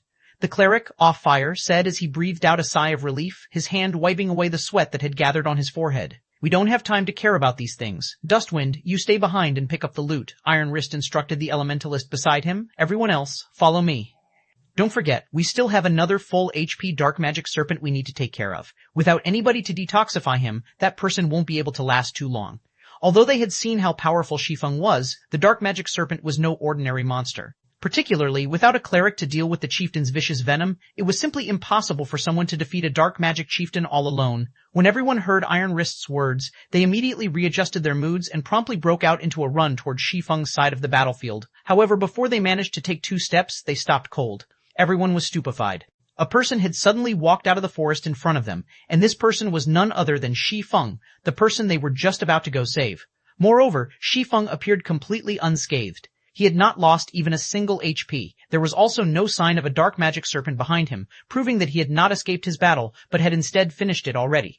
The dark magic serpent had an extensive hunting range. As long as one remained within this region, the dark magic serpent would not give up on its pursuit. In other words, Shi Feng had single-handedly defeated a full HP dark magic serpent. Moreover, he had killed it much faster than they had. The difference in strength between them was simply unimaginable. Is he a monster? Off Fire's eyes widened in disbelief as he looked at Shi Feng walking over slowly. Even our District 5's #1 expert, Punishment Day, isn't capable of such a feat, right? That person is definitely a maverick, a solo expert standing at the peak of all great experts. Once we return, we can go boast to those in the 6th party. Dustwind, the level 28 elementalist, exclaimed, his gaze filled with reverence as he looked at Shi Feng. All right, enough fooling around, stay serious. That person is our 7th party's savior, Iron Wrist said. In fact, just like his companions, Iron Wrist too was inwardly shocked by Shi Feng. It was definitely an honor to be able to become acquainted with such a solo expert out in the fields. While Iron Wrist and the others were happily chatting together, Shi Feng, who had overheard their conversation, grew confused. District 5? This was the first time Shi Feng had heard this term. In addition, Maverick? Did these people not see the guild emblem on his chest? Moreover, looking at the reverence in their eyes, it seemed that what they revered was not his strength, but more of the fact that he was a maverick instead.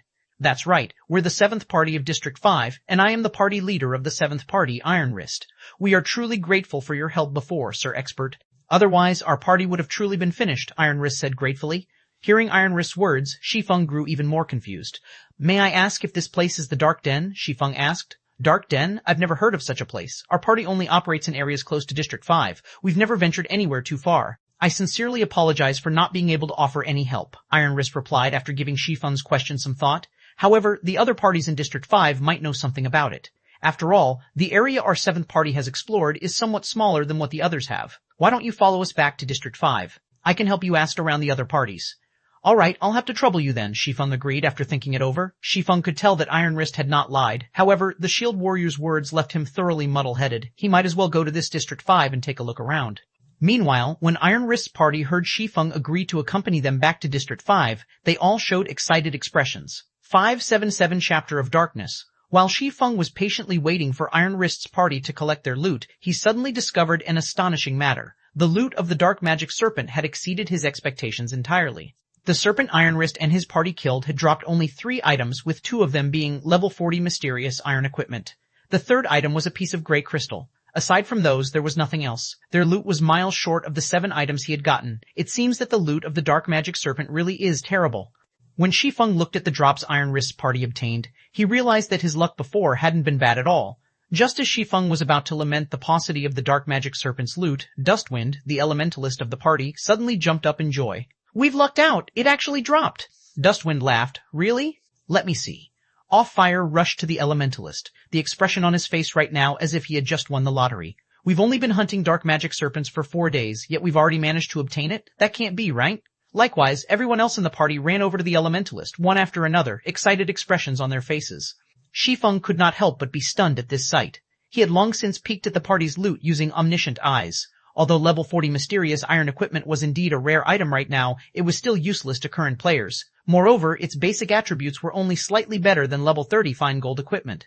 With the strength of Iron Wrist's party, would level 40 mysterious iron equipment be able to even enter their eyes by the time they reached level 40? Was there a need to get this excited? Wah, leader, it really dropped. We've hit the jackpot this time, Off Fire said as he showed off the gray crystal in his hand to Iron Wrist. After Iron Wrist accepted the gray crystal, he took a look at it before gritting his teeth and passing it to Shi Feng, saying, "Brother Expert, you saved our 7th party. We don't really have anything we can offer to you in gratitude, so please accept this soul crystal on our behalf." Shi Feng was stunned momentarily. He then said, "Instead of giving me this item, I hope that Brother Iron Wrist can help me ask around on some matters. You can take this item as remuneration for your efforts. This won't do. The value of a single soul crystal far surpasses the price required for us to ask around for information." Iron Wrist refused. He then pondered slightly before continuing, "Why don't I use gemstones of equal value to trade for it?" Gemstones were not foreign to players of God's domain. One could say that they were one of the hard currencies of God's domain. They could be inlaid into equipment to improve said equipment's attributes. However, during the initial stages of God's domain, gemstones were extremely rare. Hence, the prices for these items were also very high. Currently, a single Tier 1 gemstone, which was capable of increasing a single attribute by 3 points, cost around 10 silver. As for Tier 2 gemstones, capable of increasing a single attribute by 6 points, they cost around 90 silver. Among the variety of Tier 2 gemstones, the ones that increased strength, agility, or intelligence could sell for up to 1 gold. To current players, the best gemstones obtainable right now were Tier 2 gemstones. Sure, Shi Feng agreed. Great, our party has a total of 23 Tier 2 gemstones and 89 Tier 1 gemstones. However, we don't have too many on hand right now, most of them are in our warehouses. Can I pass you the remaining ones after we return to the district? Iron Wrist asked, somewhat embarrassed. Shi Feng was greatly shocked by the Shield Warrior's offer. If he sold all these gemstones, he could get roughly 30 gold in total. Moreover, that 30 gold was only part of the soul crystal's actual value. Since Shi Feng had already promised to exchange it, he naturally would not regret his decision. Hence, he promptly accepted all the gemstones Iron Wrist currently had on him. Shi Feng could tell how desperate Iron Wrist and his party members were for the gray crystal. Moreover, it seemed that they had come here solely to farm for this soul crystal. In any case, Shi Feng had no use for this item right now. He also had another 3 crystals sitting inside his bag. If he really needed more in the future, he could simply come and kill more dark magic serpents. With divine providence, he could easily obtain plenty of soul crystals. Following which, Shi Feng accompanied Iron Wrist and the others back to District 5. To put it simply, District 5 was an area enclosed within a gigantic magic array. There was a small town inside this area, and the number of players residing within this town was relatively low. Although there were not many players here, the players had very high levels. Every one of them was level 26 or above. They were higher leveled than even the elite players of guilds. Moreover, the equipment these players wore were of very high quality, with the weakest being mysterious, iron equipment, and the majority being secret silver equipment. Only the elite members of Zero Wing could possibly compare to these ordinary players. Why aren't there any NPCs guards here? Shi Feng could not help but ask. After surveying the streets for a while, he had not seen any NPC guards whatsoever. NPC guards were normally used to maintain town security and to prevent fights between players. Not having any NPC guards was not good news to ordinary players. NPC guards? What's that? Iron Wrist asked curiously. They're NPCs meant to maintain the security of the town and prevent players from trying to kill each other, Shi Feng replied, surprised. District 5 doesn't have such NPCs, as we're inside a safe zone. Within the safe zone, no player can attack anyone, hence, town security is very high. Moreover, our District 5 is very powerful. We've accumulated enough soul crystals to even establish a new training facility already. On the other hand, Districts 6 and 7 are only able to defend themselves against monster assaults, Iron Wrist proudly explained. I see. Shi Feng nodded. He more or less understood what was going on now. God's domain was an extremely mysterious game. The main God system was also constantly expanding God's domain itself. Depending on the region a player resided in, the gameplay they experienced would indeed be somewhat different. Shi Feng had encountered such situations a few times in the past, only he had not expected the gameplay here to be this different from where he came from. It felt as if the players here were playing a city-building game, protecting and developing the cities they belonged to. This was just like how a guild would establish their own town or city. However, there was yet to be a single guild capable of constructing their own city. Soon, Iron Wrist and his party set out to help Shi Feng gather information related to the Dark Den. Meanwhile, Shi Feng himself went to a bar to collect information about this place. Did you hear? Our few districts have recently joined forces and are preparing to go on a crusade against Gloomy Valley. The crusading army is currently recruiting members as well. As long as we can get rid of the Great Lord Noya inside Gloomy Valley, we will be able to open up new maps, a guardian knight inside the bar said to his companions after taking a sip of red wine. I heard that the top 10 parties of our District 5 can join the crusading army directly. Unfortunately, my party is ranked more than 50, and we'll have to pass a test if we want to join the coalition, an assassin said with disappointment. That's right, as long as we can defeat the Great Lord, we will be able to obtain the Chapter of Darkness. At which point, the monster assaults will become much easier to handle. For a time, everyone inside the bar discussed matters related to Gloomy Valley. Chapter of Darkness? Shi Feng suddenly thought about the Bible of Darkness when he heard about the chapter of Darkness. Is there some sort of connection between the two? His quest required him to obtain the Bible of Darkness. However, he had no clue as to how he should go about doing so. Meanwhile, the chapter of Darkness could possibly be an important clue. It seems that I'll have to make a trip to Gloomy Valley myself, Shi Feng quietly muttered. 5078 District 5 time passed little by little. Before he knew it, Shi Feng had spent over an hour inside the bar already. Although he had not done anything in particular, he had gained an enormous harvest. The bar was somewhere players often conversed and exchanged information with each other, so collecting information was effortless, particularly information regarding District 5. After going through the information he had, Shi Feng finally understood what kind of place District 5 was. He could not help but admit that it was similar to the real world. To put it simply, District 5 was a simple shelter that allowed players to stay at a close distance to high-leveled monsters, removing the need to waste large amounts of time on travel. As there were no teleportation arrays here, players had to rely on their own 2 feet to get anywhere. Due to the large number of ferocious monsters in the area, players would generally form parties when venturing into the fields, not daring to go solo. Any player capable of moving solo in the fields was an expert among experts. These solo players were known as mavericks, and they were the definition of strength, hence they were admired by many players. Besides that, shelters also served as a defensive measure against monster assaults because the nights in this place was extremely terrifying. How terrifying were they? At nighttime, monsters would group up and actively assault players. Even a 100-man team would not survive without the protection of the shelter. Moreover, even if players were inside the shelter, they still needed to face the tsunami of monsters. Hence, the players here had no choice but to work together to fend off these monsters. If the shelter were compromised, then the activity range of players would be similarly affected. They would have no choice but to move their base of operations to a lower-level region. In the future, if they wished to grind high-level monsters, they would have to waste a lot of time traveling from a low-level region to a high-level region. Meanwhile, the nights here were longer than days. Out of the 48 hours in each day, 30 hours consisted of nighttime with only 18 hours of daytime. The time available for players to level up and improve themselves was much more limited. This situation further emphasized the importance of shelters. After all, if players were to waste 8 to 9 hours on travel every day, how were they supposed to level up? Nevertheless, it was this dire situation that allowed the players here to have very high levels. District 5 was one of the shelters located in a high-level region. The players here did not have to waste a large amount of time on travel to encounter high-level monsters, go to high-level dungeons, or take on high-level quests.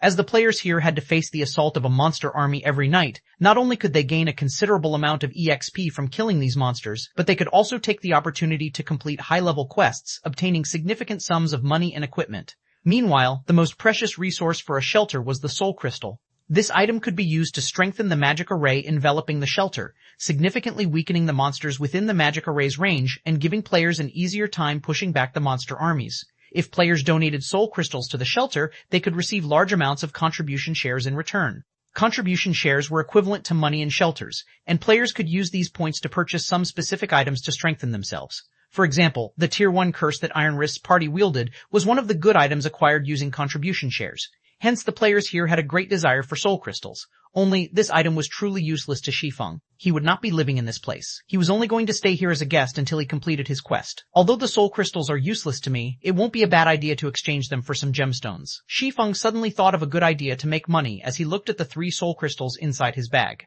Compared to the outside world, gemstones were much more easily obtained in this place. During the monster attacks at night, there was no lack of chieftain and lord-ranked monsters. Chieftains had a high chance of dropping Tier 1 gemstones, while lords might even drop Tier 2 gemstones. Hence, the supply of gemstones here was much higher. In the outside world, players very rarely had the chance to inlay gemstones into their equipment. In here, however, it was very normal for players to have all the equipment on their bodies inlaid with gemstones. As a result, the basic attributes of the players here were much higher than those of players in the outside world. Meanwhile, the prices of gemstones here were also much cheaper. Outside, each Tier 1 gemstone sold for 10 silver, whereas Tier 2 gemstones sold for 90 silver to 1 gold per piece. In here, however, 5 silver could buy a Tier 1 gemstone, whereas Tier 2 gemstones only cost around 40 silver. As for soul crystals, each piece could sell for up to 40 gold. Even then, players would still fight to buy it. The drop rate of soul crystals was abysmally low, and only chieftains that were level 40 or above had a slightly higher drop rate. This was also the reason why Iron Wrist's party had gone hunting for chieftains over level 40. By the time Shi Feng was done compiling the information he had gathered, Iron Wrist had also entered the bar together with a silver-armored guardian knight. The instant this bearded man with thick eyelashes entered, the bar fell silent. Every player inside the bar immediately turned to look at this guardian knight one after another. What's the party leader of the third party, Discipline Paradise, doing here? Is Discipline Paradise here to recruit members? How could it be? That's the third party of our District 5. Even if he were recruiting more members, he would choose from their list of available candidates first. Why would he come to a bar looking for members? I heard that the 6 official members of the third party have all learned Tier 1 curses and taboo skills. They can go out to grind without fear even during the night. That's right, the third party's strength is currently the closest to the first party. It is highly possible that, after the next ranking battle, Discipline Paradise will become the leader of the second party. Everyone inside the bar looked at the silver-armored knight with gazes of admiration and reverence. In a shelter, the higher ranked a party was, the more resources they could obtain.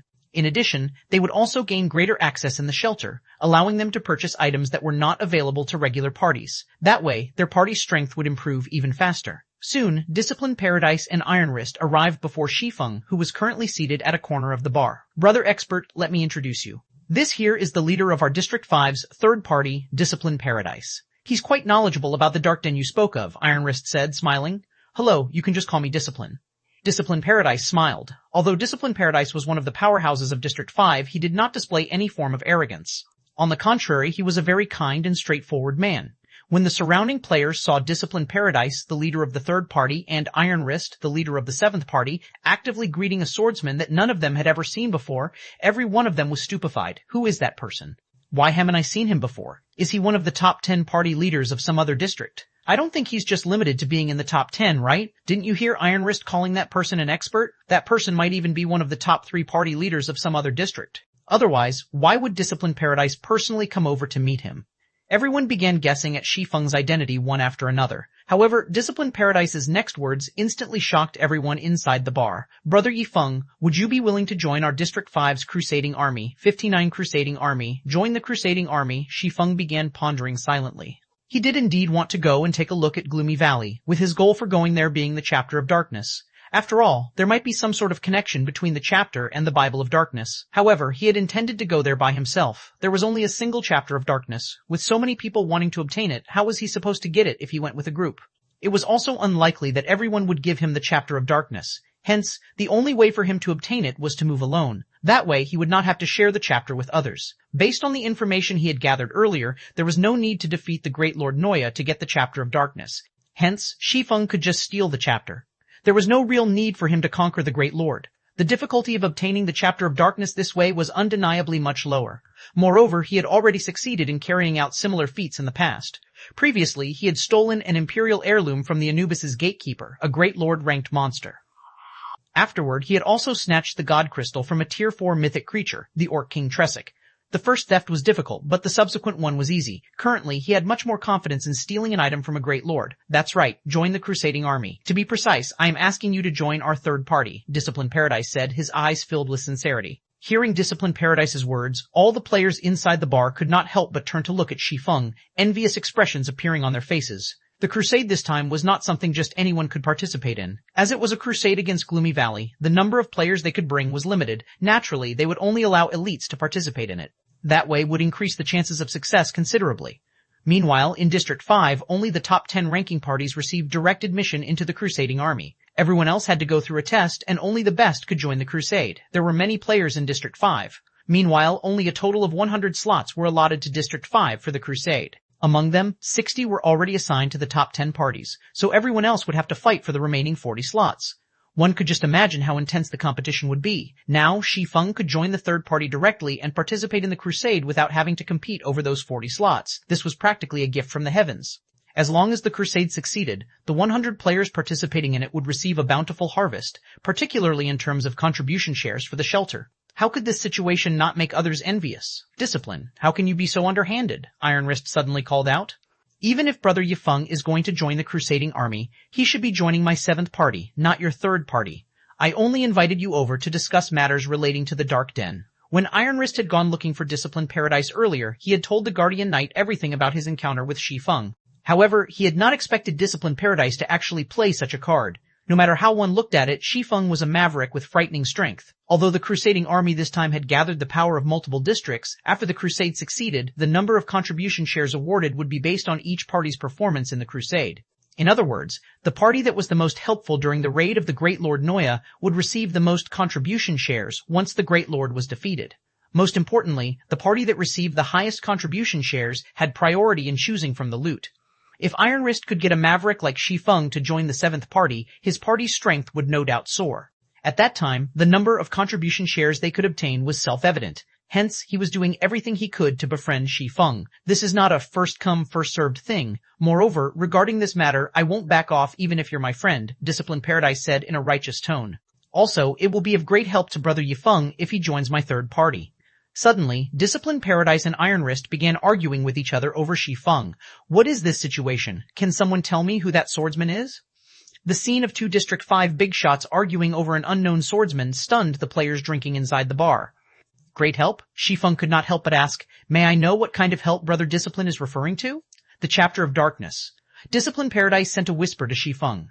This item serves a huge purpose for shelters. However, it is also closely related to the Dark Den. From the information I gathered, the Chapter of Darkness is a key meant to open the Dark Den. Since Brother Yifeng wishes to go to the Dark Den, you will naturally have to obtain the Chapter of Darkness. However, the Chapter of Darkness is in the Great Lord Noya's hands. If one wishes to obtain it, they will have to either kill or steal the chapter from the Great Lord. Only, the latter option is practically impossible. The only feasible method to gain the chapter is to kill the Great Lord. As long as Brother Yifeng joins our party, we will definitely have a chance to become the top contributing party in the crusade. At that time, we can choose the Chapter of Darkness as our reward. I will then use the Chapter of Darkness to open the Dark Den for Brother Yifeng. What does Brother Yifeng think about this? So that's the case. Shi Feng suddenly came to a realization. Nodding, he said, all right then, I'll agree to your proposal. However, I wish to change the conditions a little. Change the conditions? Discipline Paradise asked, slightly worried. What conditions? You can't be wanting the Chapter of Darkness itself, right? The Chapter of Darkness had only 2 functions, empowering the magic array of a shelter and opening the Dark Den. To a maverick, the first function was obviously useless. This was also the reason why Discipline Paradise had come looking to cooperate with Shi Feng. Rest assured, I don't want the Chapter of Darkness. Only, if I manage to obtain the Chapter of Darkness by myself, what will you use to exchange for it? Shi Feng asked secretly. Obtain the Chapter of Darkness by yourself. How can that be possible? Discipline Paradise asked, stunned. I am only saying if, Shi Feng laughed. If you manage to get the Chapter of Darkness by yourself, I will definitely provide you with sufficient remuneration. Taboo skills, curses, top-tier equipment, whatever, as long as you are willing to exchange it. Discipline Paradise did not know what was going through Shi Feng's mind, but if he could obtain the Chapter of Darkness, it would be of great help to their party. Hence, he was willing to pay any price for it. Shi Feng was slightly stunned after hearing Discipline Paradise's words. Exchange taboo skills can be traded? Shi Feng asked softly. Discipline Paradise nodded. Of course. Only, the price required to do so is somewhat high. However, for the Chapter of Darkness, I am willing to pay 6 Tier 1 taboo skills. 6? Shi Feng shook his head. If I obtain the Chapter of Darkness, I want to exchange it for a Tier 1 taboo skill for every class, as well as the activation of the Dark Den. Can you really do it? Discipline Paradise asked in surprise. A Tier 1 taboo skill for every class, this price was indeed frightening. Even for Discipline Paradise, this was a very steep price. The Chapter of Darkness was merely a dark gold item with a somewhat special function. In truth, it was worth only 7 or 8 pieces of dark gold equipment. Meanwhile, the value of a taboo skill was no less than a piece of dark gold equipment. Since there was a total of 12 major classes, that meant a total of 12 taboo skills equivalent to 12 pieces of dark gold equipment. Dark gold equipment was considered a luxury item for any party. If one had to give away 12 pieces all of a sudden, any party would feel a sting in their hearts. However, compared to this painful price, what Discipline Paradise was most concerned about was whether or not Shi Feng could obtain the Chapter of Darkness. 580 Abyssal Upgrade. In response to Discipline Paradise's question, Shi Feng only smiled while remaining silent. Receiving such a reply from Shi Feng, Discipline Paradise didn't get angry. His eyes glowed with excitement. Instead, his trust in Shi Feng growing even stronger.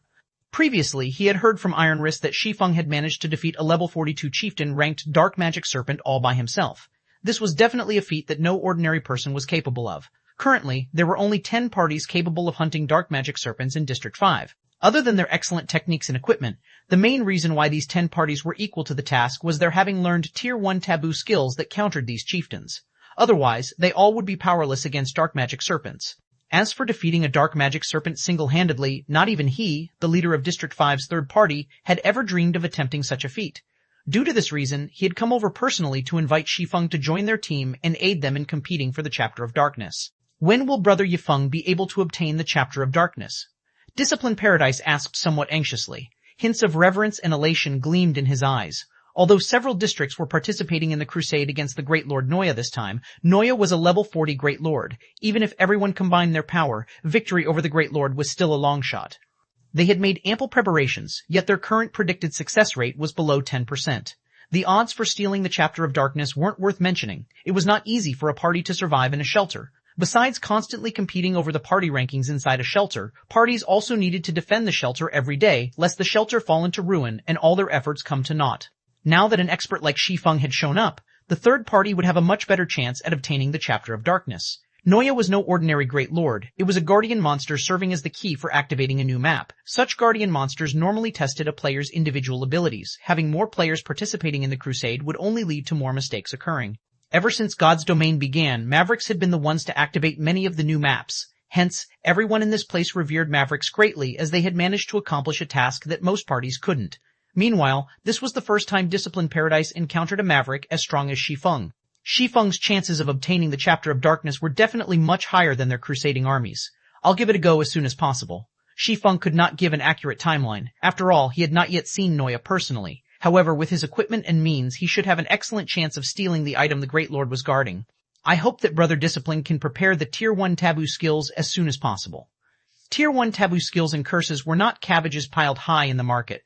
Based on the information Shi Feng had collected, out of the tens of thousands of players in District 5, only the top 5 parties possessed 6 or more Tier 1 taboo skills and curses. Iron Wrist's 7th party had 2, however currently only one of his members had succeeded in learning a Tier 1 curse. One could just imagine how difficult it was to obtain Tier 1 taboo skills and curses. Brother Yifeng can rest assured on this point. As long as you succeed in getting the Chapter of Darkness, I will definitely hand over 12 Tier 1 taboo skills. Discipline Paradise laughed confidently, following which, Discipline Paradise shared with Shi Feng specific information regarding Noya. Unfortunately, Shi Feng and Discipline Paradise's conversation in a private chat dismayed Iron Wrist, who was seated beside the two. However, seeing how Discipline Paradise, the leader of the third party, was acting so respectfully with Shi Feng, Iron Wrist also could not help but feel a little prideful. After Discipline Paradise left, Shi Feng looked at the depressed shield warrior and said, "Brother Iron Wrist, can I get you to help me with something? Brother Yifeng, please don't hold back. You are our party's savior." "If you have anything you need help with, just tell me," Iron Wrist assured, clapping his chest. "Can you help me exchange these soul crystals for some level 30 fine gold ranked or above weapons?" Shi Feng asked as he took out 3 gray crystals from his bag. "Heavens! You actually have so many soul crystals." Iron Wrist's eyes nearly fell out of their sockets when he saw the 3 soul crystals Shi Feng produced. He finally realized why Shi Feng seemed to care little about soul crystals before. In order to obtain just 1 soul crystal, their 7th party had spent several days hunting dark magic serpents. In the end, they had gotten one only by sheer luck. He had even shown off their party's harvest in front of Discipline Paradise. Yet now, Shi Feng just casually took out 3 soul crystals. Seeing that Iron Wrist was still silent after quite some time, Shi Feng could not help but ask, "Has nobody managed to obtain level 30 fine gold weapons yet?" The players residing in District 5 were very high-leveled. The high-ranking parties often challenged monsters of higher levels. Although only a few parties were capable of defeating level 40 monsters, there should be plenty that could handle monsters that were level 30 or so. Shi Feng had also seen plenty of players selling level 30 bronze and mysterious iron equipment on the streets earlier. Moreover, they were selling the items very cheaply. This was a scene that had yet to appear in White River City. However, after giving it some thought, Shi Feng found it to be reasonable. The players here were killing monsters day in and day out, especially since monster armies attacked the shelter at night. They were improving their combat techniques daily. In addition to other factors, such as gemstones, challenging monsters of a higher level was routine. However, while the players here found it very normal to fight against monsters of a higher level, it was a different story for the players outside the Dark Den. Players outside preferred to grind monsters of a lower level whenever possible. They definitely would not choose to grind monsters that were of the same level as, or even higher level than, they were, as doing so would mean increased risk. As a result, players outside the Dark Den improved their combat techniques and upgraded their equipment at a much slower rate. That's not it. Brother Yifeng, do you really want to exchange soul crystals for weapons? That's just such a waste. Although the market value of a soul crystal is equal to 1 level 30 dark gold weapon or 5 fine gold weapons, no one who manages to obtain a soul crystal would exchange them for equipment or weapons. After all, weapons and equipment will depreciate with time. On the other hand, the contribution shares one can acquire with soul crystals will never lose their value. The true value of a soul crystal is far above a level 30 dark gold weapon. It will be an even greater loss if you exchange it for level 30 fine gold weapons, Iron Wrist advised. The shield warrior's words rendered Shi Feng somewhat dumbfounded. Soul crystals were really of no value to him. On the other hand, the value of fine gold and dark gold weapons was much higher. As for why he wanted these weapons, he was planning to upgrade the Abyssal Blade to level 30. A level 40 Great Lord was no pushover, and it would be to Shi Feng's benefit to increase his combat power as much as possible. As a magic weapon, the higher leveled the Abyssal Blade was, the higher its attributes and quality would be. When Shi Feng first obtained the Abyssal Blade, the magic weapon's attributes were only equal to a secret silver weapon. Now that the weapon was level 25, its attributes were already above Dark Gold rank. If Shi Feng upgraded it to level 30, it might reach the standard of an epic weapon. A level 30 epic weapon would definitely push his combat power up to a whole new level. At that time, he would have much more confidence in stealing the Chapter of Darkness. Seeing how Shi Feng was insistent on exchanging his soul crystals for weapons, Iron Wrist had no choice but to comply and think of a way to carry out the Maverick's wishes. An hour or so later, Iron Wrist had managed to exchange the 3 soul crystals for 1 level 30 Dark Gold weapon and 11 level 30 Fine Gold weapons. After Shi Feng received the weapons, he parted ways with Iron Wrist and went searching for a secluded location. The commotion the Abyssal Blade caused with each subsequent evolution grew increasingly larger. Now that Shi Feng was about to upgrade the magic weapon to level 30, the aftermath would definitely alarm the entire District 5. Not wanting to attract any attention to himself, Shi Feng had no choice but to head for an out-of-the-way spot. Devour. Shi Feng chose to upgrade the Abyssal Blade upon arriving at a wilderness with no other players around. 581 Epic Weapon. The moment Shi Feng's finger made contact with the system window, the pitch-black Abyssal Blade released a dragon's roar. The deafening roar sounded as if an actual dragon stood before Shi Feng right now. With such a ferocious roar, even the birds in flight were petrified, falling out of the sky one after another. Immediately after letting out the dragon's roar, the Abyssal Blade struggled free from Shi Feng's hand and flew into the air. In the blink of an eye, the pitch-black Abyssal Blade transformed into a cloud of black mist that devoured the 11 sacrificial weapons. As it consumed the weapons, Shi Feng could also hear a strong heartbeat coming from the black mist. It was as if an ancient creature was awakening. A terrifying aura washed over Shi Feng and his surroundings, the nearby greenery even withered. Why is there such a huge difference in power from the last evolution? Shi Feng looked at the black mist floating in midair, frowning. Is this the beginning of a backlash? Shi Feng had never witnessed or heard any details about the backlash of a magic weapon before. In the past, players who obtained magic weapons had never disclosed any information regarding backlashes. They only advised others to stay as far away as possible from magic weapons. The pressure the Abyssal Blade was currently emitting was incredibly terrifying. Back when Shi Feng upgraded the magic weapon to level 25, he could still move about relatively easily under the aura the weapon emanated. Now, however, even motion was a luxury. He could only stand still and watch quietly as all of this happened. After a while, the magnitude of the heartbeats gradually increased. The black mist in the sky also took the shape of a black heart. Meanwhile, with this black heart as the core, a vaporous phantom of a black dragon appeared. The black dragon silently looked down on Shi Feng, a human-like playful expression contained within its blood-red eyes.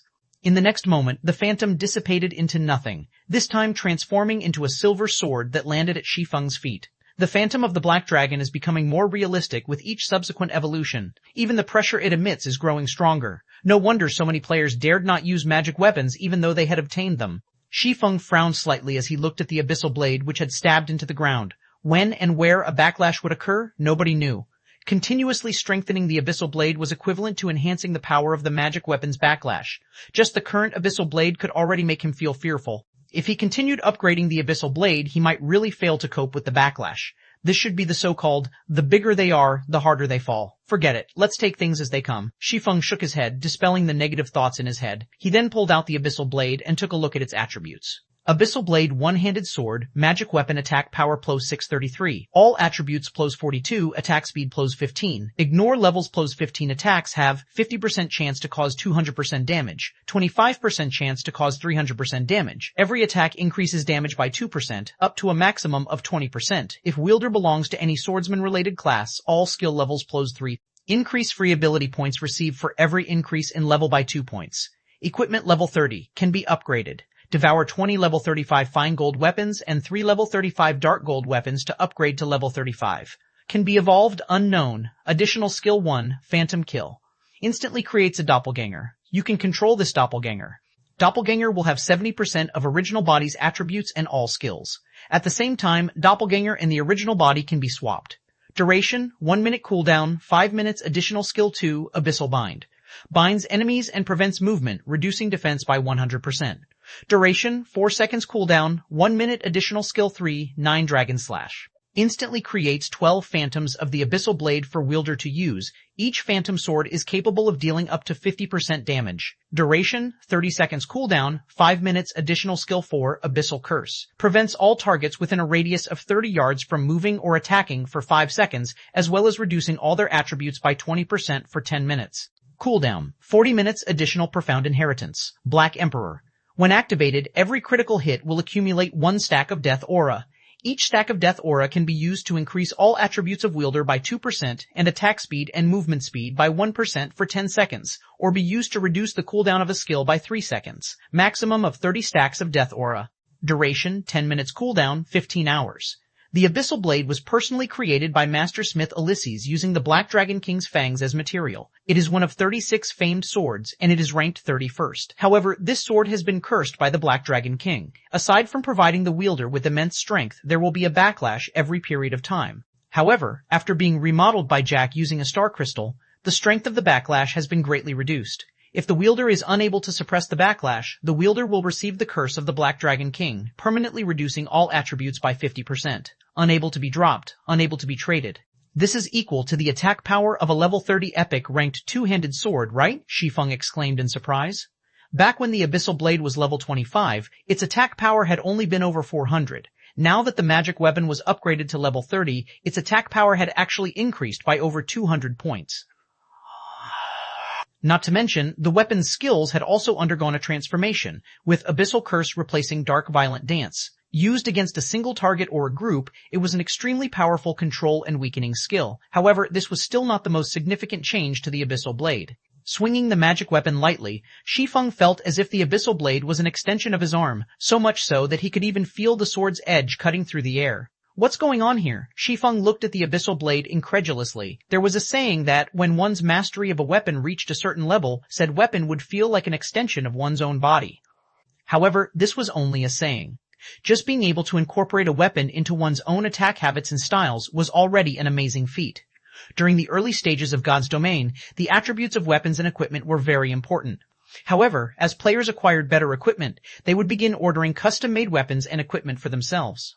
Even if 2 items possessed the exact same attributes, most players would choose equipment custom-made to their requirements over the other. Why was this so? The reason was very simple, the far greater ease of harmonization to their habits and styles. For this reason alone, players were willing to spend as much money as necessary. If a player possessed a high compatibility rate with the weapons they wielded, their attacks would flow much more smoothly. Most importantly, a weapon with good compatibility could improve a player's skill completion rate. This was also the reason why, during the later stages of the game, many players chose to discard ready-made epic weapons and, instead, were adamant in paying an astronomical sum to hire a master or grandmaster forger to produce a custom-made epic weapon for themselves. It was all because custom-made weapons and equipment possessed a much higher compatibility rate.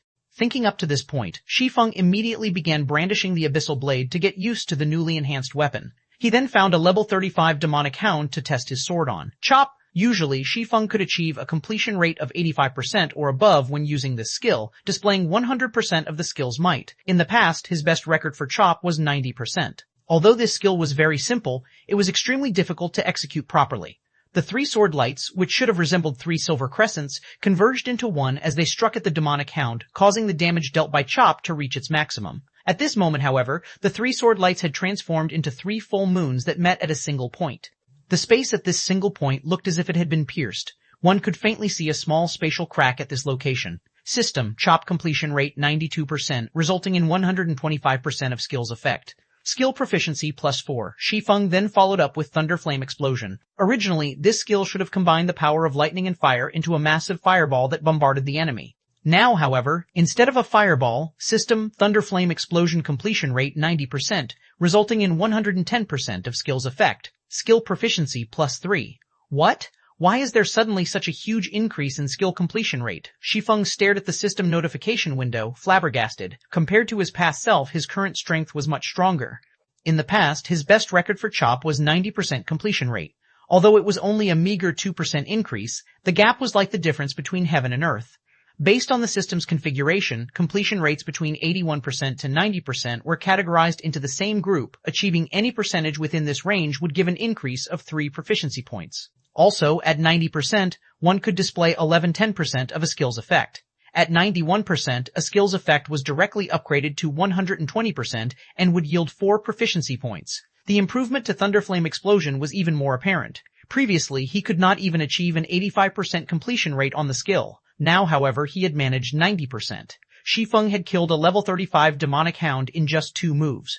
It's no wonder many had said magic weapons possessed frightening power, and many experts could not bring themselves to divest their magic weapons in the past. So this was the case. Shi Feng's heart was pounding madly as he looked at the level 35 demonic hound he had just annihilated.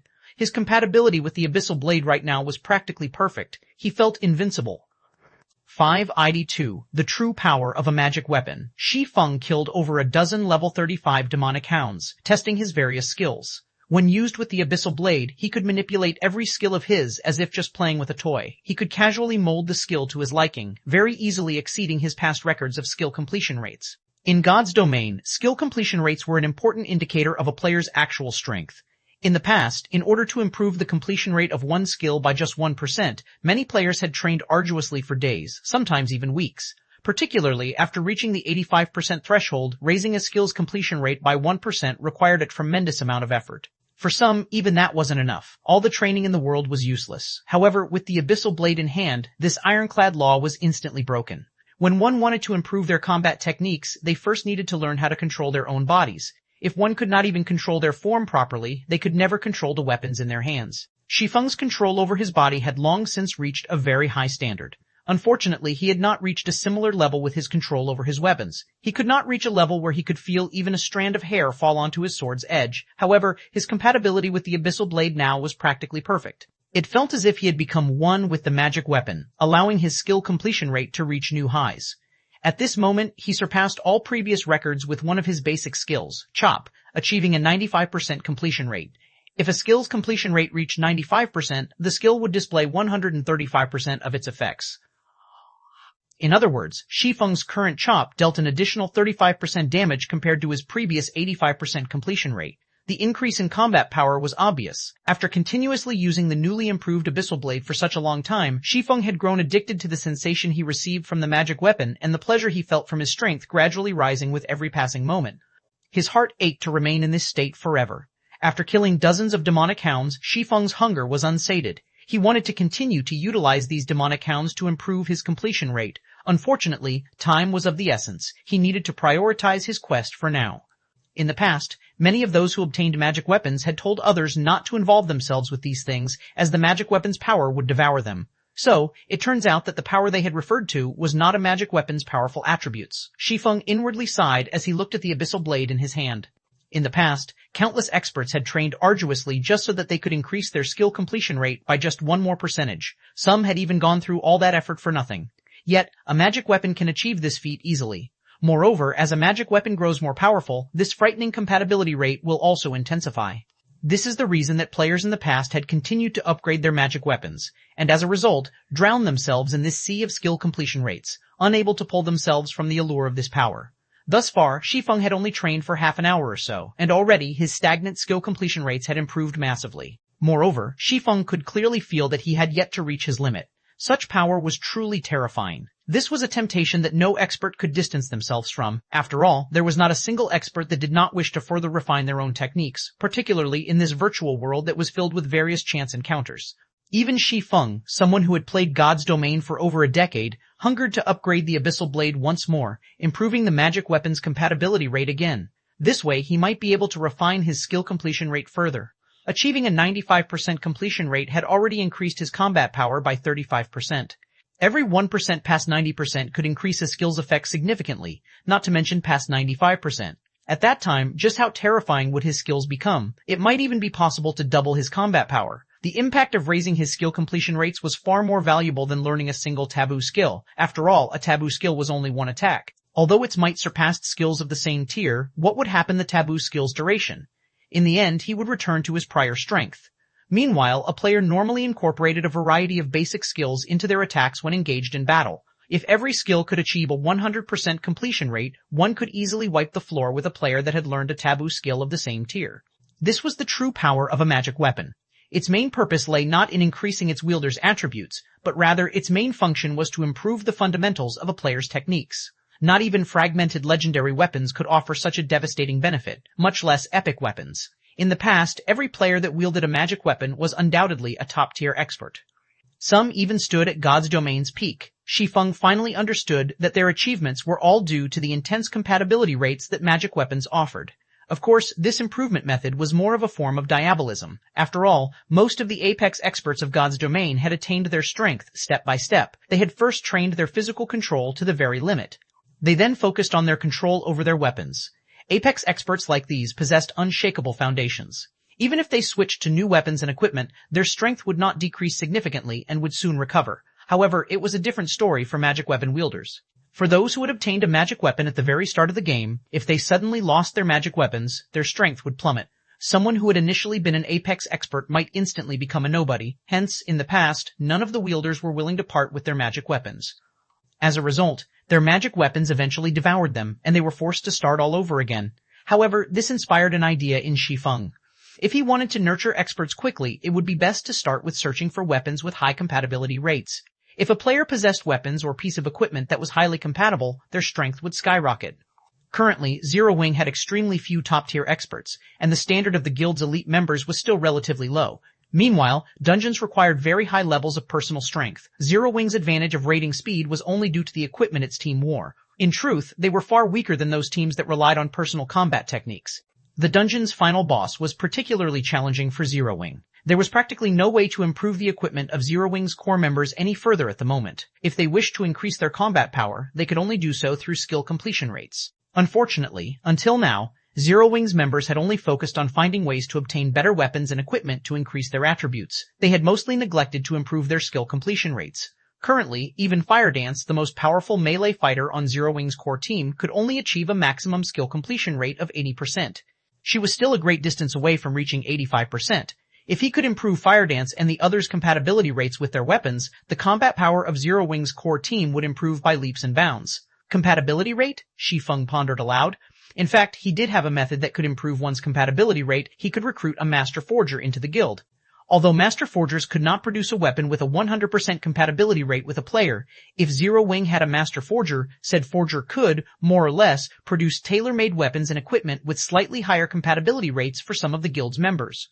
This would help the guild's experts massively. Only, nurturing a Master Forger was easier said than done. Shi Feng no longer wasted time as he sheathed the Abyssal Blade and made his way to Gloomy Valley. Gray mist shrouded Gloomy Valley all year round, limiting players' vision as they explored the area. Moreover, Shi Feng could feel the gray mist suppressing all 5 of his senses while he wandered the valley. It was as if he stood deep within the blood mist of the Demonkin army's killing intent.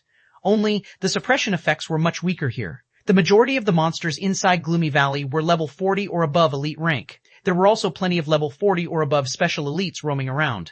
Even the outermost region of the valley was a challenge to get through. Meanwhile, in Gloomy Valley's inner region, the level 40 Great Lord Noya stood guard at the gate leading to the next map. If one wished to journey to the new map, they first needed to kill Noya. That's Noya? Sure enough, it's strong. Shi Feng hid in the forest as he observed the massive gargoyle in front of the valley's entrance. Noya, demonic Great Lord.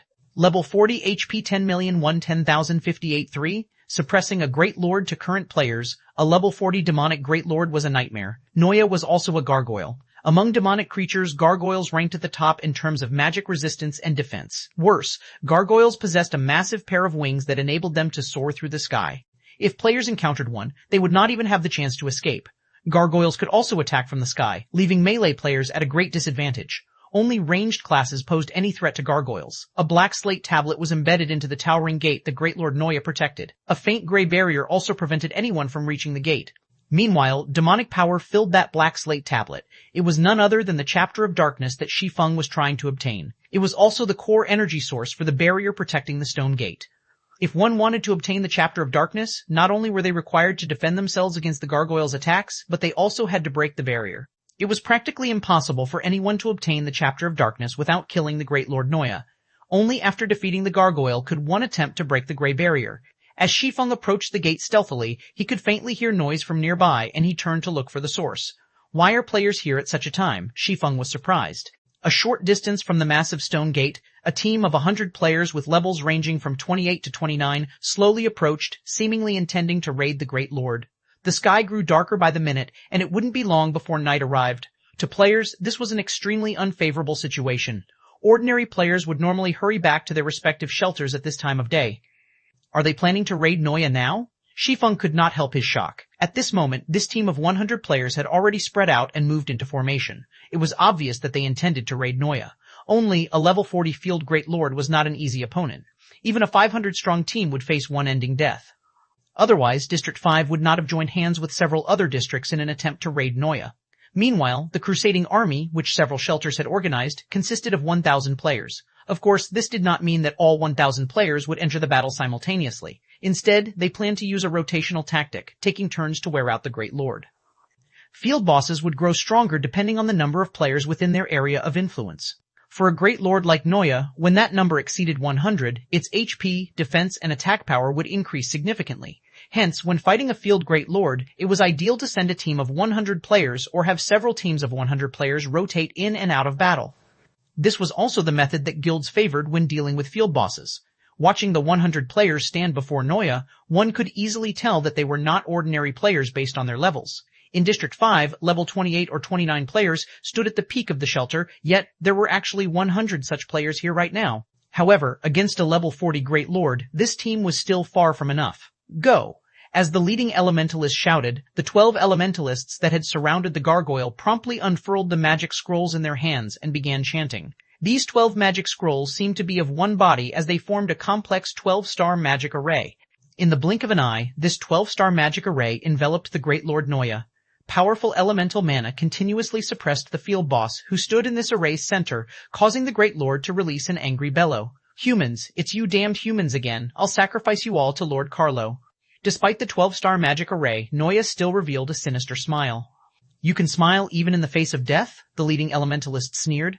Everyone, attack. With the demon-suppressing barrier in effect, it won't be able to display even 1/10 of its strength. The chapter of darkness is fated to belong to District 1 this time.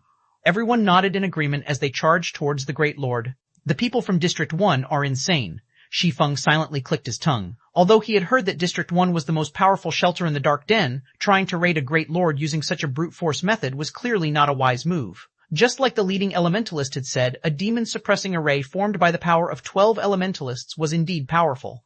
Even a peerless Great Lord could only display about 1/10 of its strength while contained in this barrier. With this, their MTs could definitely tank a level 40 Great Lord. However, the demon-suppressing array required 12 elementalists to maintain it. Moreover, the barrier took an immense toll on the elementalists' mana. If even one elementalist ran out of mana, the barrier would immediately crumble. Normally, only teams that were extremely confident in their DPS would attempt this method. After all, after one took into account the slots for MTs and healers, there were only 70 or so slots for DPS classes on a 100-player team. Losing another 12 core damage dealers would greatly affect the team's overall damage.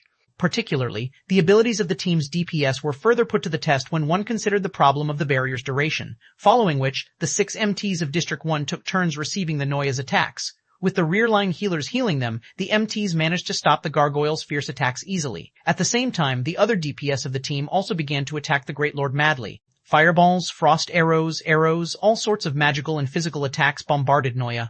Although the Great Lord's strength had been suppressed, greatly weakening its attack power and defense, the players of District 1 could not inflict enough damage. The highest damage they dealt did not even exceed 1,000.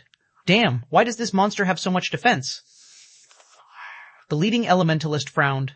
Gritting his teeth, he shouted, "Move on to Plan B." Immediately, a Cursemancer began chanting an incantation.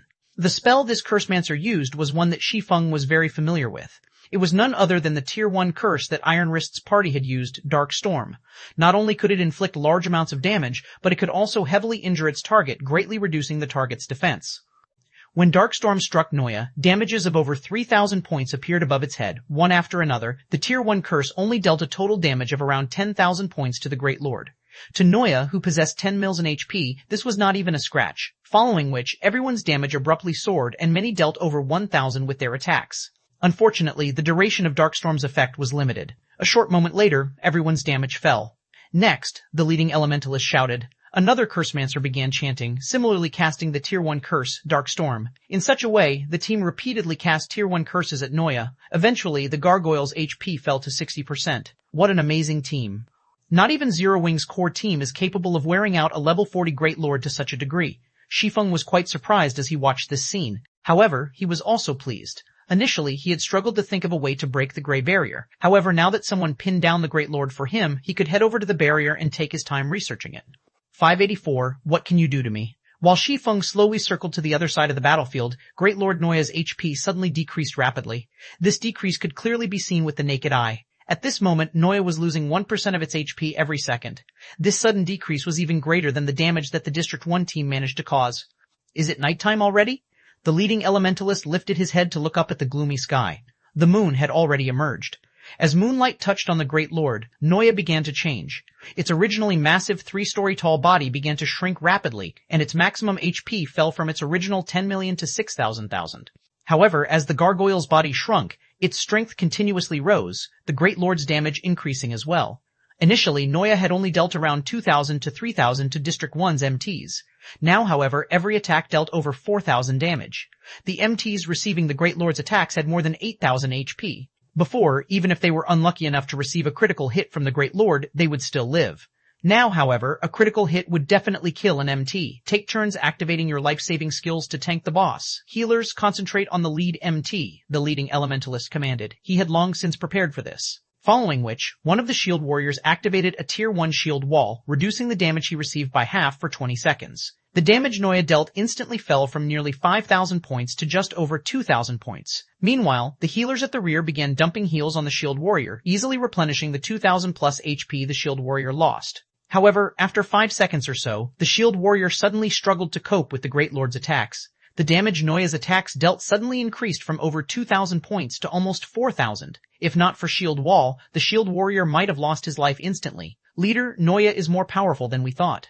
If its damage continues rising, our MTs won't last, a female cleric said hurriedly. Since the battle had begun, the healers had not struggled to keep the team's MTs alive. They had also specifically chosen this time to challenge Noya. Based on their previous observations, Noya's HP during daytime was simply too high. When the sun set, however, the gargoyle's HP fell from 10 million to 6,000, though its damage would soar in return. With their team's damage output, if Noya had 10 million HP, they would not be able to defeat the Great Lord within the duration of the demon-suppressing barrier, so they could only give the 6 million HP Noya a try. Also, the longer Noya fought at night, the higher its damage became. Hence, they had chosen to challenge Noya near twilight. Only, the Great Lord's damage scaling exceeded their initial estimations. Damn, its damage is increasing far too quickly. The leading elementalist glanced at his own remaining mana. At most, the demon-suppressing barrier would last a few more minutes. Currently, however, Noya still had more than 3 million Dacian HP. It was impossible for their team to deal that much damage in such a short time. Gritting his teeth, he yelled, "Retreat!" Soon, everyone began to back away from the gargoyle in an organized retreat. The lead MT also began retreating from the barrier one step at a time. Not only could the demon-suppressing barrier suppress demonic creatures, but it also limited a demon's range of activity. Only, while no one repelled Noya, the gargoyle was able to attack the barrier freely. The damage the barrier received rapidly depleted the 12 elementalists' mana. By the time everyone left the barrier, Noya's eyes narrowed as it revealed a cold smile. The gargoyle then roared. Suddenly, Noya's body cracked, some fragments falling from its body. These fragments then transformed into more than a dozen miniature Noyas that were as tall as a normal person. However, these miniature Noyas were no trivial monsters. Although each only had 200,000 HP, they were all level 40 chieftain-ranked monsters. Immediately, these monsters bombarded the demon-suppressing barrier with attacks, and in just 5 seconds, the 12 elementalists lost their remaining mana. As a result, the demon-suppressing barrier crumbled. These chieftain-ranked Noyas then spread their wings, soaring into the air as they chased after the withdrawing players. For monsters capable of flight, it was child's play to chase players who fled on foot. After a short moment, the gargoyles caught up to the escaping players of District 1, engaging in a skirmish. With one attack, these miniature Noyas dealt over 3,000 damage to the team's MTs. As for those who weren't plate armor classes, most were instantly killed. These miniature Noyas' damage practically rivaled Lord-ranked monsters. Damn, they're just chieftains. Why are their attacks so powerful? A guardian knight shouted, complaining as he was beaten to death by 3 miniature Noyas. Not even the team's healers could keep him alive. In just a moment, the team of 100 lost 7 of its members. Meanwhile, the Great Lord Noya simply remained in front of the massive stone gate, protecting the Chapter of Darkness while watching the members of District 1 die one by one. If a team of 100 had to face over a dozen chieftains, each with an attack power that could rival a Lord-ranked monster, the team had no chance of survival. This Great Lord is really powerful. It also knows the split skill. With this skill, there is no point in fighting a rotational battle. Shi Feng, who had been watching the battle from a short distance away, silently clicked his tongue. Split was a skill that allowed a monster to split into many weaker versions of itself. If players did not kill these doppelgangers in time, these doppelgangers would become nutrients for the main body, recovering large amounts of HP. It was one of the most annoying skills a boss could possess. If a great lord like Noya possessed this skill, a rotational battle would be useless. It was simply impossible for a team of 100 players to defeat so many chieftains in time. No matter how many players a team swapped, the result would not change. However, Split was not without a weakness. After using Split, Noya's main form would not be able to attack, making it a perfect chance to damage the Great Lord. However, the raid team needed to be able to annihilate all the doppelgangers in time. Otherwise, there was no point in attacking the main body, as Noya could recover the lost HP by absorbing its doppelgangers. Now that Noya's doppelgangers were chasing District 1's players, Shi Feng dashed towards the gray barrier. Despicable human! You dare think of stealing the chapter of darkness, Noya bellowed as it discovered Shi Feng standing before the gray barrier. Shi Feng responded to the Great Lord with a sideways glance that said, "What can you do to me?" Following which, Shi Feng ignored Noya as he began attacking the gray barrier. At this moment, Noya could only watch helplessly. As long as its doppelgangers were still alive, Noya's main body was unable to move or attack. This was the rule of the split skill, and not even a great lord could break this rule. As Shi Feng swung the abyssal blade, multiple silver blades of light that could cut even space itself bombarded the gray barrier. Boom, boom, boom. After over a dozen consecutive hits, cracks began to appear on the gray barrier. Unfortunately, these cracks began healing at a rate visible to the naked eye, taking only moments to disappear. Interesting. Shi Feng's eyes glowed. Immediately, Shi Feng launched a fierce assault on the barrier, his attack rate continuously increasing. There were two methods to break a barrier. One was through deciphering, while the other was through brute force. However, the latter method required a very high strength. Without having a certain amount of strength, all attacks against the barrier would be useless. It was simply impossible for players at Shi Feng's level to force their way through this gray barrier. They could only think of a way to decipher it. However, Shi Feng was different. Currently, the Abyssal Blade was as strong as an epic weapon. Shi Feng also possessed the fragmented legendary ranked Heavenly Dragon's Breath and the epic ranked 7 Luminaries Ring. Furthermore, he wore the Tier 1 set equipment for swordsmen. His attributes far surpassed ordinary players of the same level. Despicable. Lowly ant, cease your actions. Noya's eyes turned crimson as it began to panic. However, as its doppelgangers were still around, it was unable to take action against Shi Feng. It could only watch as Shi Feng damaged the gray barrier. Despite the Chapter of Darkness supplying an endless stream of power, the barrier's self-repair speed could not keep up with Shi Feng's damage. As a result, more and more cracks started appearing on the gray barrier. As the cracks expanded and were about to cover the entire barrier, "Human, you have truly angered me now." Noya released a frightening roar. In the next moment, the doppelgangers that had chased the members of District 1 collapsed, one after another. That's right, collapsed, not absorbed. Noya cancelled Split midway through the skill's duration. Leaping into the air, the gargoyle flew towards Shi Feng. At this moment, a pitch-black scythe suddenly appeared in Noya's hand. Countless wraiths emitted ear-piercing screeches that echoed throughout the valley as they writhed on the snow-white blade of this scythe. Arriving before Shi Feng, Noya swung its scythe towards the despicable little ant. The scythe transformed into a black fissure that was as fine as a hair. This fissure was a phenomenon caused due to the scythe's blade slicing apart space. It was as if space had been cut into two. This black fissure extended towards Shi Feng, 585 perfect skill. Although Shi Feng had bombarded the gray barrier all this time, his attention never once left the Great Lord Noya. High-ranking bosses in God's domain possessed very high intelligence. In a desperate situation, they were capable of carrying out actions that surpassed one's imaginations. Forcefully canceling Split caused a massive backlash. Initially, Noya still had over 3 million HP. Now, however, it only had over 2 million HP. Moreover, it was obvious that, overall, the gargoyle had weakened significantly. This great lord is simply insane. Cold sweat slid down Shi Feng's back as he looked at the black fissure extending towards him. This move was the Tier 3 taboo skill, Dark Annihilation, and it was a skill known for having the highest single-target attack power among all Tier 3 skills. Its might could rival even the Tier 4 skill, Dimensional Slash. It was a frightening skill that could only be dodged, not blocked.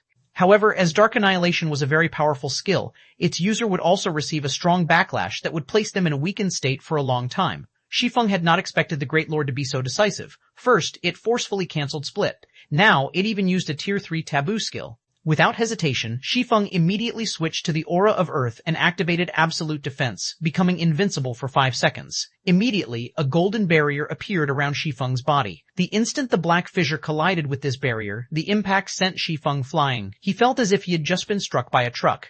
Shi Feng flew over 20 yards through the air, his body slamming into a cliff. However, Noya was far from done with its attack. The gargoyle continued to brandish its scythe, sending a stream of black fissures striking at Shi Feng, who was embedded inside the cliff. Dark Annihilation was not a one-off skill. Rather, the skill functioned to enhance its user's attacks for a certain amount of time. After suffering over a dozen attacks, the cliff collapsed, transforming into neatly cut gravel that exploded in all directions. This sensational scene stupefied the players of District 1 who currently watched from afar. Compared to their prior battle with Noya, Shi Feng's battle with the Great Lord was on an entirely different level.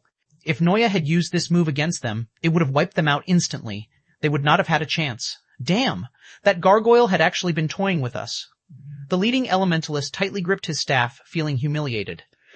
Leader, this is weird. Why is Noya attacking a cliff instead of us? What's going on here? A level 29 shield warrior asked curiously. Has Noya gone insane? That's not it. I've already used Eagle Eyes to take a look. Noya is currently attacking a swordsman player, a ranger explained.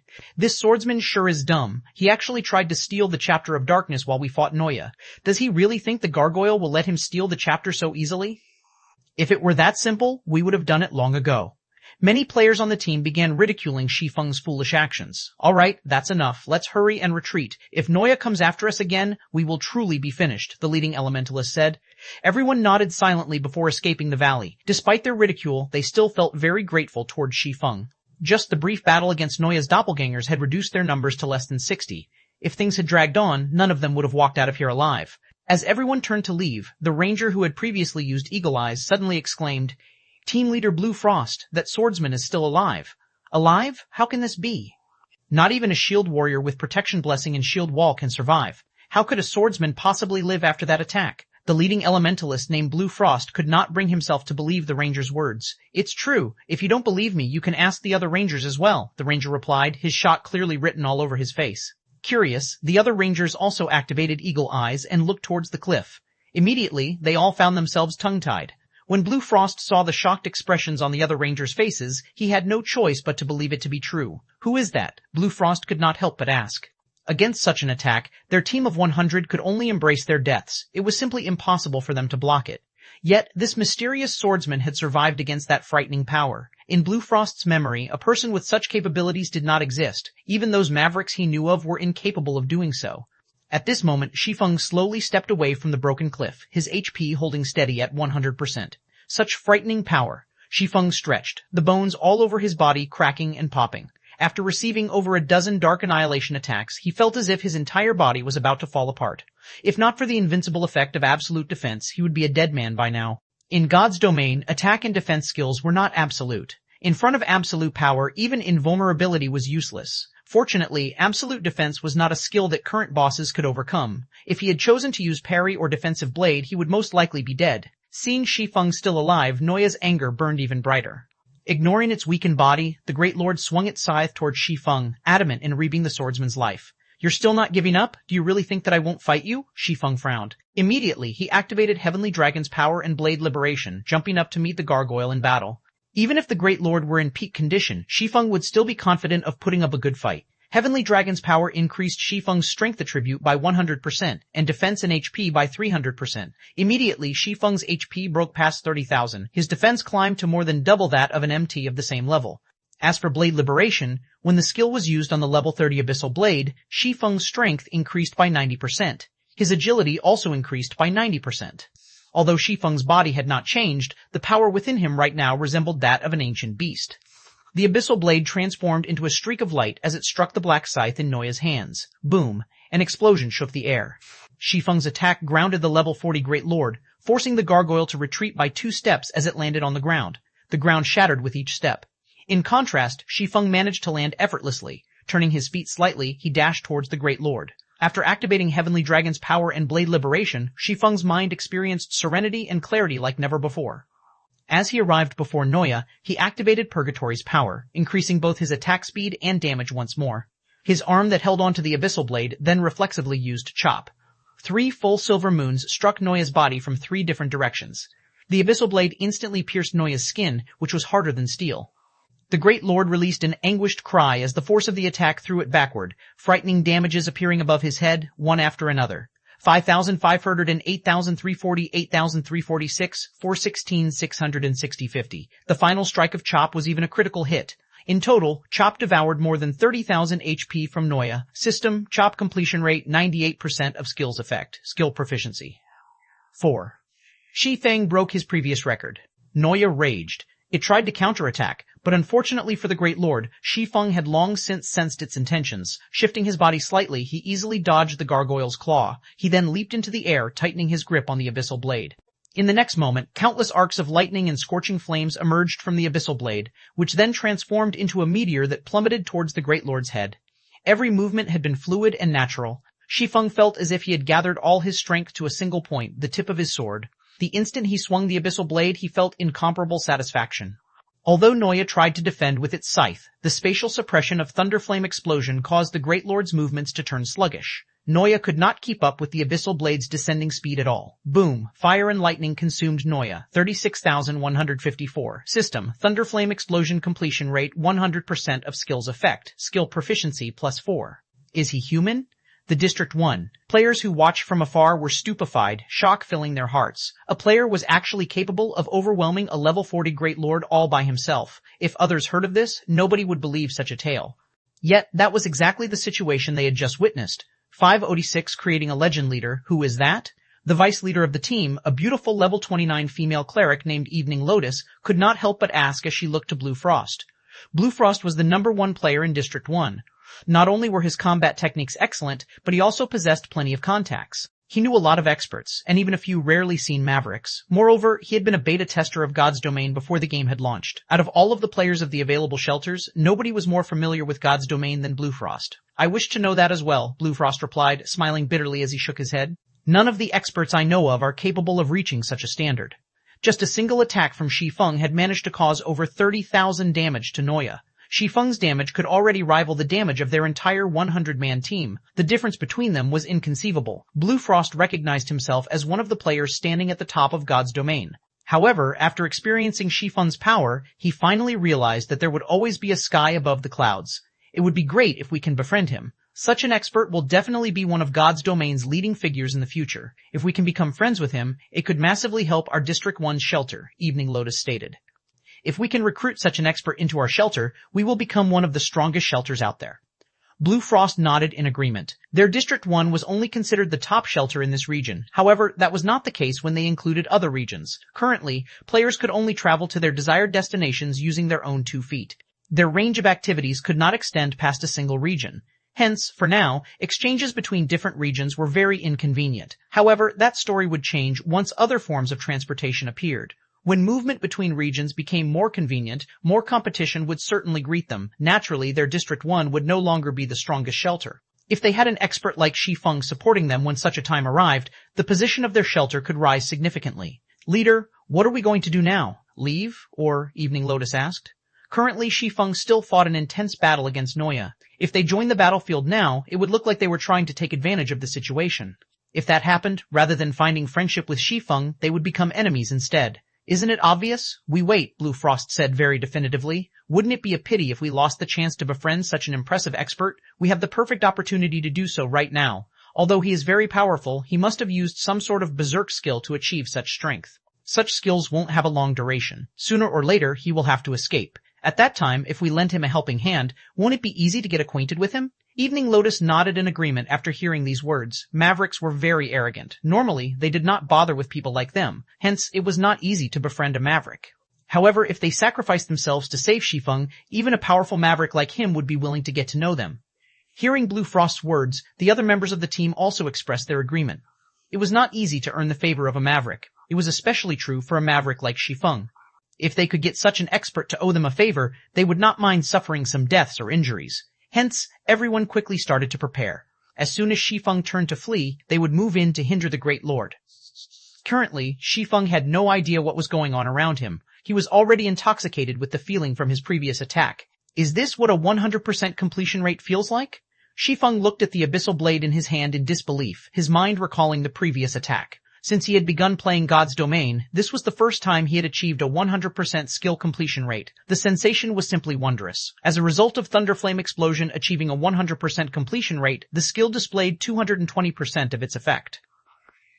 Although the skill's fainted effect was ineffective against the Great Lord, the Gargoyle had received the movement speed reduction debuff in full. Moreover, due to Shi Feng achieving a 100% skill completion rate, Noya's speed, which originally would have reduced to 1/6 of its normal speed, had now reduced to 1/13 of its original. The debuff's duration also lasted over a dozen seconds. Even if the Great Lord were at its peak, having its speed reduced to only 1/13 of its original would slow it to a turtle's pace, not to mention the current Noya, who had suffered 2 debuffs already. Noya's current attack and movement speeds were as effective as if it were in a fainted state. At this moment, even a level 1 could go up and give Noya a kick without dying. Shi Feng also knew that this was a great opportunity that would not be available a second time. Currently, Noya only had 2 million HP remaining. Not only was it suffering from 2 weakening debuffs, but it had also received a Thunderflame explosion at a 100% completion rate. Most importantly, Shi Feng was at his peak. Finish it. This thought suddenly emerged in Shi Feng's mind. Originally, Shi Feng had intended to drive off Noya temporarily before shifting his focus to breaking the Grey Barrier. However, the rare opportunity before him was simply too tempting. That was a Field Great Lord. Even the loot of an ordinary Field Lord was astounding, with fine gold equipment being the most common among the drops. If one were lucky, they could even obtain dark gold equipment. Meanwhile, High Lords had a very high possibility of dropping dark gold equipment. As for Great Lords, they would drop dark gold equipment with 100% certainty, and there was even a good chance of epic items dropping. Even if no epic items dropped, there would still be forging designs, recipes, and materials of equal value. In the past, even after sacrificing thousands of lives to kill a Great Lord of the same level, a guild would still profit. One could just imagine how frightening a Great Lord's value was. Currently, a greatly weakened level 40 Great Lord stood before him. How could he let such a golden opportunity go? Without hesitation, Shi Feng activated 9 dragons, slash and phantom kill. He even activated Black Emperor, the trump card he had saved all this time. Blade Liberation's effect only lasted 20 seconds. After these 20 seconds, if he were still unable to kill Noya, he would have no choice but to give up and run. Hence, Shi Feng decided to use all of his available skills. Immediately, Shi Feng, his doppelganger, and the 12 Abyssal Blade Phantoms attacked Noya. With its speed reduced, Noya was incapable of resisting the attacks. However, Shi Feng was still not satisfied. Pointing the Abyssal Blade towards the sky, he activated the magic weapon's newest skill, Abyssal Curse. Clouds of black mist suddenly covered the sky. These clouds then submerged themselves into Noya's body. Immediately, the gargoyle howled with anguish. Although a Great Lord possessed very high resistances, Abyssal Curse still managed to reduce 10% of Noya's attributes. As a result, not only did Noya's HP fall to 1,800,000, its defense also significantly decreased. At the same time, the 12 Abyssal Blade Phantoms assaulted the Great Lord with a constant stream of attacks. Each phantom dealt over 1,500 damage, 3,000 damage if it were a critical hit. Fortunately, the Abyssal Blade had a critical chance of 50%. In total, the 12 Abyssal Blades were capable of dealing up to 30,000 damage every second. There was even less need to mention Shi Feng's doppelganger, who had activated Blade Liberation. Every casual attack from the doppelganger dealt over 3,000 damage or over 6,000 damage if it was a critical hit. Including the damage from by various skills, the doppelganger's damage output was simply mind-blowing. The numerous critical hits allowed Shi Feng to accumulate 30 stacks of death auras quickly. He also continuously utilized the death auras to reduce his skills' cooldowns. Although the death auras could only be used to reduce the cooldown of skills he had learned, it was still a very powerful effect. Take the Tier 1 chop, for example. Shi Feng could instantly remove the skill's cooldown by using a stack of death auras. As for skills such as Thunderflame Explosion and Thundering Flash, Shi Feng could use them every 3 to 4 seconds. Every one of these skills could destroy more than 20,000 or 30,000 of Noya's HP. Moreover, Shi Feng continued to hack at the Great Lord with the Abyssal Blade, devouring HP as the magic weapon's passive attribute quickly accumulated a bonus of 20% damage. As the recipient of these attacks, Noya's remaining 1,800,000 HP decreased at a rate visible to the naked eye. In total, the Great Lord lost around 90,000 HP every second. In 10 short seconds, Noya's HP fell below 1,000,000. However, Blade Liberation's duration was reaching its end. During Shi Feng's initial collision with Noya, he had wasted nearly 1 second. Taking everything into account, he now had less than 9 seconds to finish Noya off. Blade Liberation had a very powerful backlash. Once the skill's duration ended, Shi Feng's attributes would instantly reduce by 80%. At that time, even if Noya only had several tens of thousands of HP remaining, the Great Lord could easily kill him. Bring it on! Shi Feng gritted his teeth. Right now, he was in a race against time. Suddenly, Shi Feng sucked in a mouthful of air as he activated Dragon Breath. A white beam lanced through the Great Lord Noya, causing critical damage of over 50,000 points. Shi Feng immediately followed up with a Firestorm. With both Heavenly Dragon's power and Blade Liberation activated, Firestorm's power became even more frightening. Dragons of fire descended from the sky one after another, completely devouring the level 40 gargoyle and turning the Great Lord's surroundings into a sea of flames. Meanwhile, damages of over 30,000 and even 60,000 points appeared on Noya's head. Firestorm lasted a full 5 seconds. During this time, Shi Feng continued his relentless assault on the Great Lord. When only 4 seconds were left on Blade Liberation, Noya still had 500,000 HP. The final strike, Flame Burst, Shi Feng shouted, the abyssal blade instantly transforming into a miniature sun. At this time, Shi Feng's doppelganger had similarly activated Flame Burst. Shi Feng then activated Divine Providence, a faint golden glow suddenly enveloping his body. Knowing that death was already on its doorstep, Noya's eyes suddenly glowed a bloody red. It had actually managed to break free from the movement speed reduction debuff and brandished its scythe at Shi Feng. Every strike from the scythe seemed capable of cutting apart space itself. This was also the last skill in Noya's arsenal, the Tier 2 taboo skill, Death's Tribute. This move was a domain skill, and it was capable of causing horrific amounts of damage to enemies within a certain range. Upon Death's Tribute's activation, the area 50 yards around Noya turned deathly silent. Wraiths and evil spirits began to emerge from the ground.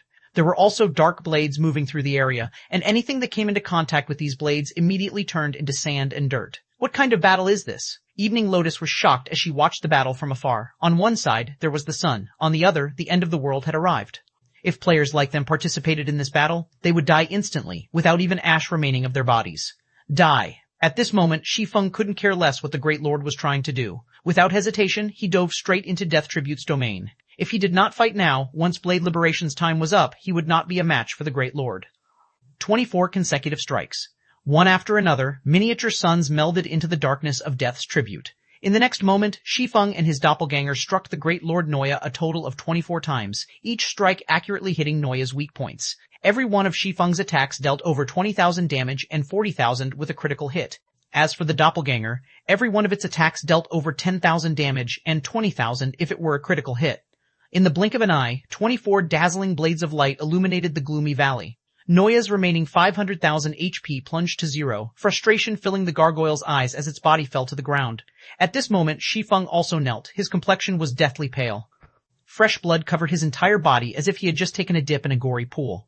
As for his remaining HP, he had less than 500. 507 Fighting Harvest of a Great Lord he won? Blue Frost and the others, who had waited patiently for the time to save Shi Feng, were dumbfounded. They could not bring themselves to believe what their eyes had just witnessed. A single player had actually defeated a level 40 Great Lord. Although they had seen other Mavericks defeat the monsters serving as gatekeepers to new maps, that was in the past. The monsters those Mavericks had gone up against had merely been lords. A Great Lord, on the other hand, was on a completely different level. This fact had been reinforced after they witnessed Noya's ultimate move, Death's Tribute. Everything within 50 yards of the Great Lord had turned into sand and dirt. No living creature could survive in that domain. Isn't that person way too powerful? He actually survived the Great Lord's ultimate move. Just how high are his HP and defense? A level 29 Shield Warrior exclaimed. Back when the Shield Warrior had received Noya's normal attack, despite having activated Shield Wall, he had still received over 4,000 damage. If he had not possessed Shield Wall's 50% damage reduction effect, he would have died on the spot. Shield Warriors and Guardian Knights wielded shields. Not only could one's shield increase a player's defense, but they also possessed a block rate. It was why these two classes could serve as a team's MTs.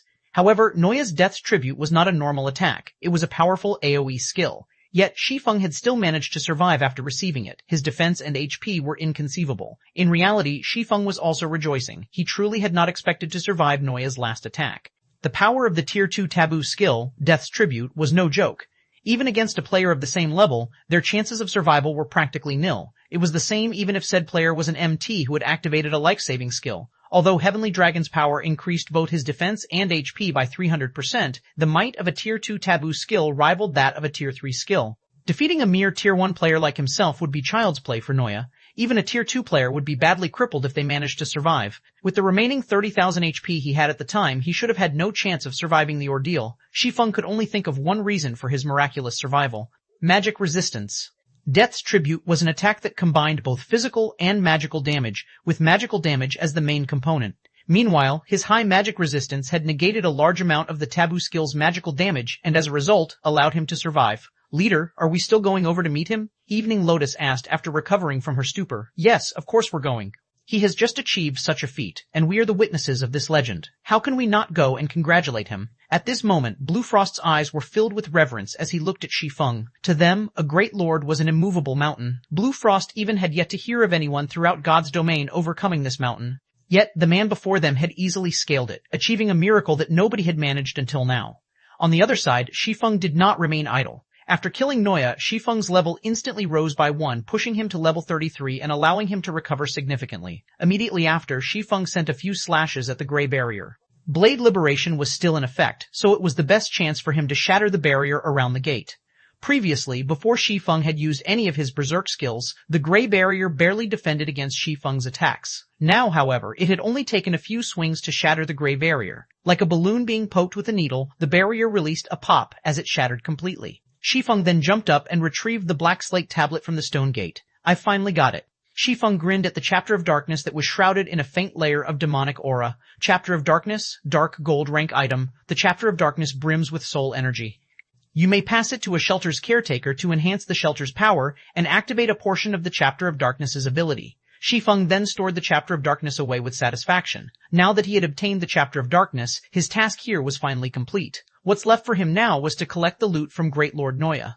The moment Shi Feng arrived before Noya's body, Blade Liberation's effect ended. Suddenly, his whole body lost strength, and his feet caught air. His attributes sharply reduced by 80% as well. At this moment, he was not even as powerful as an ordinary player. The after effects of using twofold berserk sure is severe.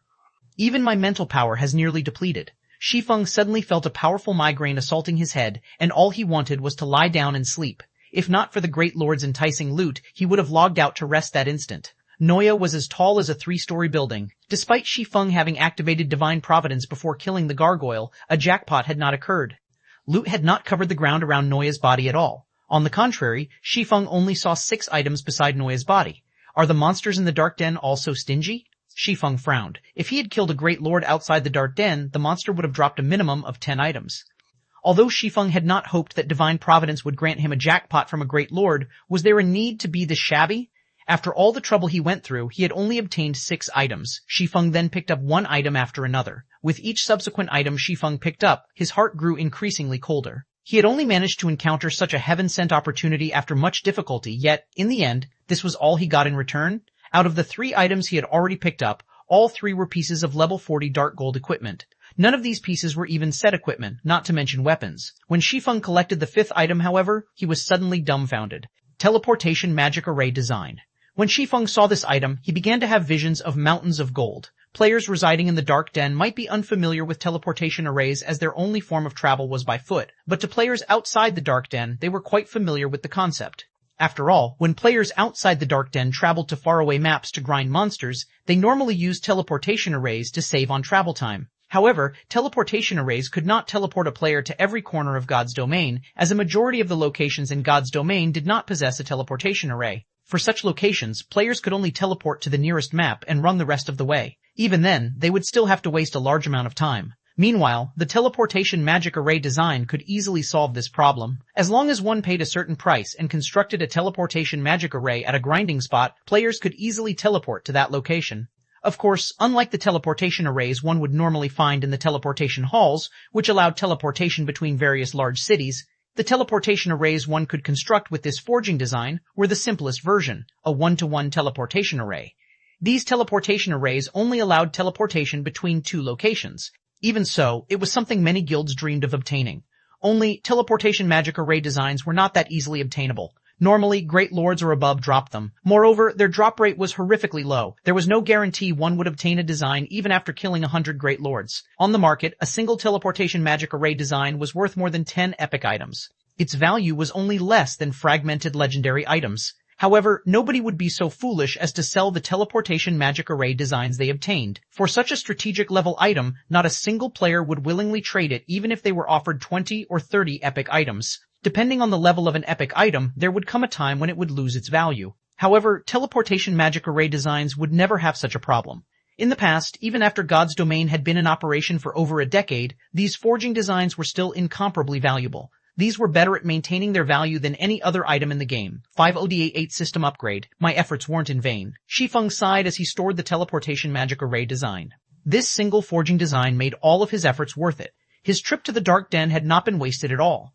While a piece of epic equipment might improve the combat power of a single player, a single teleportation magic array design could improve a guild as a whole. As players reached higher levels, the maps they would journey to would be much farther away from cities. Currently, players visiting leveling maps around level 30 could still reduce their travel time significantly by utilizing the teleportation arrays in cities. However, maps after level 35 practically had no available arrays. Players were required to run across at least one entire map to get to their desired destinations. Even if players did not rest and did not encounter any monsters on their journey, with players' current levels, they would require at least 3 hours to cross a map.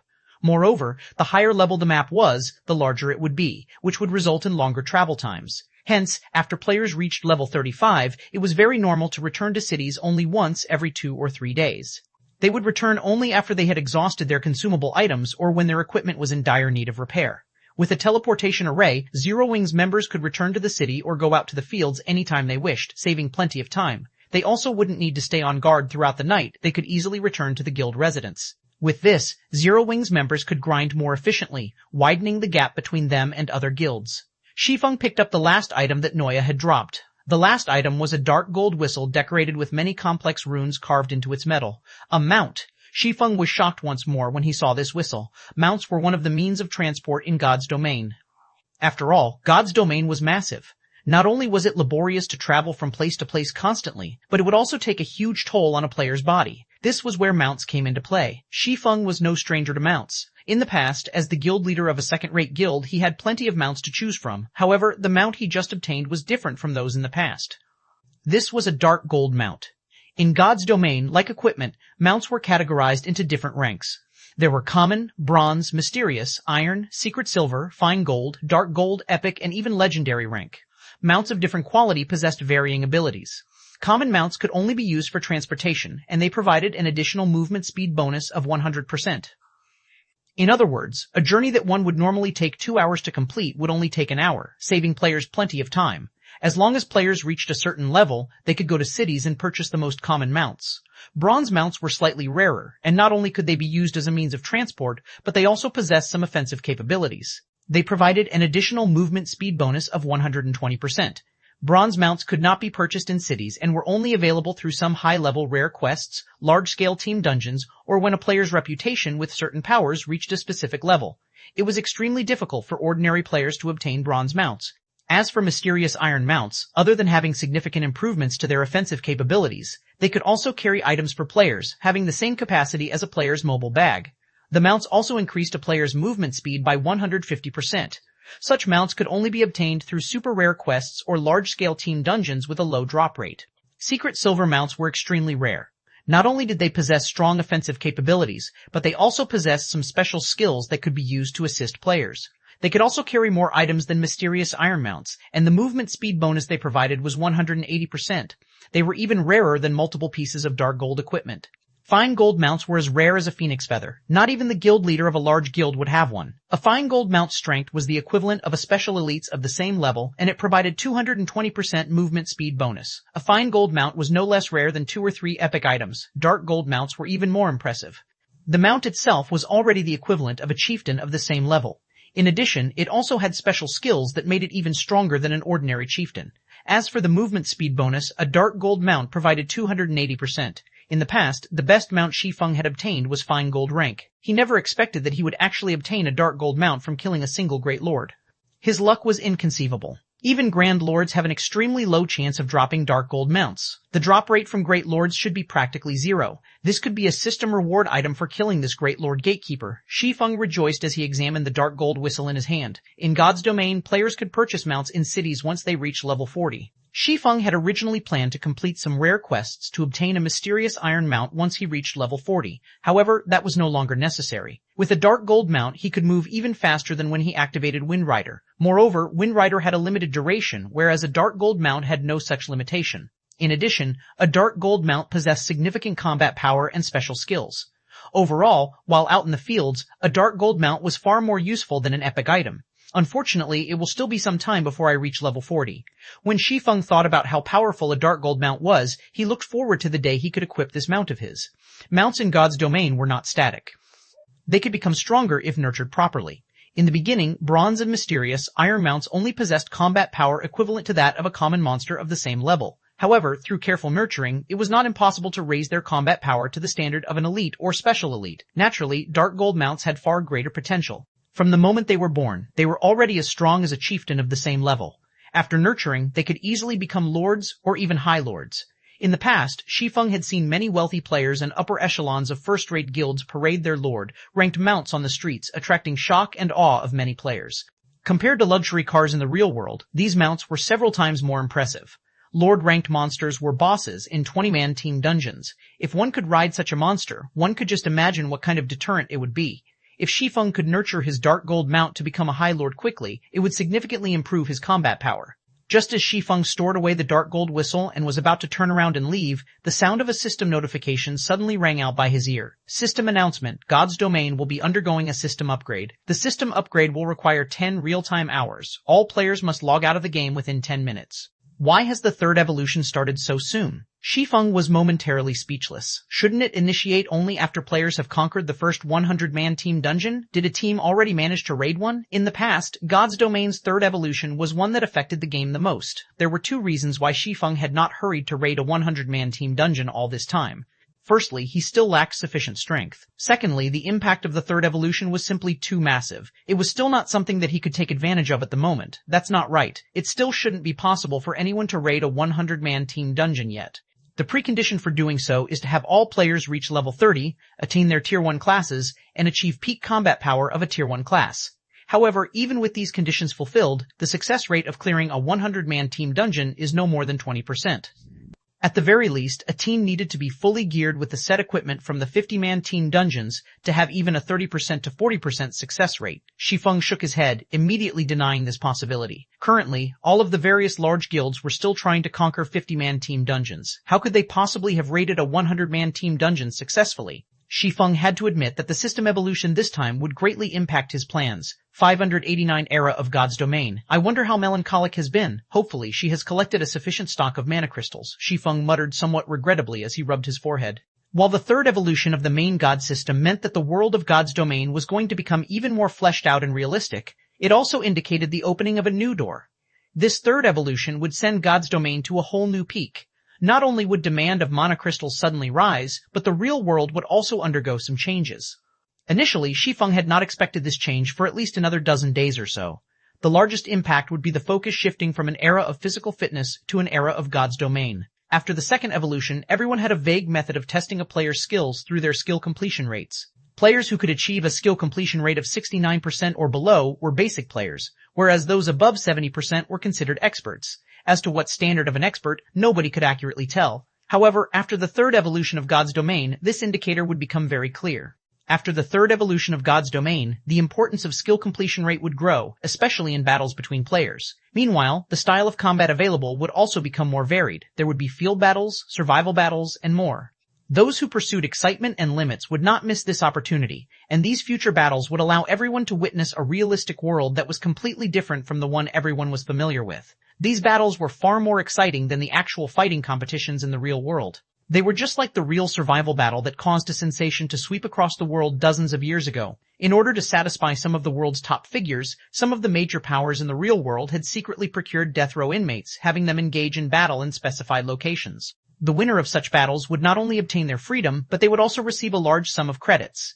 In the end, this situation had resulted in many major powers nurturing their own experts in secret and forcing them into such survival battles. Despite major governments banning these battles on the surface, many were still conducted secretly throughout the world. Meanwhile, after God's Domain underwent its third evolution and activated similar competitive battles, the game had immediately attracted a large number of players. In addition, due to God's Domain's combat system reaching the peak of perfection, the game had managed to replace many of the popular fighting competitions in the real world. After all, not only were fights in God's Domain without danger, but the fighters in these competitions could also improve their strength through these battles. In addition, many of those who were disabled in the real world could obtain a complete body in God's Domain. Whether they were blind, deaf, or missing limbs, as long as one did not suffer from any brain damage or mental disabilities, they could enjoy life as experts in God's Domain. Due to these changes, the entire world entered the era of God's Domain. As for how one could become an expert, the main god system had provided a concrete answer: skill completion rate. How could one go about increasing their skill completion rates? If one relied solely on hard work and constant training, they would not experience any significant improvements. The simplest method of increasing one's skill completion rate was to improve their control over their own body. Take a person's physical strength, for example. In a test, an ordinary person might land a 50 Kaline Dream hit on the first punch and 70 Kaline Dream on the second punch. This was a very wide margin. Meanwhile, this margin would only grow wider in a fight against another person. However, if a person underwent training and often participated in matches against other people, the fluctuations in their strength would become practically negligible and stable. With a stable output of physical strength, one's body would not break form due to using too much or too little, thereby reducing the chances of creating weak points for one's opponent to exploit. Many experts were even capable of achieving a level of control with which they could exert as much strength and accuracy as they wanted. For example, if they wanted to send out a punch with 90 kilograms of force, they could do so.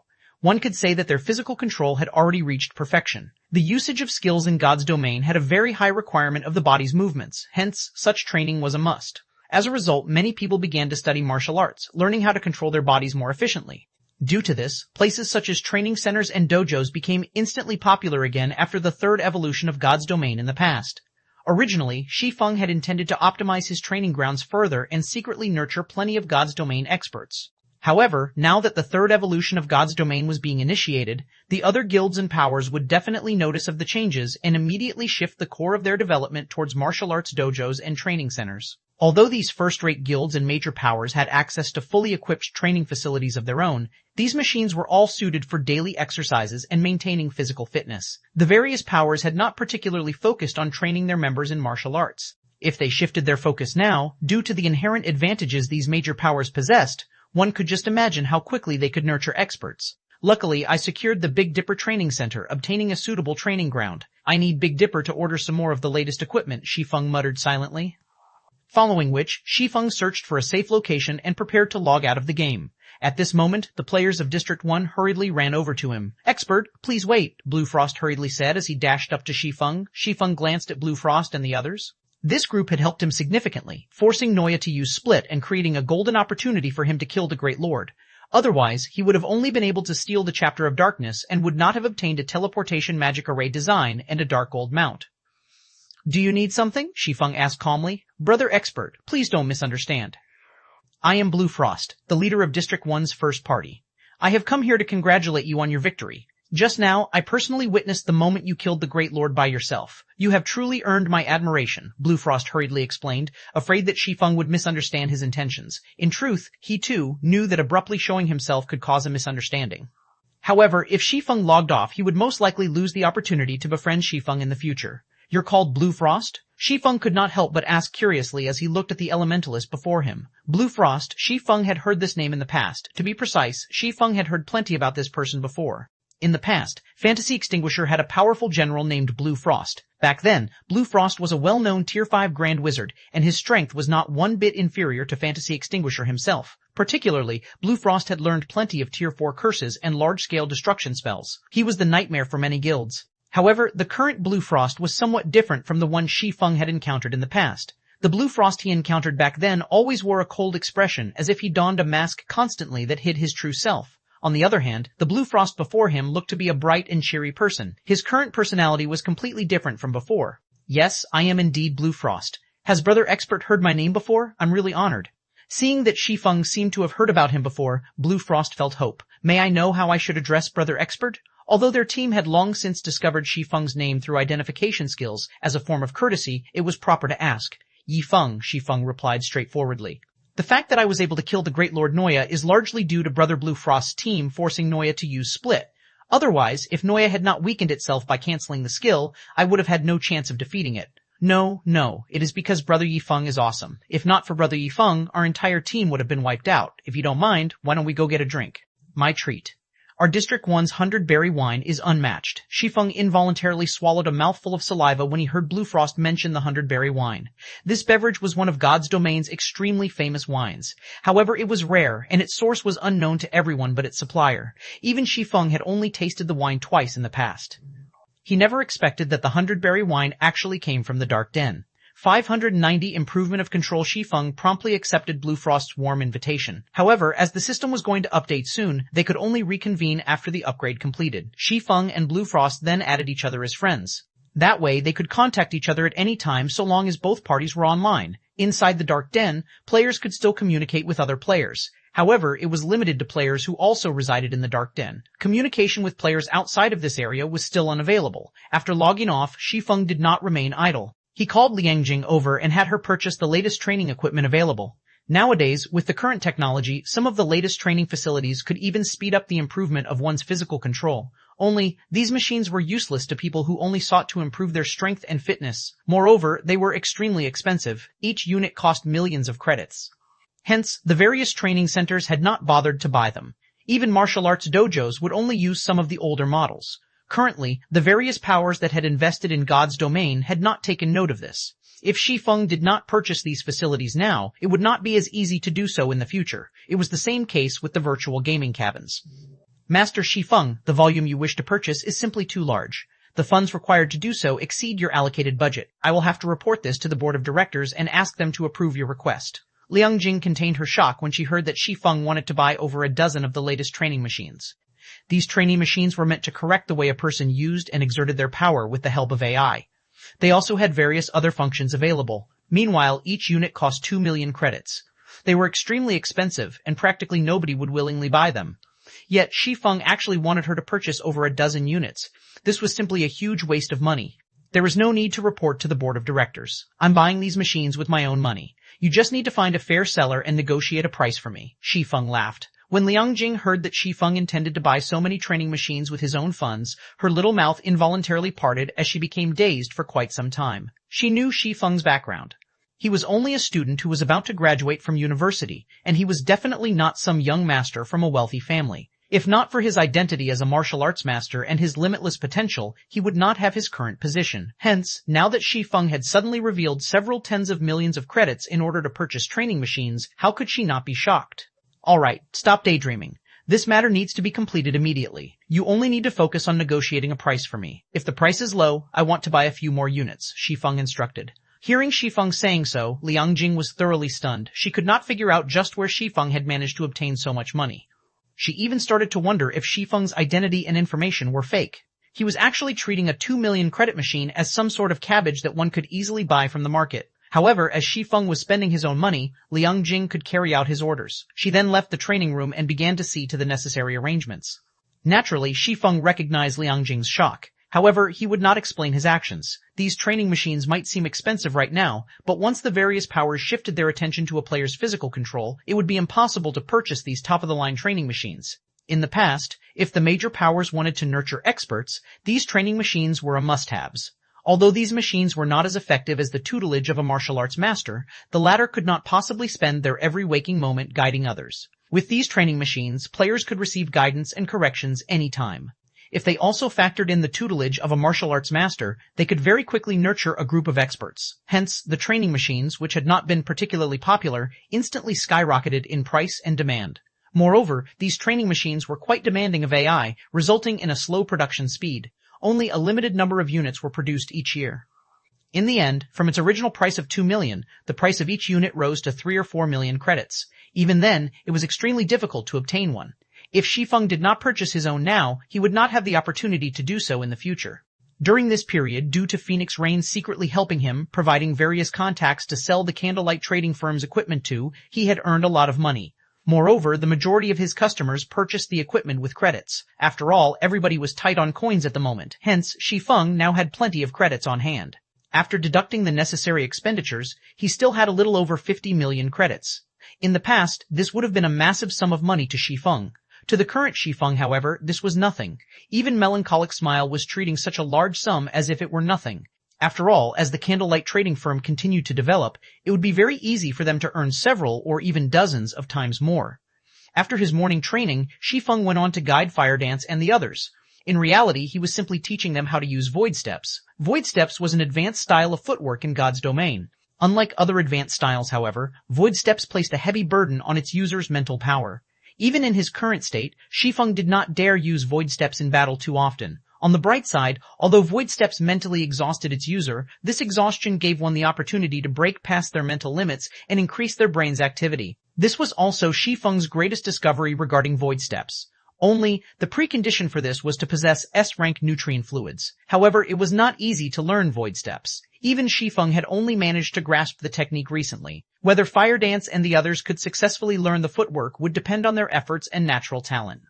In the past, countless people would watch videos of experts' battles to explore and learn various bodily movements, styles of footwork, and attack techniques. However, the number of people who actually achieved success from doing so was very low. As for those who managed to learn advanced techniques, they were as rare as a phoenix's feathers. Meanwhile, void steps was a special technique that combined breathing, footwork, bodily movements, and various other subtle techniques. It was more difficult than ordinary advanced techniques, so it was typical for players to struggle or fail to learn it. Through Shi Feng's teachings, only Fire Dance and Violet Cloud had managed to obtain some clues. The others were still at a loss. Regarding his companion's situation, Shi Feng was helpless as well. There would be no helping it if they were unable to learn void steps. Fortunately, it did not matter much if they could not learn it. Everyone had their own strengths and weaknesses. Also, void steps was a combination of a wide array of techniques. Even if Cola and the others failed to grasp void steps, the knowledge and experience they gained would still be very helpful when they went on to learn other techniques. Void steps was especially useful in helping a player improve on their physical control. For example, despite Fire Dance and Violet Cloud only gaining some clues to performing the advanced style of footwork, their control over their bodies had improved significantly. They were now only a thread away from reaching half a step into the refinement realm. Their skill completion rates also rose from 80% to around 83%. If they took half a step into the refinement realm, their skill completion rates would reach 85%, allowing them to display 100% of their skills as effects. With the top-tier equipment they wore, they would instantly become great experts that stood at Star Moon Kingdom's peak. As night arrived, God's Domain finally finished updating. Drinking a bottle of S-rank nutrient fluid, Shi Feng immediately lay within the virtual gaming cabin and began a new day in God's Domain. 59 new changes. Just after Shi Feng came online, he suddenly felt his body grow heavier. It's been quite some time since I experienced the gravitational system. It really is somewhat difficult to adapt to. Shi Feng stretched and absorbed the sights, sounds, and smells of his surroundings. Based on what his senses experienced, the gravity in this region should be around 1.5 times that of normal gravity. After God's Domain evolved the third time, combat and environmental effects in the game had been optimized. Not only could players detect changes in temperature more acutely, but depending on the region one was in, they would also experience a gravitational shift. This change would easily throw players off balance, particularly in battle. This gravitational shift would significantly impact a player's display of their combat power. A weapon that initially weighed 5 kg might become lighter or heavier depending on the area's gravity. It would cause players who had already grown accustomed to the weight of their weapons to feel uncomfortable. This would cause deviations when these players activated their skills, resulting in significant declines in skill completion rates. Shortly after Shi Feng logged into the game, the members of District 1 also began to load into the game, one after another. What's going on? Why do I suddenly feel sluggish?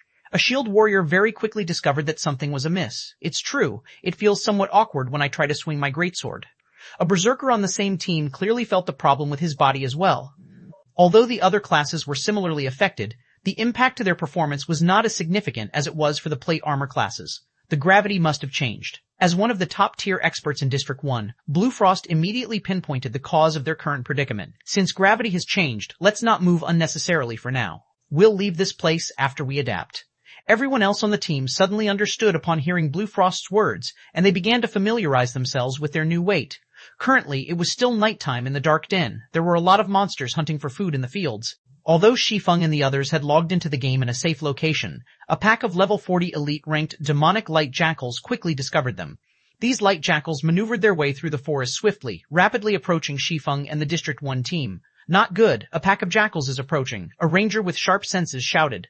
Demonic light jackals were this area's tyrants. At night, these monsters usually moved in packs of 7 to 10. Moreover, a chieftain and multiple special elites usually led these packs. Facing such a group of monsters was normally extremely difficult. Even death was a possibility. Unfortunately, they were not only missing members, but the gravitational change also affected their combat power significantly. Fighting these demonic light jackals as they were would be a big problem. Prepare for battle. Blue Frost frowned. Hurriedly he said, MTs, just focus on pinning down the jackals. Don't make any rash movements. The team from District 1 had not yet fully adapted to the gravitational shift. This sudden change greatly affected the plate armor classes in particular, and it would be quite challenging for them to serve as reliable combatants. The team could only rely on the magical classes for now. Yes, sir. Under Blue Frost's command, everyone on the team fell into formation, prepared to welcome the approaching battle. Sure enough, after the team took up their positions, demonic light jackals began to emerge from the dark forest, one after another. These jackals split up into groups of 3 to 5, each group setting their eyes on a single target. Meanwhile, among these groups of demonic light jackals, there were also the larger special elite ranked demonic claw jackals and chieftain ranked black demonic jackals. Demonic claw jackal, demonic creature, special elite, level 40, HP 360,000, A 360,000, black demonic jackal, demonic creature, chieftain rank, level 40, HP 1000, million thousand, A 1000. Our luck is really bad. There are 8 demonic claw jackals and 2 black demonic jackals in this group. Evening Lotus's expression turned grim when she saw the pack of jackals. Are there 2 packs here? Normally, each pack only had 1 chieftain and 3 to 5 special elites. Now, the numbers had doubled. All elementalists use Ice Wall. Try to split them up as much as possible and don't give them any chances to use group tactics. This was not the first time Blue Frost had fought these jackals, so he was very familiar with their attack methods. Upon receiving the command, the dozen or so elementalists in the team began chanting incantations, casting ice walls in an attempt to separate the jackals. Even if they could not separate them, they could still slow their movement speed should the jackals attempt to gang up on a player. Ah-ooh, the 2 black demonic jackals howled. Suddenly, the 80-plus demonic light jackals began to take action. Under the command of the black demonic jackals, the demonic light jackals split into 2 groups. More than 30 mounted a frontal attack, while the remaining 50-plus rounded to the side for a pincer attack. Damn. 4 of the demonic light jackals launched themselves towards one of the level 29 shield warriors simultaneously. Although he tried to defend himself with his shield, due to the change in gravity, his movements were somewhat slow. As a result, he suffered the bites of all 4 jackals, instantly losing more than half of his HP. The other melee players faced similar situations. Only the magical classes standing in the center of the team had an easier time. What's up with these jackals? Are they actually players in disguise? After fighting for some time, everyone quickly discovered that something was off. The demonic light jackals had actually torn a small hole in their formation, and the moment they did, the demonic claw jackals and black demonic jackals charged through that hole, dashing towards the team's healers. Using Fierce Scale, one of the black demonic jackals instantly arrived before a Tier 1 oracle. Before this oracle could use Mantra Resist, the chieftain's attack sent him flying, his body transforming into particles of light. Something's wrong. These monsters have become smarter. Melees, hold them off as much as possible. We're retreating immediately. Blue Frost's complexion paled. Even a fool could tell that these monsters had changed. In the past, while players had pinned them down, these jackals had not bothered the healers in the rear line at all. Now, the chieftain and special elite ranked jackals sent their underlings to keep the MTs busy, whereas they set their sights on the team's healers. To player teams, this sudden transformation was fatal. At this moment, one demonic light jackal had managed to locate a gap and pounced on Shi Feng. Demonic light jackal, demonic creature, elite rank level 40, HP 140,000, Ash 140,000. Just as this elite jackal's glistening claws were about to sink into Shi Feng's back, he suddenly took half a step to his left and tilted his body. As the jackal's claws glided past Shi Feng, the elite monster exposed its body. The demonic light jackal was as tall as a player, and pitch black fur covered its entire body. There was also a horn on top of its head. Even if a player wore a mysterious iron breastplate, this horn could still easily penetrate the armor, breaking through the player's defense. These jackals were natural-born killers of the night. Shi Feng then unsheathed the abyssal blade, sending a Tier 1 chop at the jackal before him. 3 silver moons bloomed from the demonic light jackal's body. Immediately, the elite monster released an agonizing scream. Its body then slammed into a massive tree, frightening damages of 3,076, 4,622, and 9,254 appearing above its head. System, chop completion rate 92%, resulting in 25% of skill's effect. Skill proficiency plus 4. With just 1 skill, the demonic light jackal lost over 12% of its HP. Sure enough, the 1.5 times of gravity has caused my completion rate to drop significantly. Shi Feng frowned, disappointed with his attack. As for the increase in these monsters' intelligence, Shi Feng was not one bit surprised. As God's domain evolved, the monsters in the game would grow increasingly smarter. Currently, these jackals were only targeting the healers of a team. In the future, they would target the team's commander instead. However, Shi Feng had no intention of letting these jackals flaunt their arrogance in front of him. Adjusting his footwork, he transformed into a shadow as he dashed towards a level 40 black demonic jackal. 50-92 players advantage. Destroy the leader, and the gang will collapse. This was a law of the war. The elite-ranked demonic light jackals were like soldiers on a battlefield. The chieftain-ranked black demonic jackals directed their actions completely. Hence, as long as Shi Feng could defeat the black demonic jackals quickly, this pack's fierce assault would crumble. However, taking out the enemy commander in a field battle was a most difficult task. As a chieftain-ranked monster, beyond being the strongest among this pack of jackals, the black demonic jackal's sensitivity towards danger was also the highest. While Shi Feng was still some distance behind one of the two level 40 black demonic jackals, the chieftain had already noticed Shi Feng's presence. Immediately, it stopped attacking the District 1 healers and turned to face Shi Feng. Baring its sharp fangs, the black demonic jackal released a low growl, seemingly issuing a command. After this black demonic jackal's growl, two of the nearby special elite ranked demonic claw jackals moved to stand before the chieftain. The two jackals then pounced on Shi Feng, brandishing their claws at the swordsman. The players a short distance away were stupefied when they witnessed the attack. In the past, these jackals had been bloodthirsty and reckless monsters. Back then, the chieftain-ranked black demonic jackal would usually be the first to dive into battle, tearing its enemies apart. Yet, now, it called upon its underlings to serve as its guards while the chieftain itself continued massacring their team's healers. Even an elite party of the same level would struggle against two demonic claw jackals with 360,000 HP, not to mention current players that were of much lower level than these jackals. Players could only rely on equipment with the ignore level attribute to have a fighting chance.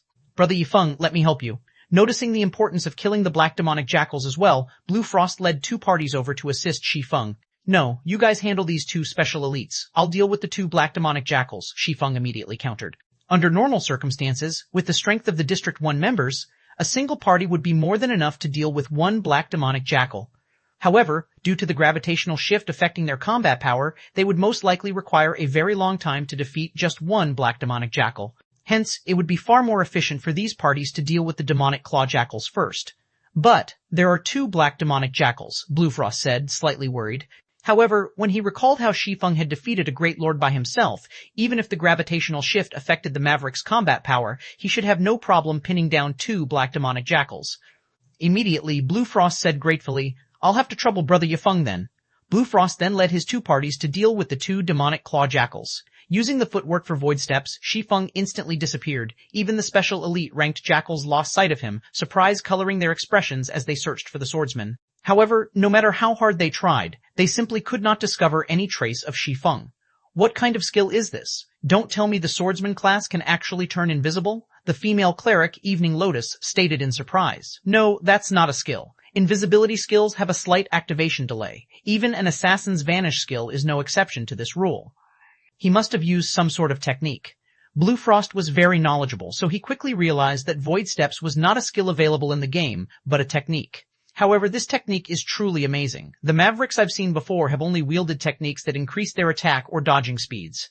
This is the first time I have seen a technique that allows its user to vanish from everyone's sight. Both shock and admiration filled Blue Frost when he saw Shi Feng's void steps. Such a technique was practically a life-saving skill. Whether the technique was used to escape or assassinate, it could yield miraculous effects. With such strength and techniques, he is definitely not someone we should provoke or make an enemy of. At this moment, Blue Frost rejoiced over the fact that he had befriended Shi Feng and had not become enemies with him. Otherwise, the consequences would be unimaginable. Shortly after Shi Feng disappeared, the nearby black demonic jackal howled painfully. Ow! The black demonic jackal called out for the other black demonic jackal to help as it glowered at Shi Feng, who had suddenly appeared beside it. At this moment, there was also a hint of fear within its eyes. Shi Feng had suddenly appeared by its side, his sword easily cutting through its iron-like skin, leaving behind a very long gash. The wound still bled. Although its defense is not as high as the dark magic serpent, its reaction speed is truly frightening. It actually managed to react the instant I stopped using void steps. Shi Feng was quite surprised as he observed the black demonic jackal's wound. Although there was a wide slice across the chieftain's body, the wound was not particularly deep. It would not affect the monster's mobility. After the third evolution of God's domain, not only had the gravitational system appear, but the monster combat system had also changed, making battles against monsters even more realistic. This also created a new weakness. In the past, monsters would only lose some HP after being wounded. Even when their vital points had been struck, the attack would only deal a little more damage than usual. Their movements had not been affected whatsoever. However, after the third system upgrade, monsters' injuries would affect their movements and attacks. Naturally, the same held true for players. However, unlike monsters, players had healers to help them recover from these injuries quickly, maintaining full HP. This was a huge advantage. When the two black demonic jackals grouped up, rather than pouncing on their enemy, they circled Shi Feng, looking for his weak point to land a fatal hit. Even an MT of the same level would die instantly under the combination of a level 40 chieftain's attack power and a super high damage skill, not to mention Shi Feng, who was only level 33 right now. The black demonic jackals were precisely chieftains with such skills. Unlike the dark magic serpent, which utilized its vicious venom skill to exhaust its enemies to death, The black demonic jackals used the horn on their heads to tear apart all enemies before them. The horn attack of a chieftain-ranked monster would even pierce secret silver equipment. At this moment, the players of District 1 focused all of their attention on Shi Feng and the two black demonic jackals' every action. This battle would determine the life and death of either side. Oh! Following the howl, the two black demonic jackals launched their attacks simultaneously. A large amount of wind mana also began to gather around their pitch-black horns. Immediately, the two chieftains transformed into miniature tornadoes as they flew towards Shi Feng. Crap! Dodge it quickly! Blue Frost shouted anxiously. These miniature tornadoes were no trivial matter. If they struck a player, there was zero chance of survival. However, Shi Feng did not bother to dodge the oncoming attacks. His lips curling up slightly, he activated Heavenly Dragon's power. After logging out of the game for 10 hours, not only had his weakened debuff worn off, but the cooldown for all his skills had also completed. Otherwise, he would have had to activate space movement in order to dodge the attacks. After activating Heavenly Dragon's power, Shi Feng's strength doubled. He then met the black demonic jackals' attacks with a Thunderflame explosion. System: Thunderflame explosion completion rate 91%, resulting in 120% of skill's effect. Skill proficiency +4. Although his completion rate was significantly lower than before, 120% of the skill's effect was still impressive. The Tier 1 Thunderflame explosion's effective range of 10 yards immediately increased to 12 yards. When lightning and fire made contact with the two black demonic jackals, the two chieftains' movement speed immediately and sharply dropped, becoming only 1/7 of their initial attribute. As a result, Shi Feng easily dodged the two oncoming miniature tornadoes. With a speed reduction of nearly 8 seconds, the two chieftain-ranked jackals could only receive a one-sided beating from Shi Feng. During these 8 seconds, each black demonic jackal lost roughly 10% of their HP. Just as the movement speed reduction debuff was about to wear out, Shi Feng swung the abyssal blade and summoned his doppelganger. The doppelganger then followed up with its own Thunderflame explosion, instantly devouring over 10,000 HP from both chieftains and reducing their movement speeds once more. With the doppelganger assisting him with dealing damage, Shi Feng's total damage output nearly doubled. Shi Feng and his doppelganger then each fought one black demonic chieftain, significantly reducing the difficulty of the fight. Thundering Flash, Earth Splitter, Skywheel Sword, Firestorm, Flame Burst. When Shi Feng activated Flame Burst, every one of his attacks dealt over 20,000 damage. His doppelganger also dealt over 10,000 damage with its attacks. In addition to the frequent critical hits, the two managed to destroy close to half the HP of one black demonic jackal. In less than 20 seconds, one of the chieftains fell. The remaining black demonic jackal was also heavily injured, covered in such severe wounds that one could easily see bone. As a result, the chieftain's mobility was incredibly limited. Even without the doppelganger's assistance, with Heavenly Dragon's power's duration of 2 minutes, Shi Feng finished off the last black demonic jackal very easily. This burst power is invincible. Evening Lotus's jaw dropped when she saw the two dead black demonic jackals.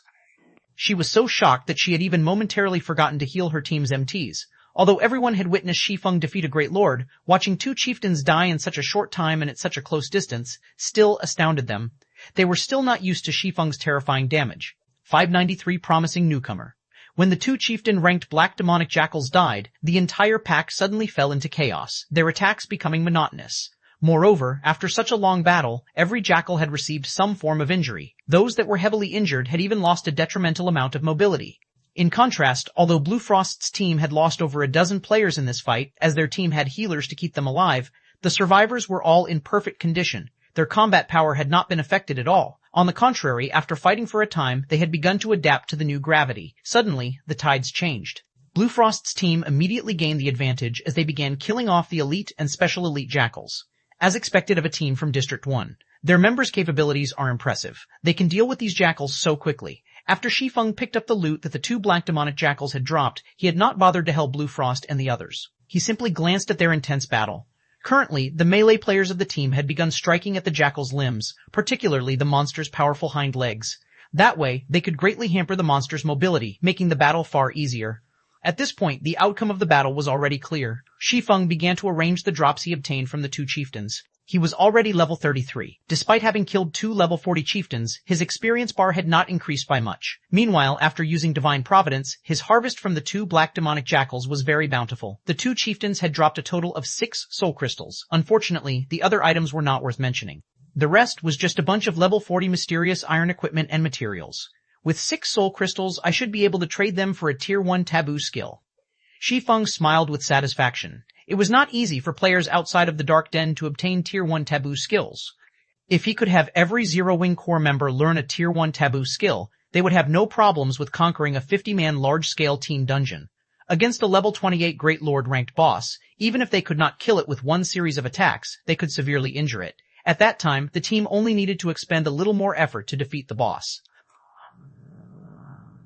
After the battle ended, Blue Frost immediately walked up to Shi Feng, gratefully saying, "Brother Yi Feng, I really have to thank you for your help. If not for you, this might have been our team's grave today. If you need help with anything in the future, just tell me. Can you help me trade for some Tier 1 taboo skills?" Shi Feng had long since considered this request. Although Discipline Paradise was the leader of District 5's third party, he could only get his hands on a limited number of Tier 1 taboo skills. On the other hand, as the leader of District 1's first party, Blue Frost definitely had access to plenty of taboo skills. It would be much easier for Shi Feng to trade with Blue Frost. You want to obtain a taboo skill? Blue Frost could not help his surprise. With Shi Feng's abilities, he should have long since obtained a Tier 1 taboo skill for himself. However, although Blue Frost was curious, it would not be proper to ask about it. Immediately, he nodded, saying, "That is a simple request. No need to trade. If Brother Yi Feng wants a Tier 1 taboo skill, I can just give you one. I don't want just one taboo skill." Shi Feng shook his head. "I wonder if Brother Frost can obtain 20 Tier 1 taboo skills for me?" 20? Initially, Blue Frost intended to agree with Shi Feng immediately. However, upon hearing that Shi Feng required 20, he was shocked. Laughing bitterly, he said, "Brother Yi Feng, as a maverick, you might not know this, but each Tier 1 taboo skill requires about 5 soul crystals worth of contribution shares in trade. Even the first party of a shelter needs 4 soul crystals to trade for 1. If they are for someone else, each skill book will cost an additional soul crystal. Moreover, I can only trade for 3 taboo skills per day. If it were in the past, I might have barely been able to trade for 20 taboo skills.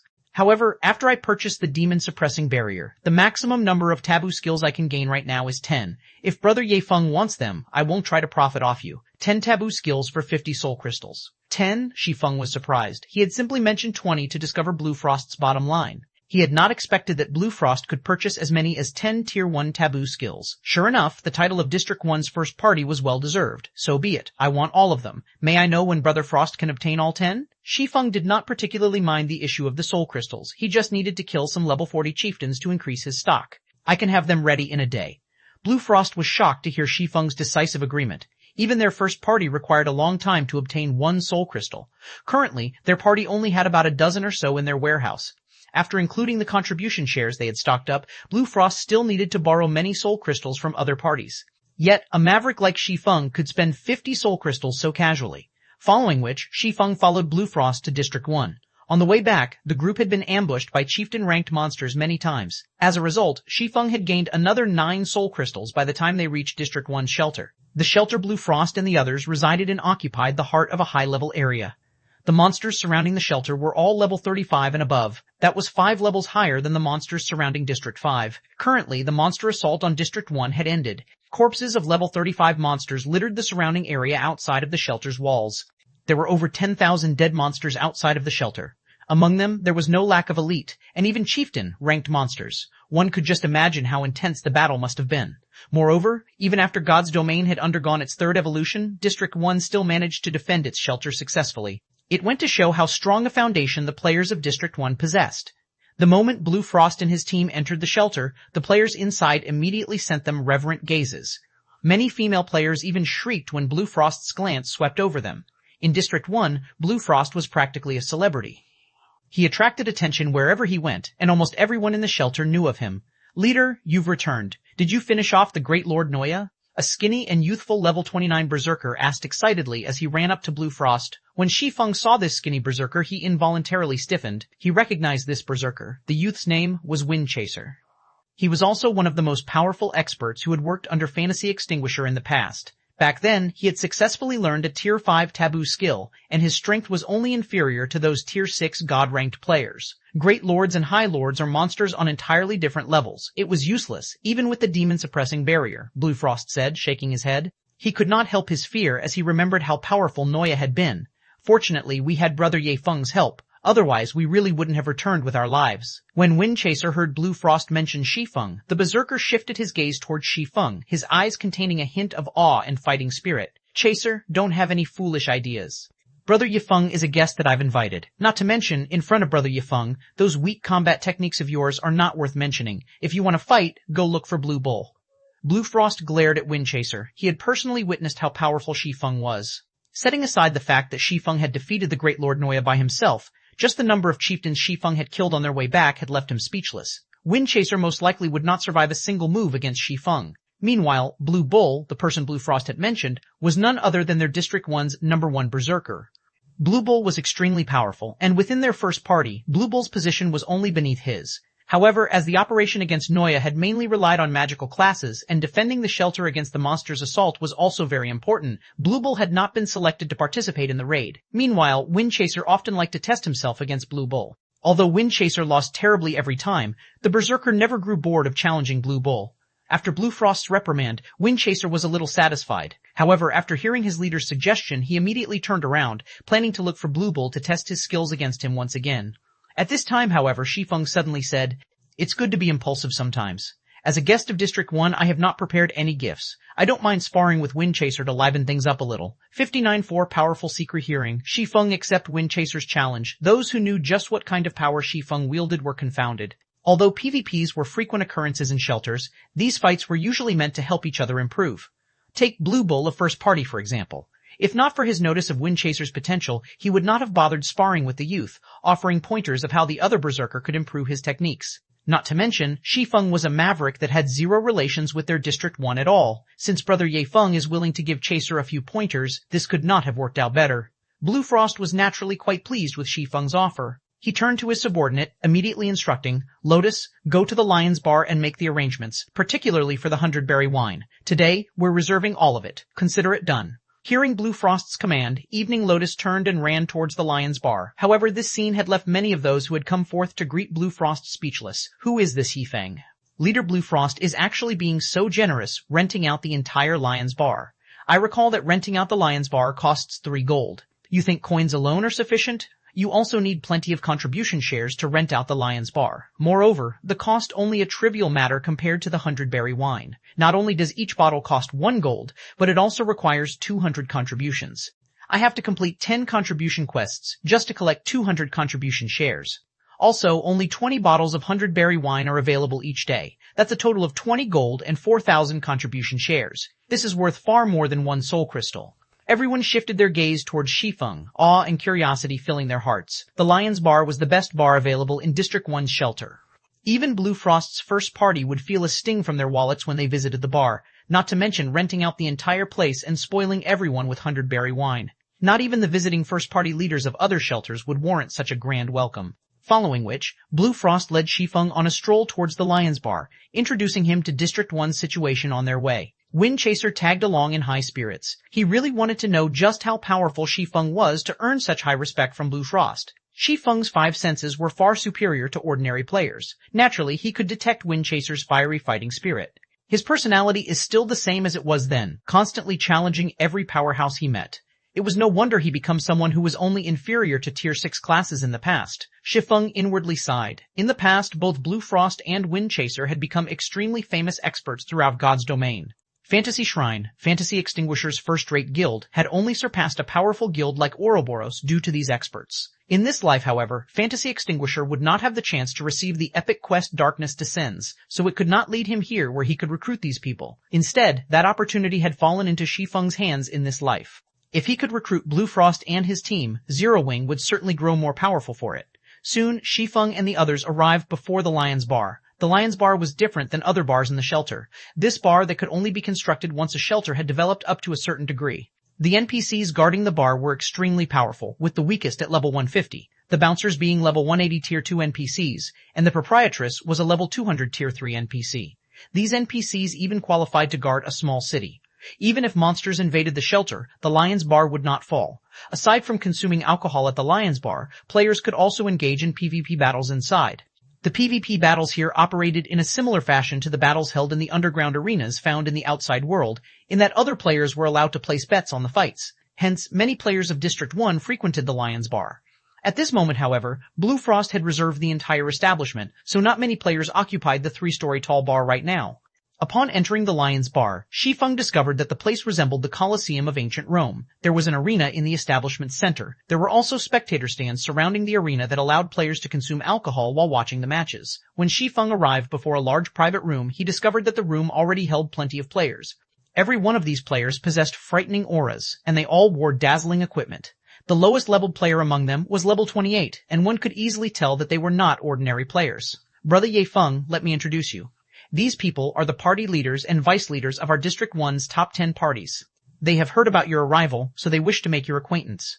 Blue Frost began introducing Theses leaders, one after another. Hello, I am the party leader of second party, Best Reincarnation. Hello, Big Brother Ye Feng. I am the leader of third party, Shallow Moon. These players did not even show a hint of arrogance as they introduced themselves to Shi Feng. On the contrary, they treated Shi Feng as if he were an old friend. In truth, even without any introduction, Shi Feng already knew who they were. In the past, every one of these players had been upper managers of Fantasy Shrine.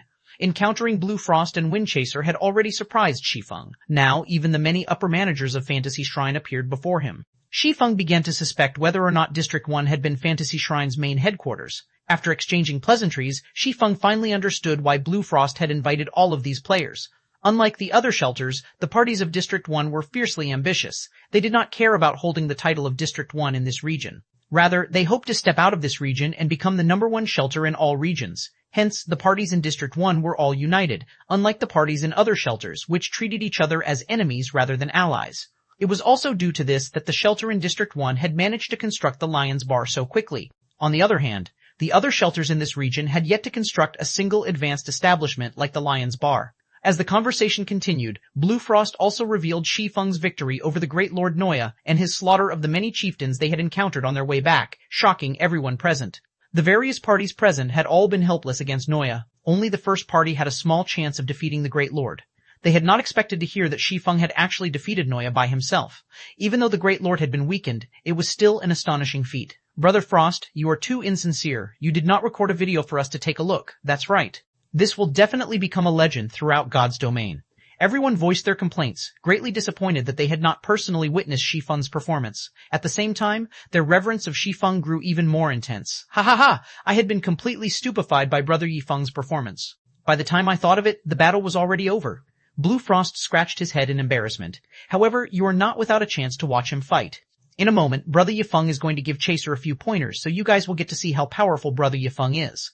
Leader, can I drink a bottle of the 100-berry wine before the match begins? Windchaser hurriedly asked Blue Frost in embarrassment. Initially, he had thought Shi Feng was only an ordinary maverick. He never expected that Shi Feng was actually capable of defeating a great lord by himself. Immediately, Windchaser had treated Shi Feng as if the swordsman were the strongest expert he had ever encountered. If you were sparring against anyone else today, I wouldn't let you waste a bottle. Here, take this. Blue Frost laughed as he shook his head. He then took a cyan bottle of wind and handed it to Windchaser. Thank you, leader. Windchaser hurriedly accepted the 100-berry wind.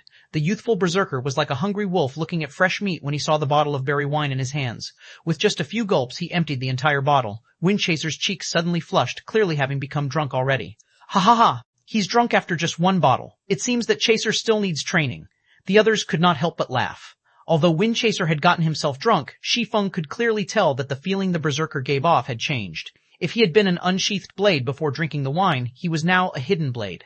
The blade might seem harmless while sheathed, but once it was revealed, it would definitely take its target's life. Though everyone else had similarly detected the change in Windchaser, it did not surprise them whatsoever. On the contrary, they all thought it was natural. What's going on here? Shi Feng could not help his surprise. Is this related to the 100-berry wine? 595, frightening wine. Shi Feng glanced at the bottle of 100-berry wine on the table, confirming that it was identical to the one he had drunk in the past. However, when he had enjoyed the 100-berry wine, he had not experienced any particular changes to his body like Windchaser had. He only considered it incredibly delicious, so much so that it was hard to stop drinking. Yet, seeing Windchaser's sudden transformation, it was obvious that the 100-berry wine had some hidden effect. Does the 100-berry wine possess some sort of effect that I do not know of? The more Shi Feng thought about it, the more he felt it was possible. Aside from satisfying thirst and hunger, some food and beverages in God's domain could increase a player's attributes or provide some other temporary benefits.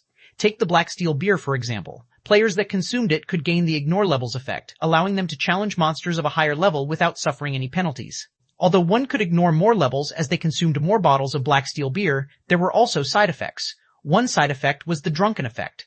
With this debuff, one's vision would turn blurry and their senses would numb, resulting in a decrease in combat power. One might even lose the ability to fight at all if they consumed too many Black Steel beers. Meanwhile, the 100-berry wine clearly possessed a similar effect. In the past, I only drank a cup of 100-berry wine at a time. On the other hand, Windchaser drank the entire bottle at once.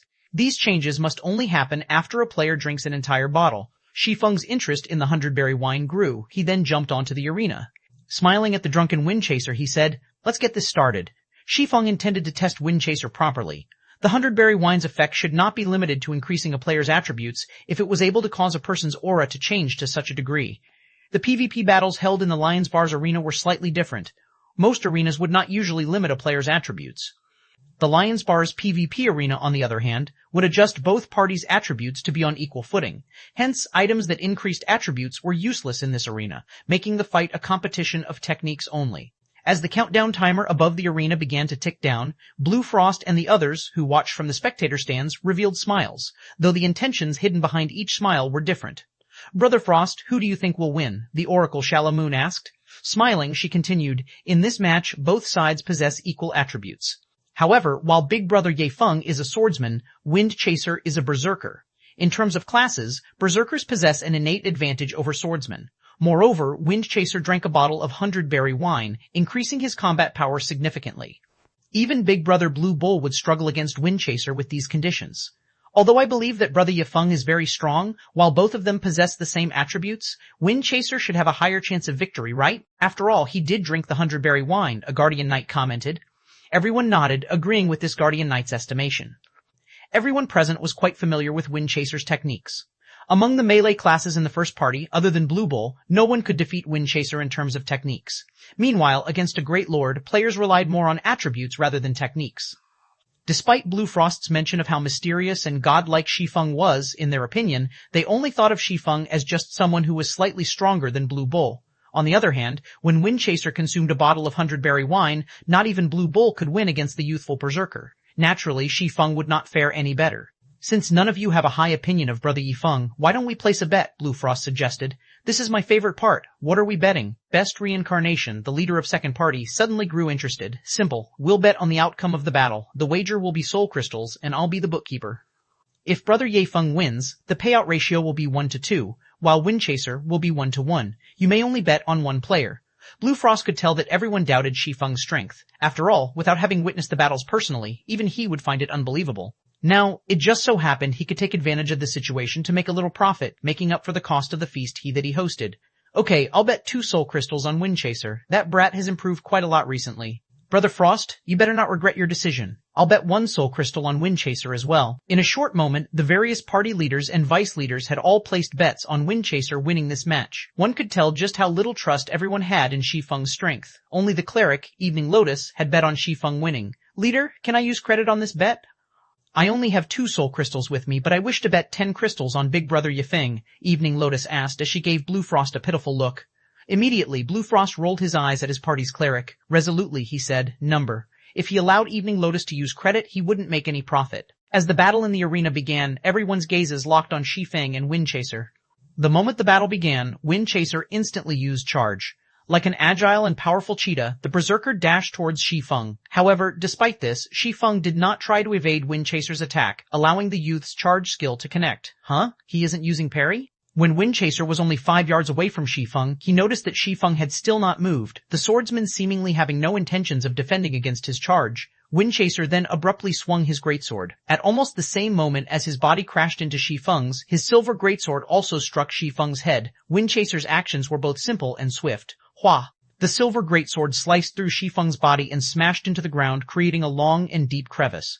An afterimage? Sensing that something was amiss, Wind Chaser used Whirlwind Slash, a skill capable of causing massive damage to enemies within a 3-yard radius. The silver greatsword was like a wooden pole in Wind Chaser's hand. With little effort, the berserker transformed into a silver tornado that engulfed everything in its wake. Boom. As Wind Chaser used Whirlwind Slash, a loud boom echoed throughout the arena, followed by a figure flying away from the berserker. Close one. Wind Chaser could not help but sigh with relief when he saw that the figure he had sent flying was none other than Shi Feng. If he had not used Whirlwind Slash at the first sign of danger, the sword in Shi Feng's hand would have bitten into his body by now. Such impressive dodging speed, I couldn't even see what he did just now. The level 29 shield warrior, Best Reincarnation, exclaimed in shock. It is no wonder why Leader Frost praised Brother Ye Feng so highly. With such an amazing dodging speed, it will be very difficult for Chaser to land a hit, though an assassin might have a chance. Everyone was similarly shocked by the skill Shi Feng had displayed. Although a few among them could similarly produce an afterimage, they definitely could not achieve it as silently as Shi Feng. Only after Windchaser's greatsword landed had everyone realized that he had missed. Hee, this is only the tip of the iceberg. Big brother Yi Feng hasn't even warmed up yet. Evening Lotus giggled. On their way back to the shelter, Shi Feng had frequently used void steps to kill chieftains. That mysterious style of footwork of his was simply unstoppable. In comparison, the technique of using an afterimage to dodge an attack was a trifling matter. The others began laughing when they heard Evening Lotus's words. Nobody believed her at all. In the arena, Windchaser finally became serious. Every one of his attacks began targeting Shi Feng's vital points or blind spots. Of the Berserker's many attacks, his skills contained the most power. Windchaser was also extremely proficient in using his skills in conjunction with his ordinary attacks. It was as if the Berserker's skills had been tailored for Windchaser. So, that's the case. I didn't think that the 100-berry wine possessed such a wonderful effect. It is no wonder the drink is so rare. While Shi Feng dodged Windchaser's attacks, he also carefully observed the Berserker's every action. Although Windchaser did have significant physical control, he should still not be able to use his skills so smoothly. In Zero Wing, only Fire Dance and Violet Cloud had achieved this standard. The two were only a thread away from taking half a step into the refinement realm. On the other hand, Windchaser was still far from reaching that level. The only explanation Shi Feng could come up with was that the 100-berry wine increased a player's compatibility rate with their weapons.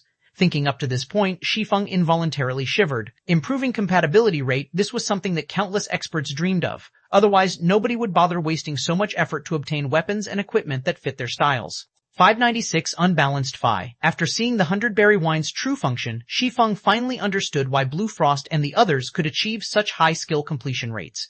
Unfortunately, the wine's supply was simply too low, lowering the number of potential experts who could be nurtured with it. At most, there was just enough for everyone present. Any more and there wouldn't be enough of the beverage to go around. For the next 3 minutes or so, Windchaser continued hacking and slashing his greatsword at Shi Feng. The more Windchaser fought Shi Feng, the more he grew frightened. Aside from his first whirlwind slash, none of his other attacks had touched Shi Feng.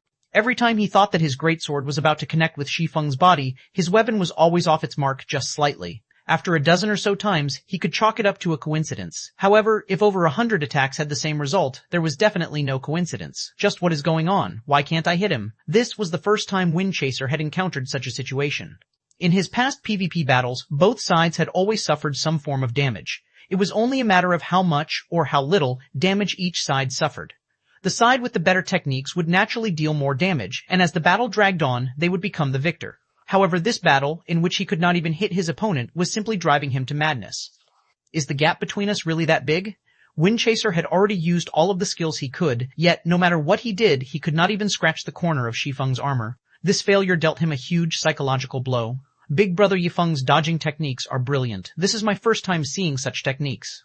Shallow Moon, the leader of District 1's third party, grew excited as she watched the battle between Shi Feng and Windchaser progress. She desperately tried to absorb whatever information she could regarding Shi Feng's dodging techniques. Shallow Moon wasn't the only person with such thoughts. The other leaders also wore stern expressions as they focused on Shi Feng's every action. They even recorded the battle for future reference. If I can grasp just half of Brother Yi Feng's dodging techniques, it will become much easier to kill Lord-ranked monsters in the future. Best Reincarnation side. You don't say? Lords have extremely high attack power. If an MT can evade 50% of a Lord's attacks, this will significantly reduce the burden on healers. Unfortunately, nobody within our District 1 has managed to reach such a standard yet. As a cleric, Evening Lotus had the most say on this matter. She was the #1 cleric on District 1's first party. Every time the party's MT tanked a Lord, the MT's HP would fall as quickly as flowing water. As a result, Evening Lotus was forced to heal their party's MT constantly. If she were not careful, she could easily draw the Lord's aggro. It really makes you wonder just how Brother Yi Feng learned such techniques. If the melee players in our parties can learn from him, our District 1's first shelter can unlock the next stage very quickly. As long as their melee players could grasp this brilliant technique, they could easily hunt chieftains and lords out in the field. Their soul crystal farming efficiency would also rise significantly. At that time, they could upgrade their shelter swiftly and catch up to the several large shelters in other regions. Although District 1 was the top shelter in the Evil Ghost domain, it was only a medium shelter. Although their shelter was the only medium shelter among the Evil Ghost domain's districts, other domains already possessed large shelters. Their strength was several times greater than District 1's. The gap between them would only widen further as more time passed. Leader Frost, is there no way to convince Brother Yi Feng to join our District 1? Blue Bull asked. Although Blue Bull was the first party's #1 berserker, Shi Feng's techniques left a deep impact. These techniques shattered the concept of their past combat methods. If they could persuade Yi Feng to join District 1 and become one of the shelter's residents, it could lift the shelter to a whole different level. Hearing Blue Bull's suggestion, the other party leaders also turned to Blue Frost. You guys, Blue Frost was rendered speechless. Although I want that as well, Brother Yi Feng is a maverick. You all know how mavericks behave, right? It really is a pity. The others sighed dejectedly when they recalled Maverick's playstyles. The shelter was like their home. Naturally, they wanted to see their shelter grow stronger. Unfortunately, Mavericks did not like restrictions. As the conversation came to an end, Shi Feng stopped dodging Windchaser's attacks. I have most of the information that I need. Let's end this match. Shi Feng had already obtained a thorough understanding of Windchaser's strength and the 100-berry wine's effect. There was no reason to prolong this battle. Immediately, he used void steps and vanished before everyone's eyes. He disappeared? Windchaser gaped at his surroundings in disbelief. Looking to his left, right, and even above him, he could not find any trace of Shi Feng. Where is he? Windchaser could not even sense Shi Feng's presence. Normally, when an assassin snuck up to him, even if he could not see the assassin, he could, more or less, sense that someone was nearby. Now, he could not detect even the slightest indication of Shi Feng's presence. The swordsman's technique was far more powerful than an assassin's stealth. Everyone in the spectator stands was similarly stupefied. A live human had actually vanished into thin air. No swordsman should possess any stealth-related skills. Once a match began, players could only exit the arena after a victor had been determined. The victor's portrait would also be displayed above the arena after the match ended. If one of the fighters suddenly logged out of the game, the system would automatically determine them as the loser, thereby concluding the match. However, the system had yet to declare the outcome of this match, thus the only possibility was that they were really unable to see Shi Feng. However, before everyone could recover from their shock, Shi Feng appeared beside Windchaser. He then swung his sword, sending 3 silver moons towards the berserker's body, intersecting as they struck. Such a fast attack. Although Windchaser tried to defend himself with his greatsword, Shi Feng's sword was simply too fast. The attack landed before he could even react. The force behind Shi Feng's chop sent Windchaser flying backward. Although they both possessed the same attributes, Shi Feng's chop had achieved a 95% completion rate. The skill effect he displayed instantly extinguished over 50% of the youthful berserker's HP. Is he really a swordsman? Windchaser was terrified when he saw how much HP he had lost. When he had fought other swordsmen with the same attributes as his own in the past, their chop only managed to devour close to 20% of his HP. Now, however, Shi Feng's chop had obliterated over half of his HP. This disparity was insane. Windchaser even wondered if the system had made a mistake. What Windchaser did not know, however, was that the abyssal blade Shi Feng wielded had a 50% chance to deal 200% damage. Adding in his 95% skill completion rate, his total damage was astounding. It's over. Shi Feng looked at Windchaser, whom he had thrown backward, and used Dragon Breath. Dragon Breath was a skill he had gained from a fragmented legendary item. Not only did the skill possess frightening power, but it also required no casting time. The skill's attack speed was also extremely high. In the next moment, a green ray of light devoured Windchaser. Inflicting 6 times Shi Feng's damage, Dragon Breath depleted Windchaser's HP to 0. It's over? The spectating crowd was dumbfounded. Although they had long since realized that Shi Feng could defeat Windchaser easily, they had not expected him to be capable of finishing off the youthful berserker instantly. How was it possible for a swordsman to instantly kill a plate armor class? 5970 Wing Guild Branch. Even if everyone found it inconceivable, the appearance of Shi Feng's portrait above the arena was irrefutable proof that he had won this match. If he can defeat Windchaser so easily, despite having the same attributes, it is no wonder how he can solo a great lord. Best Reincarnation and the others were shocked. With their standards, even if they fought an ordinary player with the same attributes, it was impossible for them to defeat their opponent instantly. Yet Shi Feng was fully capable of exactly that. The gap between them was simply unimaginable. If before they had treated Shi Feng as an expert, now they treated him like a monster. They were people living in completely different worlds. Meanwhile, Windchaser, who had revived below the arena, was still stuck in a daze. Chaser, didn't I tell you earlier? With your weak skills, you are simply flaunting your incompetence before an expert. Why haven't you thanked Brother Yi Feng for his pointers yet? Blue Frost laughed when he saw Windchaser's stunned expression. He was the slightest bit surprised by Windchaser's crushing defeat. Compared to the battle with the Great Lord Noya, this match was child's play to Shi Feng. Hearing Blue Frost's words, Windchaser hurriedly thanked Shi Feng. After this match, Windchaser finally understood the extent of his strength, following which the leaders also turned to ask Shi Feng for advice on their combat techniques. Bombarded with questions, Shi Feng's response to the situation was not miserly, graciously teaching them one after another. Before anyone knew it, 3 hours had passed. Even so, none of them could get enough of Shi Feng. His guidance was targeted towards improving everyone's individual weaknesses, allowing them to see immediate improvements to their combat power. This result furthered everyone's admiration of Shi Feng. Not only did Shi Feng possess monster-like strength, but his teaching skills were also on point. In reality, though, Shi Feng had only made a few suggestions to remedy their bad combat habits and teach them how to control their foundations. They were unlike Fire Dance and the others, who Lei Bao had personally trained to control their bodies properly. May I know if Brother Frost would be willing to sell me 100-berry wine for the long term? The 100-berry wine sorely tempted Shi Feng. Although the residents of District 1 had the 100-berry wine to improve their compatibility rates, they did not possess the foundations necessary to display its full effects. If he had some of the wine for Fire Dance and the others to consume, they would most likely see massive improvements immediately. Brother Yi Feng, you should know that the 100-berry wine is a specialty of the Lion's Bar, and its supply is very limited. If it is only a few dozen bottles, I have no problems with giving them to you. However, you saw the 100-berry wine's effects for yourself.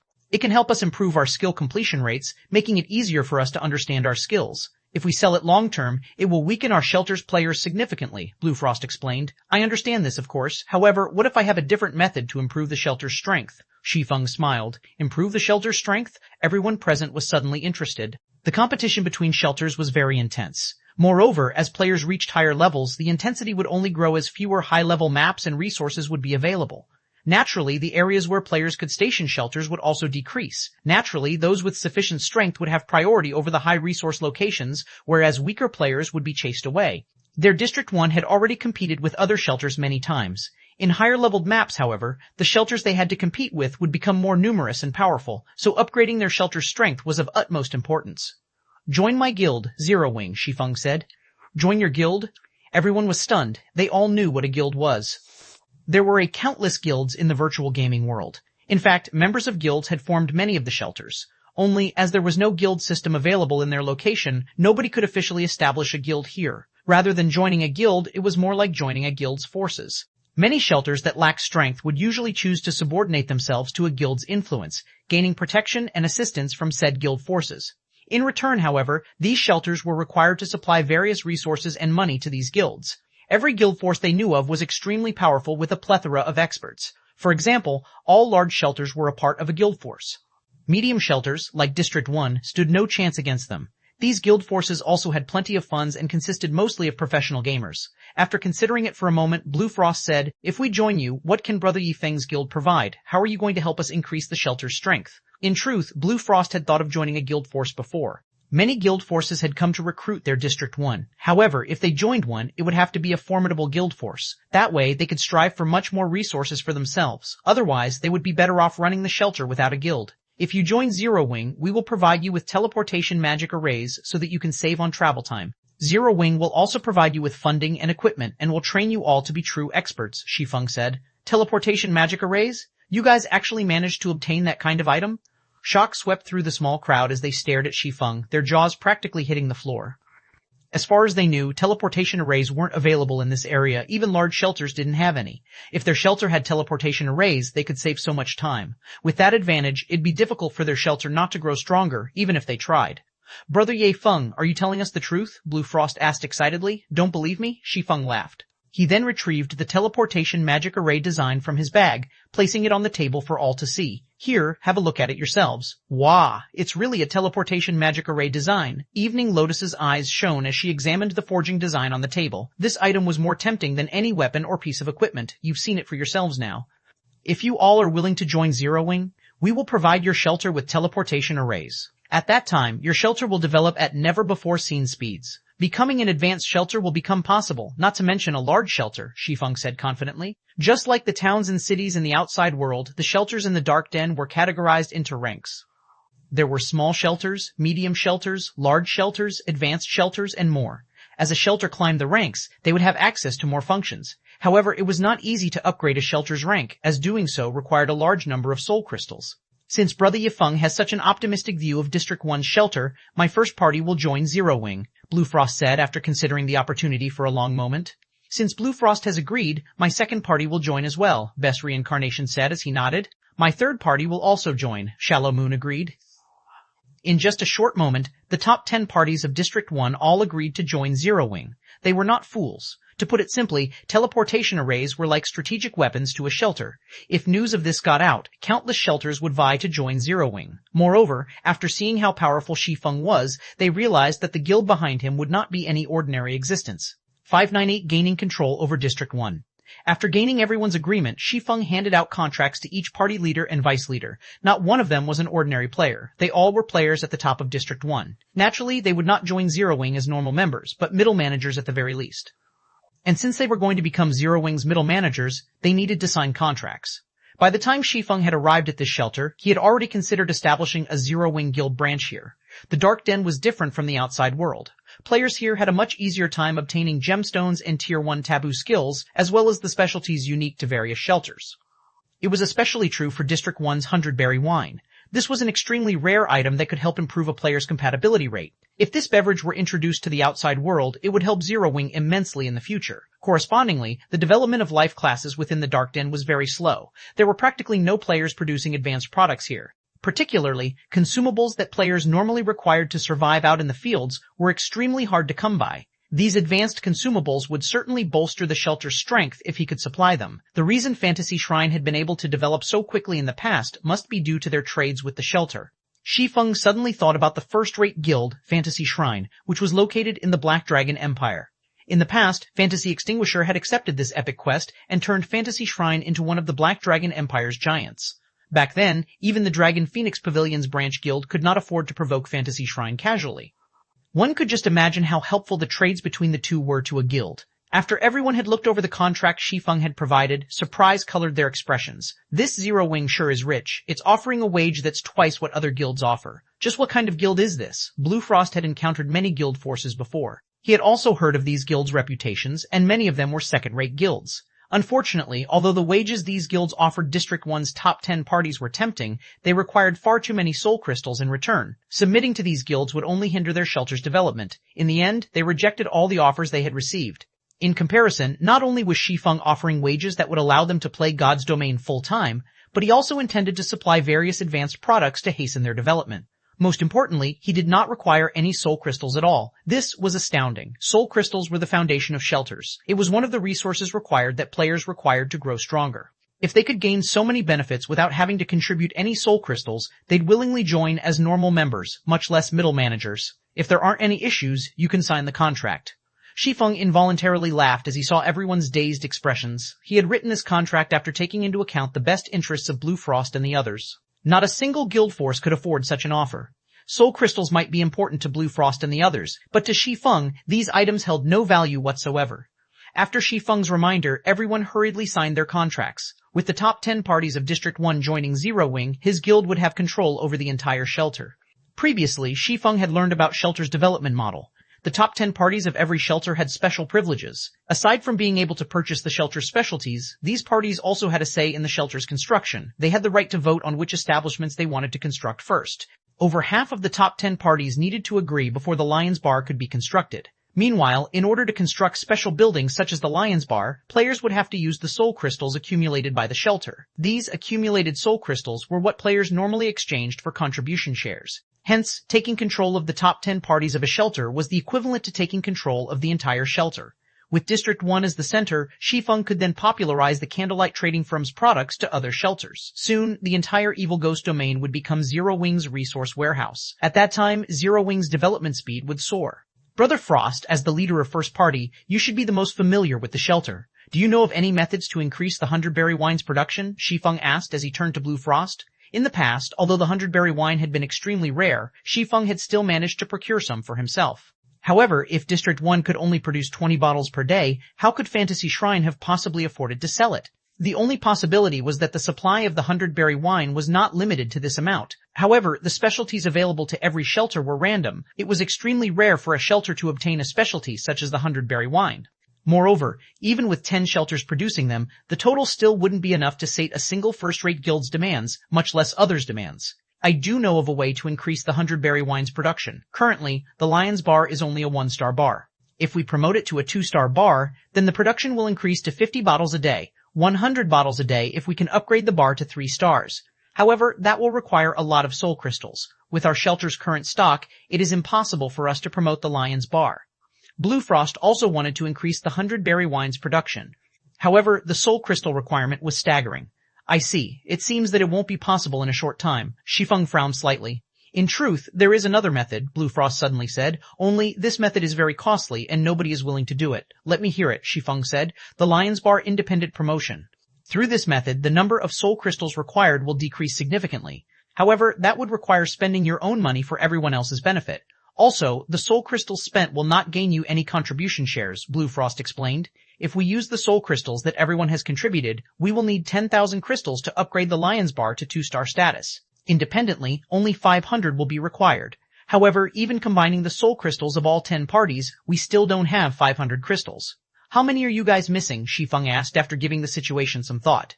Based on our previous calculations, our parties only have slightly more than 300 soul crystals right now. We are short by almost 200, Blue Frost said, smiling bitterly.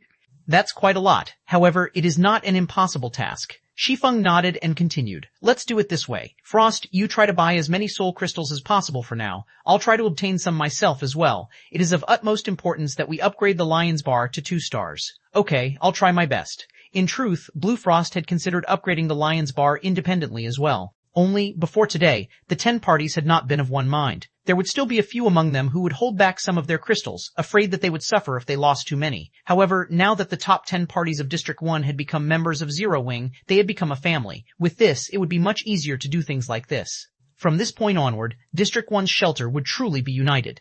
After Shi Feng finished arranging the matters relating to District 1's shelter, he departed from District 1, heading towards District 5, 599 Great Demon. It had only been a day since Shi Feng had left District 5. However, when Shi Feng arrived at District 5's shelter once more, a massive change had occurred. What happened to the shelter? Shi Feng was shocked when he saw the sight before him. The originally flourishing shelter of District 5 had become a pile of ruins. The tall walls which had surrounded the shelter were no more, and collapsed houses littered the area within what little walls remained. He could find no sign of anyone inside the shelter. The rotting corpses of various monsters decorated the spacious streets. Moreover, these monsters were all level 40 or above, far exceeding the level of this region. Among these monsters, a majority were elites. There were also plenty of special elites and chieftains as well. A lord. After entering District 5's shelter, on the second street Shi Feng crossed, he discovered the corpse of a 3-story tall black bear. Nightmare bear, demonic creature, Lord rank, level 40, HP 0s 2800,000. Even in the evil ghost domain, Lord ranked monsters were extremely rare. Based on Shi Feng's understanding, the monster armies that assaulted shelters every night almost never had any lords. The strongest monsters in these assaults were usually chieftains. Yet, right before him, Shi Feng could see the corpses of 4 lords on the street. One could just imagine how intense this monster assault on District 5 had been. Just what happened here? Even after running down several streets, Shi Feng still failed to discover any other players. It was as if District 5 had become a ghost city overnight. Normally, even when a shelter had been invaded, players would not retreat from the region so quickly. When Shi Feng arrived at District 5's central street, players' screams reached his ears. This was not the first time Shi Feng had heard such screams of pain. However, he had only heard them in the past. This was his first time hearing such a desperate and painful wail in this life. Shi Feng then activated Windwalk and dashed towards the source of the cries. However, when Shi Feng was 200 yards away from the source, his body suddenly felt extremely heavy. It was as if he had just jumped into a quagmire. Crap, this is a domain. Shi Feng immediately jumped backward, retreating from the domain's range. Domain? It was something only high-tiered creatures were capable of using. Take Weissman, who was the magistrate of White River City and a Tier 4 Great Wizard, for example. He was capable of summoning a magic domain that would empower himself and suppress his enemies. If someone without a domain faced someone with one, unless they were far stronger than the latter, escape and death were the only available options. Meanwhile, one had to be at least Tier 4 to use a domain. In other words, there was at least a Tier 4 monster at the heart of this screaming. Since it was a player screaming, one could easily conclude that the Tier 4 creature was an enemy. Why would a Tier 4 creature be here? Shi Feng was greatly surprised. Based on players' current levels, encountering such a creature should be impossible, not to mention in such a low-level region. Shi Feng hurriedly jumped onto a collapsed rooftop and looked towards the origin of the screams. At this moment, 3 players were still alive on the central street. Discipline Paradise, someone Shi Feng was familiar with, stood in the lead. The other 2 were a level 28 assassin and a level 28 berserker. At this moment, however, all 3 of their HPs were very low. All sorts of level 40 monsters surrounded them, making escape impossible. Worst of all, a pitch-black demon with bat-like wings and blood-red eyes hovered high above them. Nettle, demonic creature, great demon, level 60, HP 50, million and 50, thousand and 50, million and video. What is a Tier 4 great demon doing here? Shi Feng was astonished when he saw Nettle. Demons were enemies to the human race.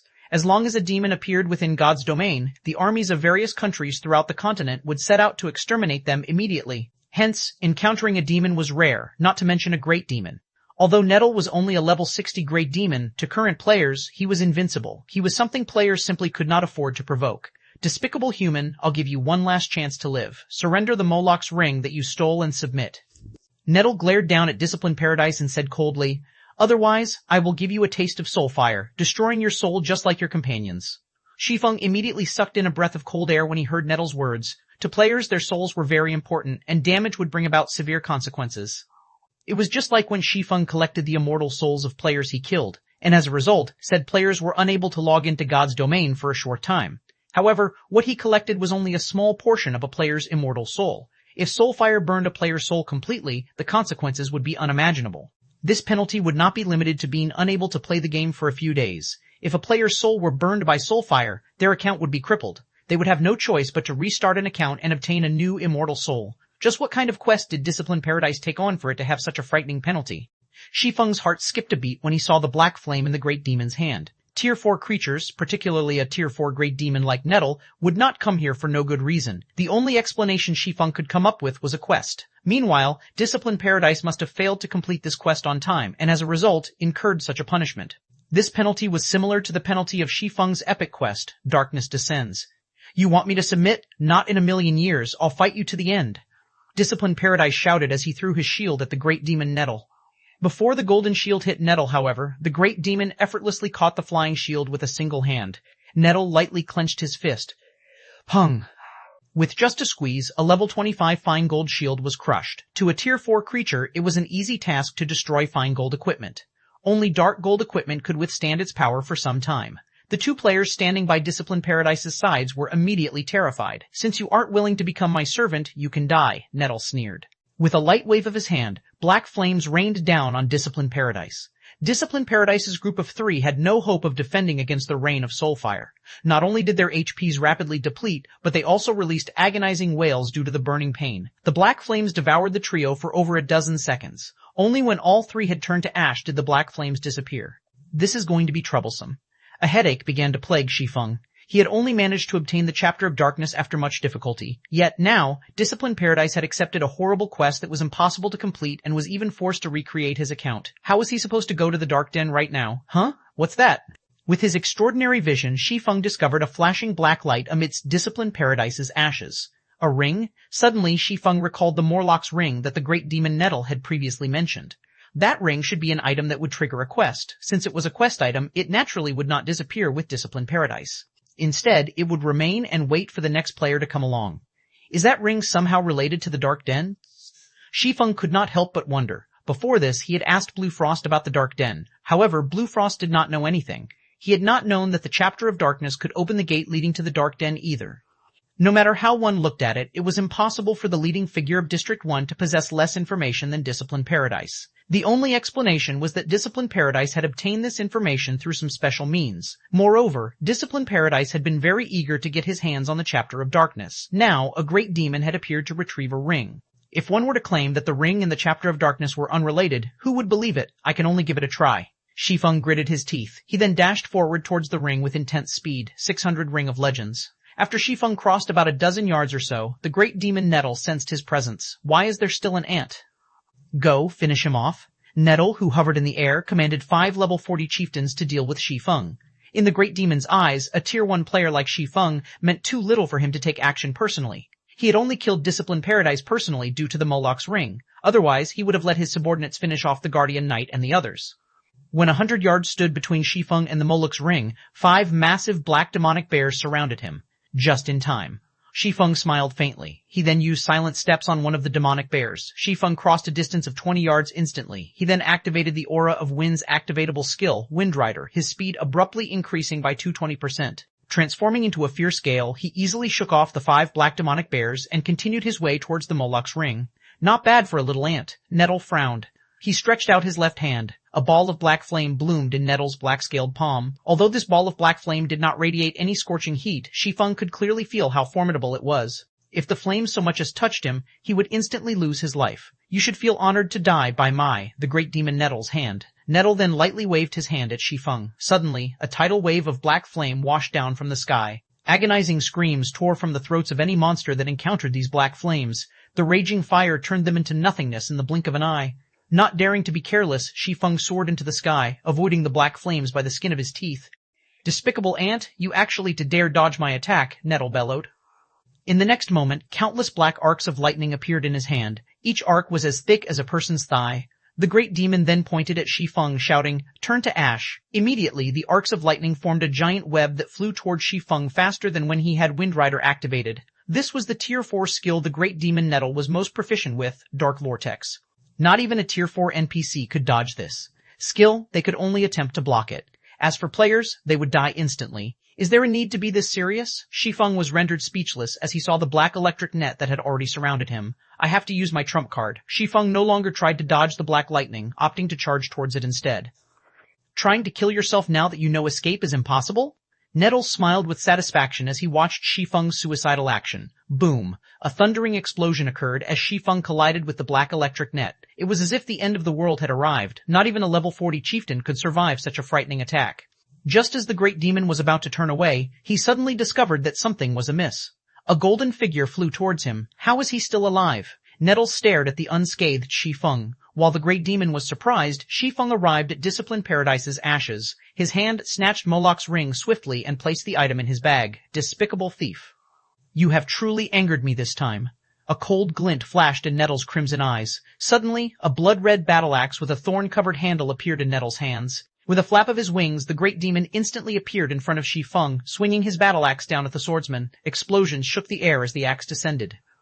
It was as if Nettle's powerful attack shattered space itself, and not even Shi Feng could dodge or defend against the attack in time. Boom! When the blood-red axe struck Shi Feng's body, he suddenly felt disembodied. After a fraction of a pause, the attack sent him crashing into a 4-story building over 30 yards away. What strength and speed! Shi Feng exclaimed as he climbed out of the rubble.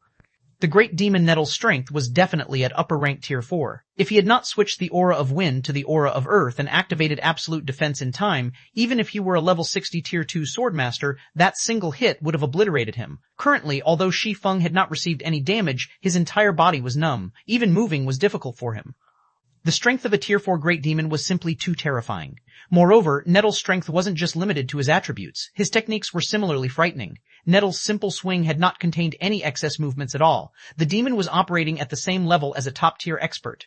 Against an opponent who possessed the attributes of a Tier 4 class and the skills of a top-tier expert, even in his prime, Shi Feng could only turn tail and run. Nettle could not help his surprise when he discovered that Shi Feng was actually still alive. A tiny little ant had actually survived 3 of his moves. He had never encountered this in the past. Before the great demon could recover from his shock, Shi Feng activated Phantom Kill. Suddenly, he turned and fled at maximum speed. You want to escape? Do you really think you can run from me, the great demon Nettle? Nettle revealed a malevolent smile. To the prideful great demon, the fact that Shi Feng had provoked it repeatedly was humiliating.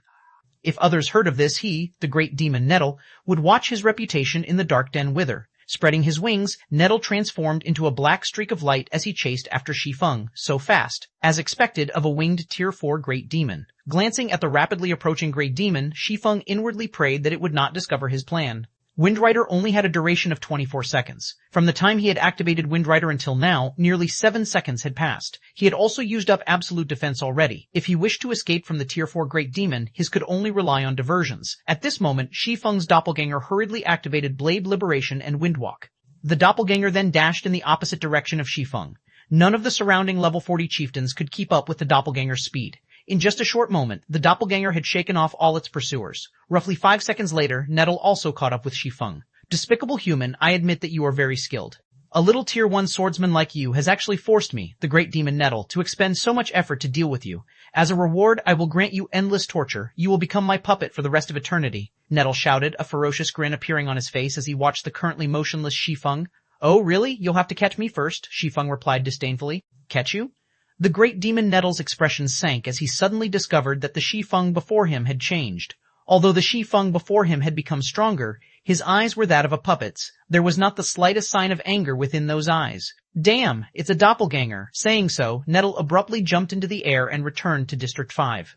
However, roughly 4 seconds after the great demon Nettle turned to fly back to the shelter, the originally emotionless Shi Feng suddenly wore an angry expression. Shi Feng had swapped positions with his doppelganger once more. The Abyssal Blade's Phantom skill could be an extremely powerful life-saving skill. As long as his doppelganger was still alive, Shi Feng could swap positions with it indefinitely. With this move, even a Tier 4 Great Demon should not think of killing him easily. Shi Feng then changed directions and flew towards District 1. Even after Wind Rider's duration ended, the Great Demon could not find any trace of Shi Feng, finally safe. Shi Feng, who currently hid in a forest, breathed a sigh of relief. Fortunately, the Great Demon does not know my trump card. Otherwise, I really would have died. Hopefully, this Moloch's ring is worth all I went through to get it. Shi Feng carefully retrieved the pitch-black ring, which was engraved with innumerable inscriptions, from his bag. Omniscient eyes. Shi Feng examined Moloch's ring. Immediately, a shocked expression appeared on his face. Impossible. At this moment, even Shi Feng did not dare believe his own eyes. Moloch's ring was actually a legendary item.